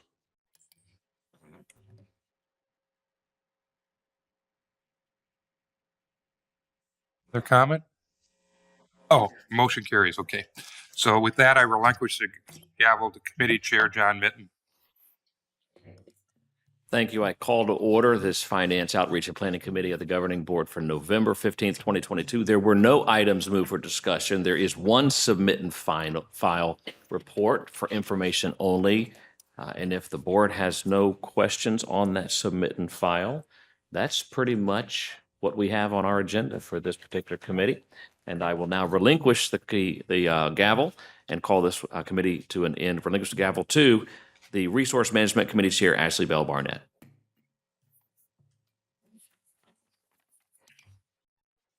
All right, good morning. Sorry, I might be in front of me. 1 second.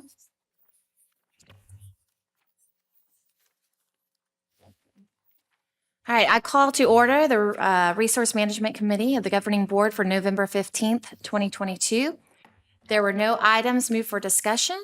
And with that, our Resource Management Committee is now stands adjourned, and I will pass it on to Mr. Jack Bishram. Thank you.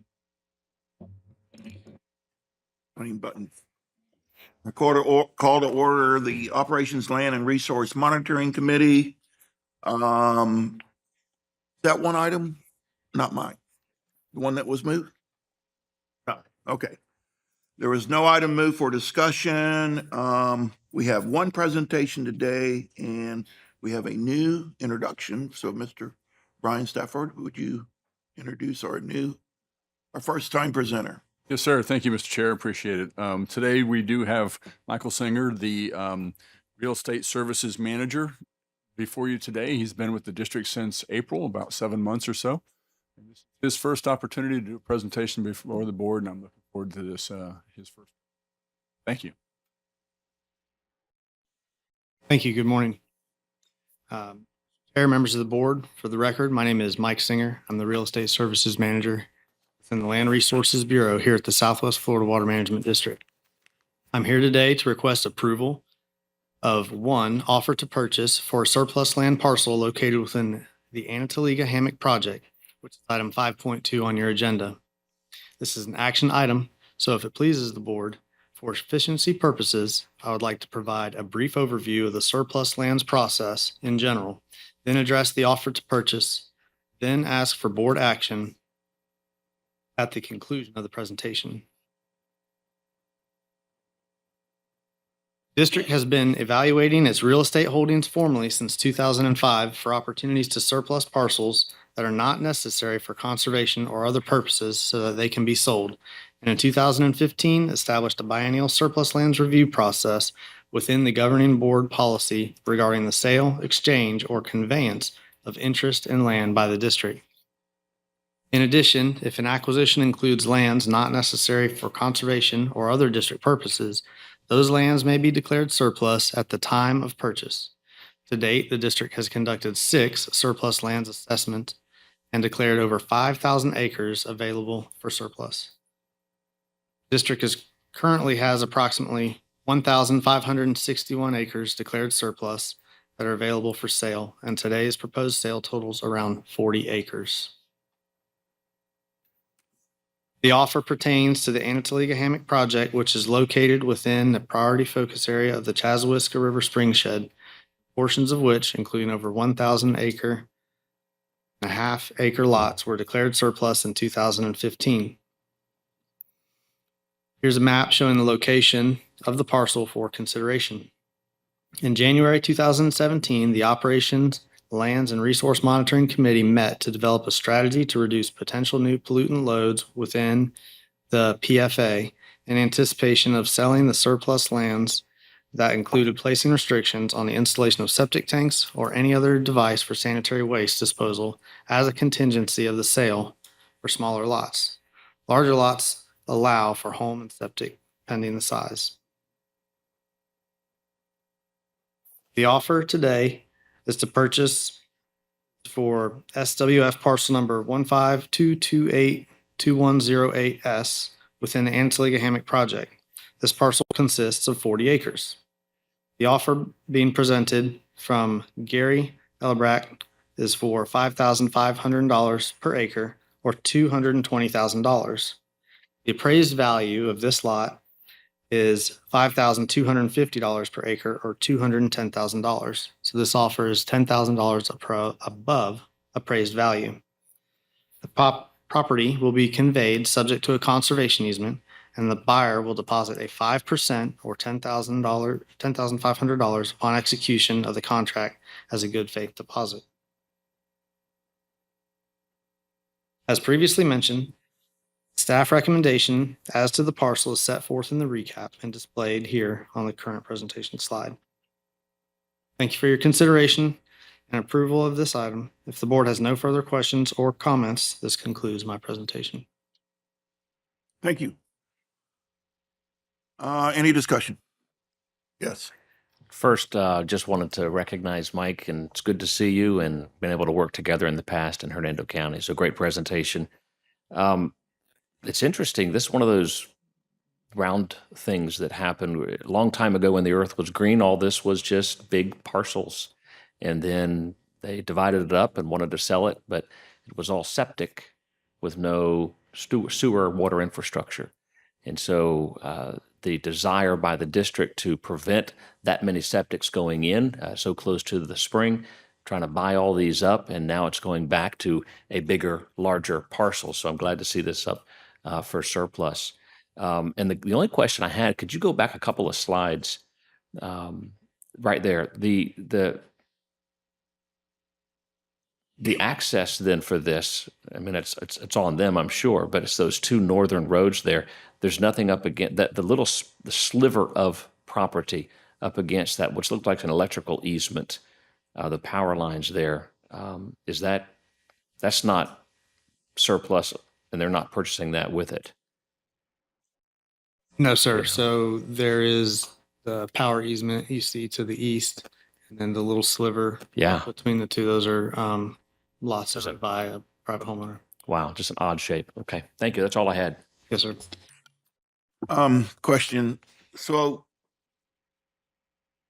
I see there's two little, and I brought this up the last time we did this about a year ago, didn't we? Do one of these things. So why those two little pieces there? I think it's to the north and the west, maybe not, but there's two adjoining. How big are those little squares adjoining the red line there? You know? Off the top of my head, those particular lots, I do not. They range from half acre to acres or 2 acres. Okay, so they're small. Sure. So why wouldn't you just give it to them?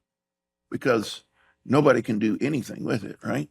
Those smaller parcels? Those two little smaller. They just have it for free.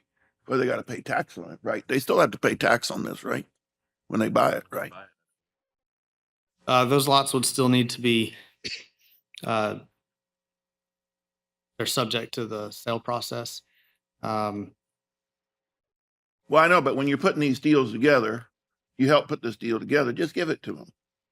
You've got a lot of little squares to get rid of there, right? We do. We have quite a few. I'm sure we could try to find. Because then we can collect, or the state, or is this Hernando or Citrus County? This is Hernando County, yes, sir. Hernando County can collect another $100 a year on them. Just give it to them, right? We have brought it up before, but that's okay. All right, this is an action item. Go ahead, Brian.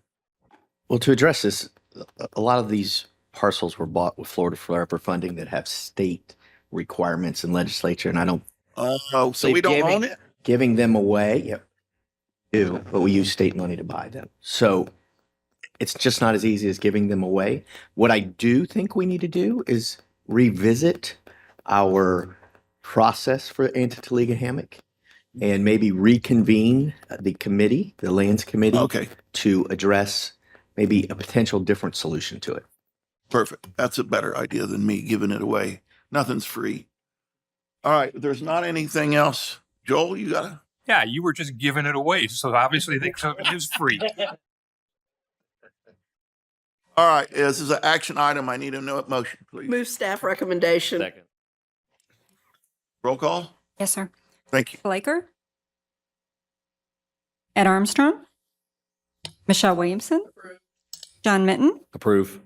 Jack Bishman, Approve. Seth Waitman, I'll just give my support away for free. Or Bell Barnett, Support. and John Hall. Support. Motion passes. All right, motion passed. We have no submit and file reports today. Operation Land and Resource Monitoring Committee stands adjourned. And this will be the last time regulation Seth Wakeman will chair a committee. Go for it. Thank you. Call to order the Regulation Committee for the Governing Board for November 15th, 2022. There are no items moved for discussion. Have no presentations or submit and file reports today. So this concludes our Regulation Committee. Mr. Chair? That was a final report. Trained well under Ms. Seacrest and the Ms. Barnett's meeting now. Mr. Chair. This meeting's totally out of control. Yes, John. Thank you.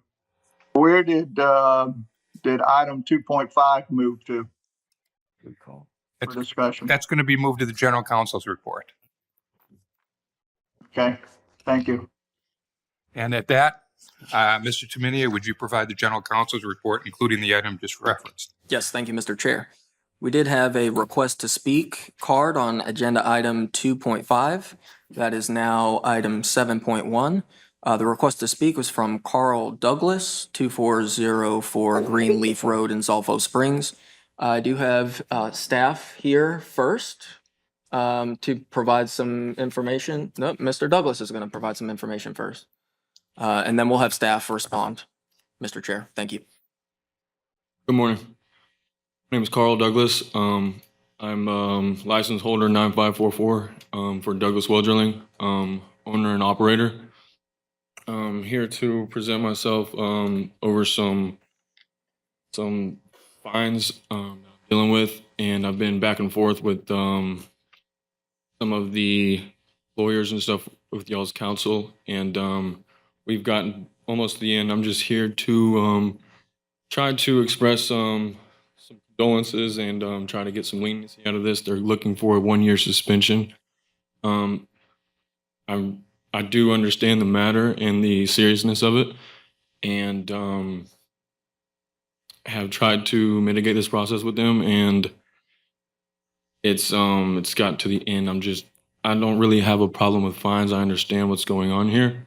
I'm just trying to leverage my ability to practice well drilling, as I love this job. And I've had a very good track record throughout my years of well drilling. This is my first run-in. I know it's a big matter. I'm just here to try to get some leniency. Thank you, Mr. Douglas. I do have staff from the Office of General Counsel provide a response.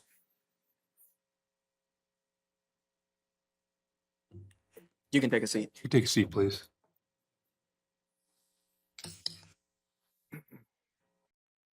Good morning, Mr. Board. My name is Rachel Simpson. I'm here from General Counsel.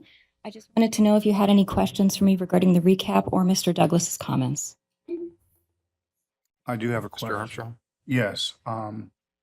The gentleman, Mr. Douglas, referenced that this is his first issue of any kind, yet I see in the staff report that he'd accumulated a total of 39 points against his license, which is over the 36, which triggers the suspension. Was that all related to one incident, or were there multiple incidents? It was all related to this one incident. Unfortunately, this particular violation involved a delineated area involving the contaminant of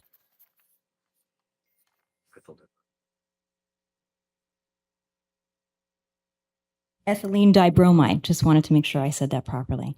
It's a very serious contaminant. The long-term studies really haven't been done on human exposure, but there are animal studies that have been done on it that demonstrate multi-organ toxicity, and also some, I think, anecdotal reports on impacts to fertility long-term.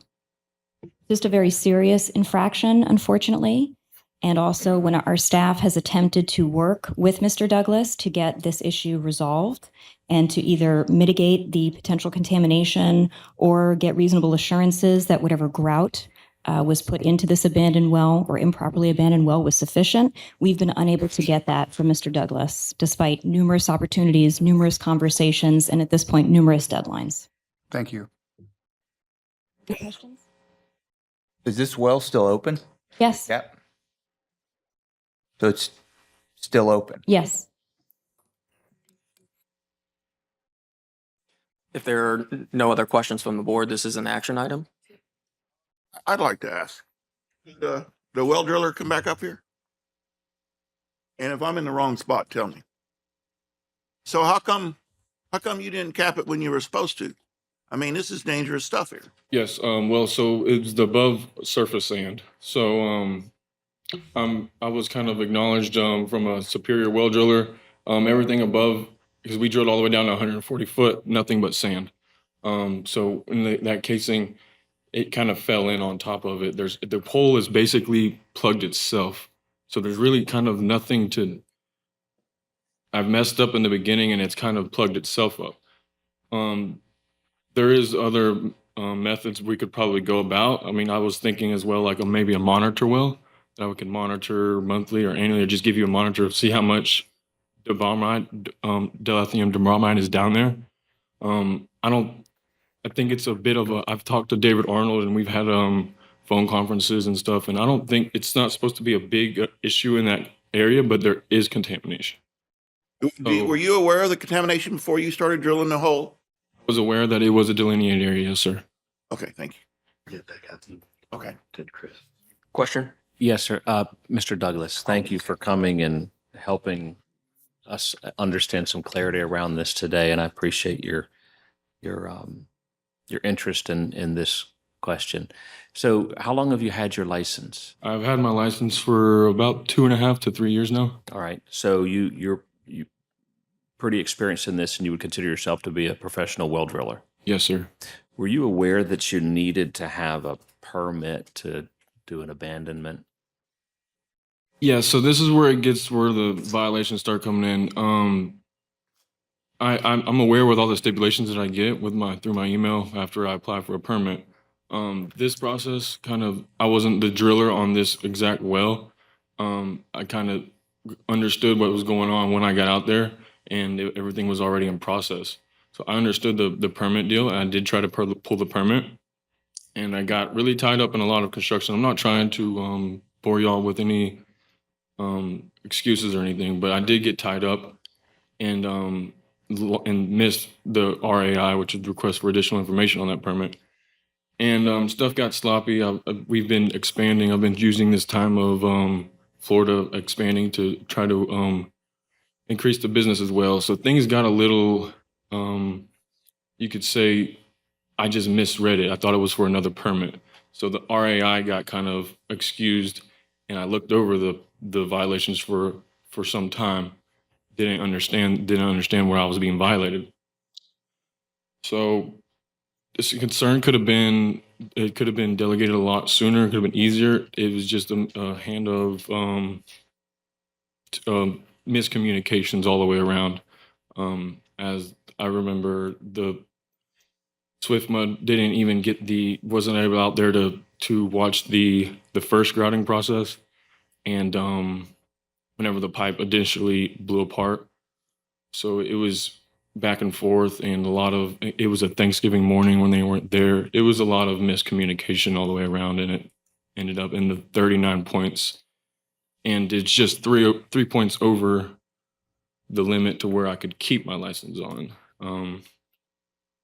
I'm just trying to, I'm willing to work as well. Any type of fines and liens or whatever that is. I just would like to keep the business process running and handle this. Yeah, I agree. I think I found that fines and points bring clarity quickly and with communication. So, all right, thank you for your answers. Mr. Armstrong? Yeah, I would.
Next to the drag strip.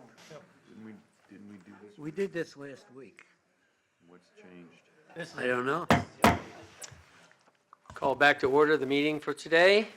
The first thing order of business I want to announce that I did receive from a previous submission, further information in regards to the Gamble historical information from Miss, Oh, the woman who submitted her. yes, I'm master's trying to remember her degree? name, yeah. Silpa. So, Silpa. yes, so she supplied some additional information. I gave it to the clerk. It'll be available. Looks very intriguing, but we'll press on. So, are we ready for the last submission, please? Number 11 is PDR 2127 CG Taylor Ranch SMR Taylor Ranch LLC, and it's a rezone of more or less 2,307 acres from A, WPE, WPM, ST, General Agriculture, Watershed Protection Evers, Watershed Protection Lake Manatee Special Treatment Overlay to the PDR Land Development Residential retaining the overlays. The site is generally located at the southeast corner of State Road 64 East and Burnside Boulevard at 18900 State Road 64 East, Bradenton, and approving a general development plan, large project application for 4,500 residential units, single-family detached, semi-detached, attached, and multifamily, a personal wireless service facility, and up to 20 acres for a possible school site. The case manager is Dorothy Rainey, and he presented the cases, Mr. Kyle Grimes and Katie LeVar, Miss Katie LeVar. First, can I ask the board, has there been any? No. No. No, sir. Size 11 shoes. Still no. All right, so no ex parte communication by any, including the chair. Staff has made the introduction. Applicant presentation, please. Good afternoon, Mr. Chair, Planning Commission. Kyle Grimes, attorney with the law firm of Grimes Galvano, and I have been sworn. Here today on behalf of the applicant, LWR Communities LLC, the master developer of Lakewood Ranch. We have with me today, we do have some representatives from Lakewood Ranch, as well as our development team with Stantec and Ardura, and also have one of the current property owners, Mr. Jay Taylor. We're here today, once again, to discuss the Taylor Ranch property that is located at the southeast side of Burnside and State Road 64. As you will likely recall, we were recently here before you and ultimately the board on a future land use change for this property to UF3, Urban Fringe 3, consistent with Comprehensive Plan Policy 2.1.2.8. That future land use application was approved by the board for transmittal to the state in December. And as we discussed in those last hearings, staff has been doing a concurrent review of the future land use change under the comp plan, as well as what we have before you today, which is a rezone to planned development residential with a general development plan.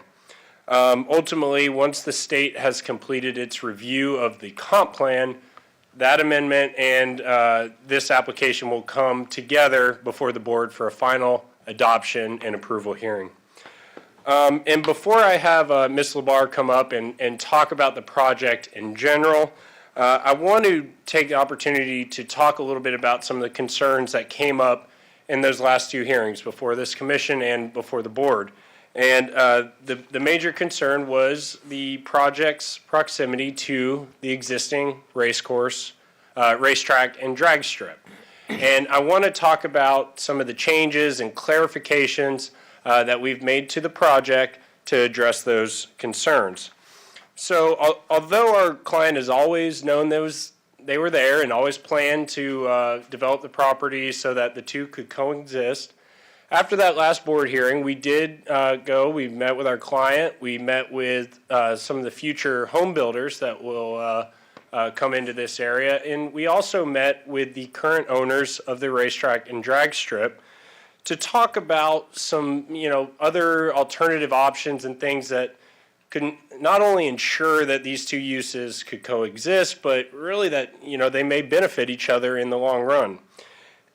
And so out of those meetings, what we've landed on is that in addition to the large oversized buffer in the northeast corner, which you can see in that darker green there, this is the northeast corner of the site, and the racetrack is just to the top of that screen. We're providing an oversized screening buffer there that'll allow for a berm wall with a combined height of up to 25 plus feet in height. And that will continue all the way down to the future location of 44th Avenue. But more importantly, what we did after talking with the racetrack owners and our clients is come up with an idea for this 140-acre site identified there on the screen as Parcel C, to turn that into a use that is really can be compatible with that racetrack. And so what we have done is designate that as a race village. And what that means is that this area will be specifically designed and marketed towards buyers, owners, and tenants that not only really understand and appreciate the uses and operations at the racetrack, but that want to live in close proximity to it. And I know we've heard quite a few people at the last board hearing that I think there's a lot of interest for that. And so what we will have now, because one of the major concerns was having your more traditional single-family homes, close proximity to the course, we will have a large 80 to 100 foot wide buffer with a 25 plus foot berm wall combination in that northeast corner.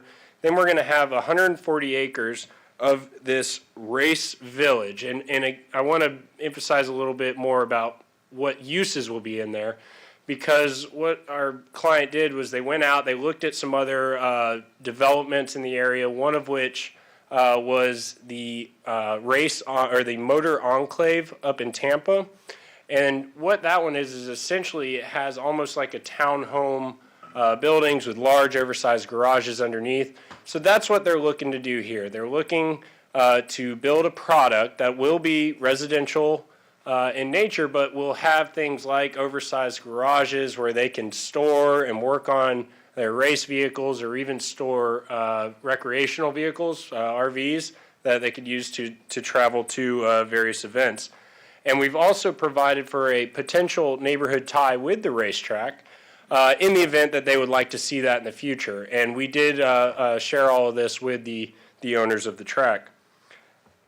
And so again, what we'll have now is the large berm wall separation, the race village, and then we'll also have this upland habitat preservation that you can kind of see under the red portion highlighted there that will be maintained. That is upland habitat and some wetlands that will be preserved moving forward. So we're really providing a much increased buffer and doing a compatible residential use in that area closest to the track. And then lastly, in addition to these buffering provisions, we're proposing some stipulations for the deed restrictions to not only require the traditional notice to owners that are in your sales contracts and declarations that, hey, there's a adjacent track, but we're going a little step further, and we're requiring that these stipulations will require that all declarations recorded throughout the entire Taylor Ranch will include provisions such as that, one, the future owners do recognize that there is these pre-existing operating racetrack and drag strip, that the race village is specifically designed for buyers, owners, and tenants that desire to be adjacent to those, and that the future owners recognize that these are pre-existing permitted uses, and that by purchasing a lot in the subdivision, each owner recognizes those rights and agrees not to object to those permitted uses going forward. And I do want to briefly note that Ms. Nicole Knapp and your staff did put together a very good memorandum where she looked back through the history of the racetrack to show that it is a lawful existing use pursuant to a longstanding special exception. And then most importantly with those deed restrictions, because these are at the end of the day for the benefit of those drag strip and racetrack, we did provide a provision that those deed restrictions, those specific sections, would not be able to be amended or terminated without the prior written approval from the then owners of the drag strip and racetrack. So, you know, we really wanted to show that our client does not, they intend to see this racetrack and drag strip continue, be successful, but not only that, with some of the changes and clarifications we're making here, that the two could really work together. So with that, I'm going to turn it over to Katie to touch on the present to you our proposed general development plan, rezone application, and consistent with the requirements of the comprehensive plan, we did prepare and have staff review a large project application narrative with this application. And so the project is approximately 2,307 acres. We're rezoning from general agriculture to planned development residential. We propose 4,500 homes. Those homes would include single-family detached, attached, semi-detached, or paired villas, as well as multifamily. We also propose a few ancillary uses, like a future 20-acre school site, as well as a personal wireless service facility. As Kyle said, the site is at the southeast corner of State Road 65 and Bourneside Boulevard. And I also would like to note that the entire property is located within the Lakewood Ranch Stewardship District. Today, the future land use category remains general agriculture, ag-rural, agriculture-rural. As Kyle said, the comprehensive plan amendment was transmitted to the state, and we await comments back from the state. With that amendment, there was a D5 provision limiting the density to a maximum of 4,500 units. And so, again, the general development plan and rezone that's before you is the implementation of that comp plan amendment. The amendment will come back before you. The amendment and rezone will go before the Board of County Commissioners together at a future public hearing. Existing zoning of the site is general agriculture, and again, we propose planned development residential. This is the overall plan of development. This is our general development plan. Again, it shows the 4,500 units with a gross density of 1.95 dwelling units per acre. The future school site is located at the eastern edge of the property, just north of the extension of 44th Avenue. So Kyle was showing you parcel C, which is identified as the future race village. If you just due south of parcel C, even the notation of that, that's the future school site. Bourneside Boulevard is constructed. It is a major thoroughfare, and it's operational today. That serves as the western edge of this project boundary. Other major thoroughfares include 44th Avenue East, as well as Rangeland Parkway, and both of those major thoroughfares are proposed for extension through this project with development. We have several access points from both State Road 64, one access point from State Road 64, several across Bourneside Boulevard. Those are indicated with the yellow arrows on the screen. Specific details regarding access points, of course, will be approved with future preliminary final site plans, but this plan does contemplate several internal access points, so internal circulation, both from major thoroughfares and within the neighborhoods, will be provided.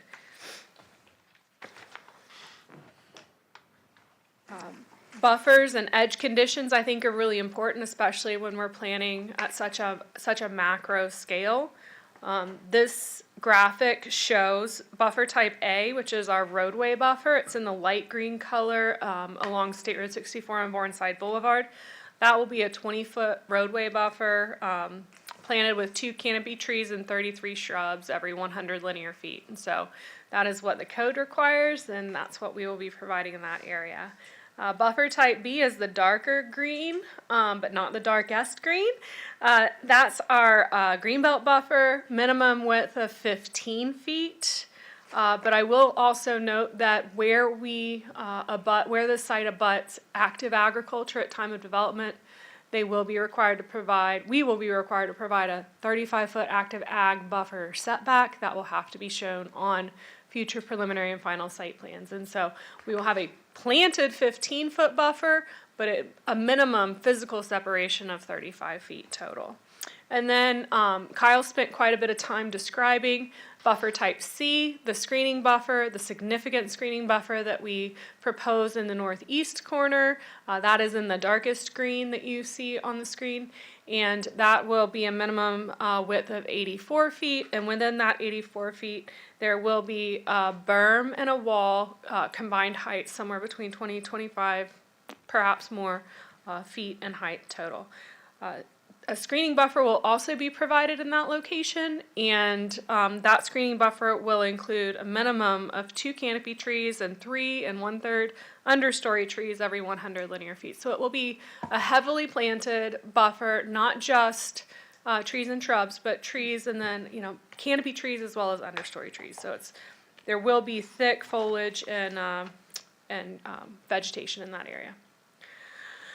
We have 2 specific approval requests with this application, and both are pretty standard. The first is we're seeking specific approval to be able to provide our second means of access as an emergency-only access during construction. When you're phasing development again at this scale, sometimes during construction, folks run into trouble with making sure that they can provide 2 means of access, direct access, in certain phases. And so there is a solid commitment at the completion of development. There absolutely will be 2 means of access within every phase and subphase of this project. But during the development phases, earlier in the development phases, we're just asking for some flexibility in ensuring that you have safe ingress and egress, but perhaps having one of those be an emergency-only access in an interim condition. The second request is regarding residential street trees. We have a few creative alternative roadway designs, and in order to be able to implement those roadway designs in a few of our parcels, we're proposing this alternative.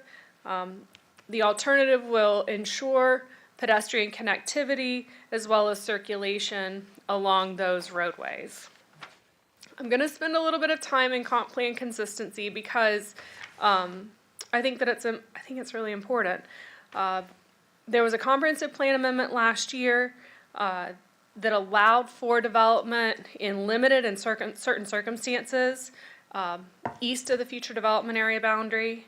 This property is allowed at a maximum density of 3 units per acre because it's adjacent to existing development that is suburban and mixed use in nature, and we propose residential and non-residential uses, which include homes as well as schools and public facilities.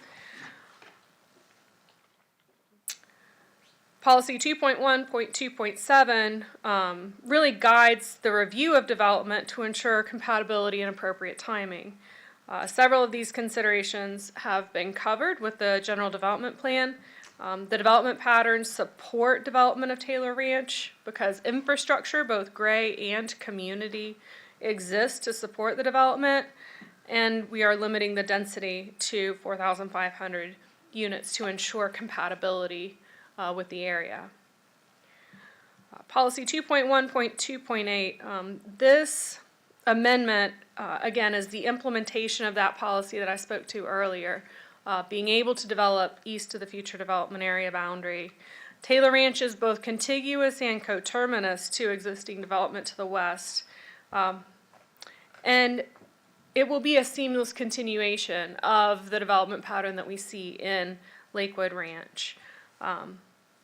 Again, the entire site's in the stewardship district, and so improvements to infrastructure will be the responsibility of the master developer as well as the stewardship district. Finally, and I spent quite a bit of time talking about the roadways, but this site has direct access to an existing thoroughfare. It will provide for the extension of 2 future thoroughfares, both of which are already constructed up to Bourneside Boulevard. Public utilities exist today to serve the site and development. And again, any future capacity-related improvements associated with this development will be the responsibility of the master developer, consistent with this policy of the comprehensive plan. As we consider emerging trends, this proposed development is compatible with development in this part of Manatee County. It is a logical extension, again, of the development that we see in this area. And the mitigation techniques that are outlined in this comp plan policy are implemented in the general development plan that you have before you today. And, you know, certain things like buffering, setbacks, noise attenuation techniques, as well as density limitations are provided in the GDP consistent with this policy. And finally, the preservation of environmental features. This GDP provides 34% open space, which translates to nearly 789 acres of open space for the project as a whole. Native habitat preservation is prioritized. This site has historically been used for agricultural purposes, so every piece of habitat that exists is pretty much being preserved for the most part, and that's pretty significant. We think that it will provide nice buffers between neighborhoods, and I think that, you know, being able to do that at this large scale is pretty tremendous. And so habitats as well as wetlands will be protected and preserved to the greatest extent possible. And so in summary, I'll wrap it up because I know everybody's ready to call it a day. It's my professional opinion as a certified planner that the application meets the requirements of the comp plan and land development code. The request again before you today is a rezone to plan development residential. You do have a positive staff report before you. Your staff, as always, have thoroughly vetted all of the materials that we presented to them for review. We respectfully ask for your recommendation. Our entire team is here and we're happy to answer any questions that you may have. Thank you very much. Did further? Go ahead. Mr. Chair, I just wanted to clarify one thing because we passed out to you the general development plan and the stipulations. I just wanted to note that those are, the general development plan just has the slightest change of regarding that buffer and then designating it as Race Village. We've provided this to your staff previously and given a copy to the clerk, and then the stipulations are just, you know, what we've proposed in addition to what's already in the staff report. So I just wanted to explain that a little further. Okay, thank you. Questions for the applicant? Yeah, I do have one. Well, first I'd like to make a statement. I mean, that's a very creative way to try and get around the track challenge. And I think it's actually a very interesting residential use that I think there's a demand for even outside the race village. My question is actually, how did he react? Or how did the owners react? Well, I'm not going to speak for him. I actually, Mr. Grimes behind me was at that meeting, but he, from what I understand, he seemed to Fairly receptive? Seemed to be receptive to it. How high is the wall? 25 feet. Thank you. What is it made of? We haven't designated that in here yet, but it is wall, not fence. Do you think it could be a wall of foliage? No, we're doing an actual structured wall, and then there will be vegetative plantings on the outside of that wall as well. So what you just said is it will be concrete? I'm not sure exactly which material, but it will be a solid structural wall, not a fence or anything like that. Gentlemen? I'm good. First of all, I think this is creative stuff. I read the comments, and there were a lot of positive comments about the racetrack. And I do think when we develop, we've got to look at the existing conditions. And I think this is super creative.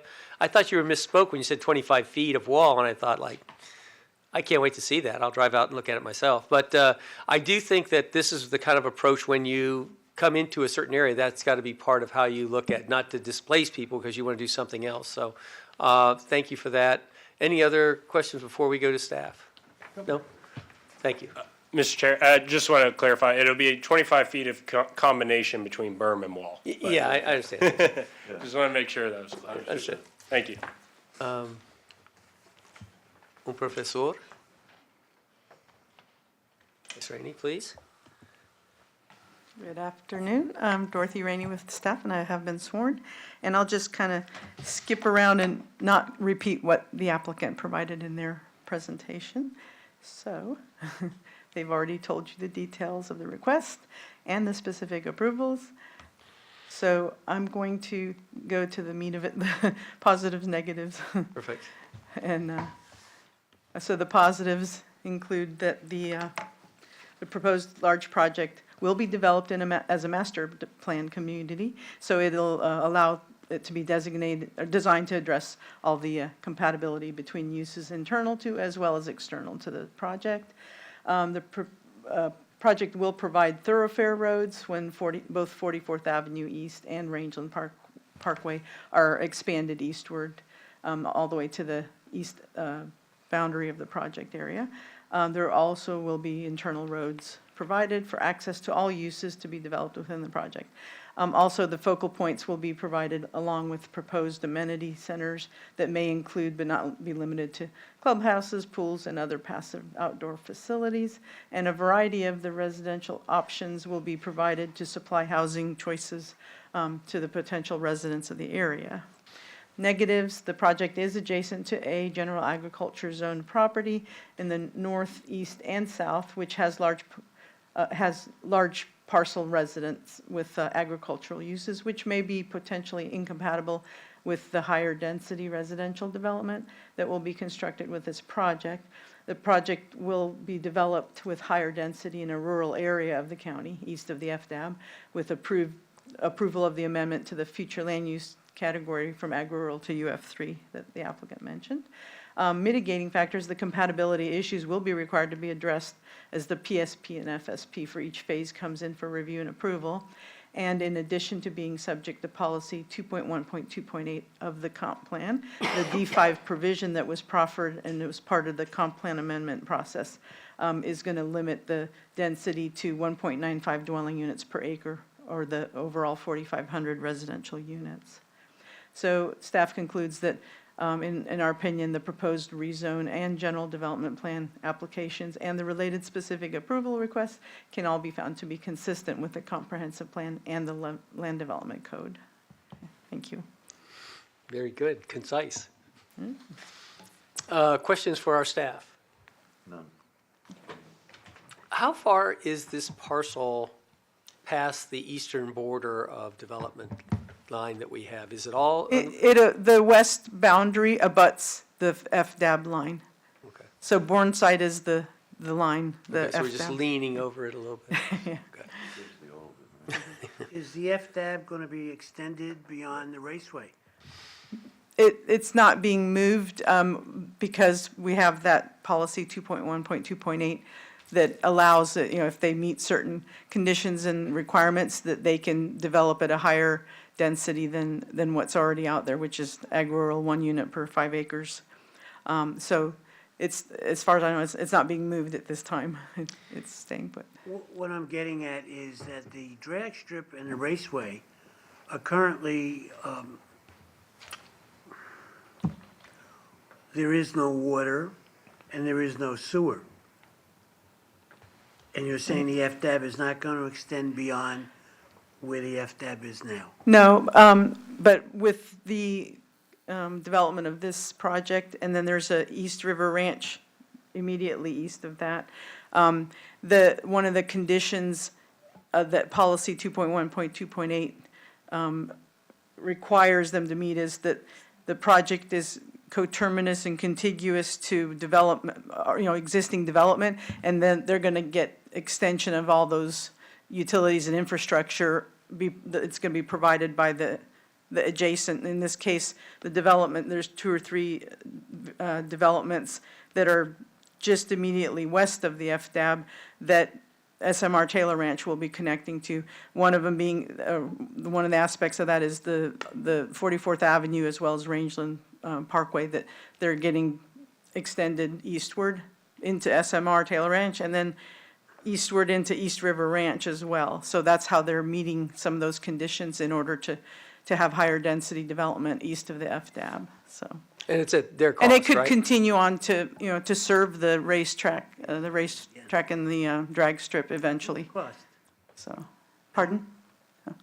At whose cost to extend the FDAP? Well, the developers themselves will bear the cost of, building the roads and the water, sewer lines and all that through their project. Ask the question one more time, because I'm not getting it. I'm sorry. What's, So east of Bourneside, is the FDAP going to be extended, and if so, how far? Let me clarify. There is not right now any complaint amendment in place to extend or to move the FDOT line. This project is happening like Dorothy's pointed because there is a policy that allows that is are contiguous to the existing area that you can extend the development and only under UF3, and for this reason they have a comprehensive plan amendment, and this site is contiguous to areas that are already developed. But we don't have any comprehensive plan amendment in place right now to move the future area boundary. It's not under any comprehensive plan amendments or any studies yet. I don't know if the board gonna instruct the staff to do it, but we don't have anything in place right now.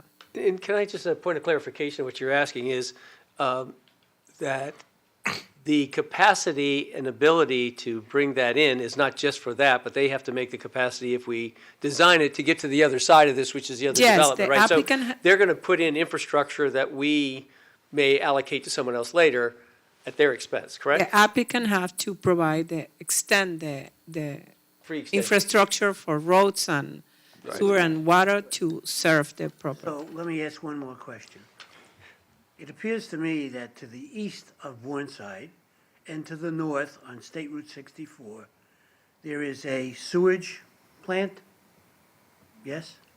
There is a treatment plan in water a line. county water treatment plant for Lake Manatee, our county water supply. And that's not going to be used for this facility? Well, it will supply water at some point when they do extend their water lines. It will likely come from there since it's so close. But they have to bring the connection there. In other words, we don't have to pay for the I extension. got it. I'm good. So it's Thank you. on them. Right, the developer is responsible for building what needs to be provided for their development to happen. And in our design to help further development if we desire it, right? Okay. So, Right. can I ask you a question? Sure. How many projects do you see that have the 20 or 25% green space go to 35? Like the number of 700 acres of additional green space is not required to me is super compelling. And when I think of all the ones we've looked at that don't do or asking for consideration to do less, I'm kind of intrigued by how many people do more than they have to. And I like that. I'm Well, very I think in this case that there is a requirement for more based on being within the watersheds. However, a lot of times it's a project where there's just a whole lot of wetlands and wetland buffers required to be left alone anyway, and they can count towards that. So can up to 75% of open water bodies and wetlands can be counted towards the minimum required open space. So they end up with a lot of facilities to accommodate stormwater and, and they have passive recreational areas that they just leave alone. So that all counts as open space. Which I go in Lakewood Ranch and use all the time, so Yeah. thanks. for that. Right. Mhm. Any other questions? Thank you. Would the submitter like to make a final comment? Can you walk? Public. Oh, I'm sorry. Anybody from the public at this point would like to comment in regards to this particular project, welcome to the microphone. Going once? Going, okay. If there's nobody in the public, we'll close the opportunity for public hearing. And now we would, sorry, and then we'll give you a final chance to wrap up, make your plea. I think about covered everything, and appreciate your time here today. Thank you. Thank you, appreciate it. Staff, any other final comments? Ms. Rainey? Mr. Chair, I just have one comment, that the declaration of covenants and restrictions are priorly enforceable, by the property owners or the racetrack, but the county does not enforce those. So even though there are detailed in stipulations, we, under case law, do not enforce private declaration restrictions and covenants. Right, so REAs or other things, that's between whoever they are between, not with us. Yes, correct. I'm just saying for the record. And no one will disagree. Well, only the people who get there. Any further questions you want to place? No? If not, we'll close this and ask for any other comments or a motion. Mr. Chair, I move to recommend adoption of Manatee County zoning ordinance PDR 2127 ZG approval of the general development plan with stipulations A1 through A10, B1 through B7, C1 through C6, and D1 through D3. Adoption of the findings for the specific approval and granting specific approval for alternatives to land development code sections 1001C 701.6, subject to pending map amendment to the comprehensive plan. PA 2109 ordinance 2311 becoming effective. And Mr. Chair, that would also include the amended general development plan handed out by the applicant today and the amended stipulations provided by the applicant today. Agreed. So amended, huh? Okay. Second. Perfect. Any other discussion? Call for a vote. All in favor? Aye. Aye. Any opposition? It passes unanimously. Did you want to know the second? Yes, please. William Smog. Not the name I've been calling him. No, Smooks. And my friend from, anyway. Any other, thank you very much for your submission. With that, we'll close the meeting. Thank you. Can you go Games of Thrones?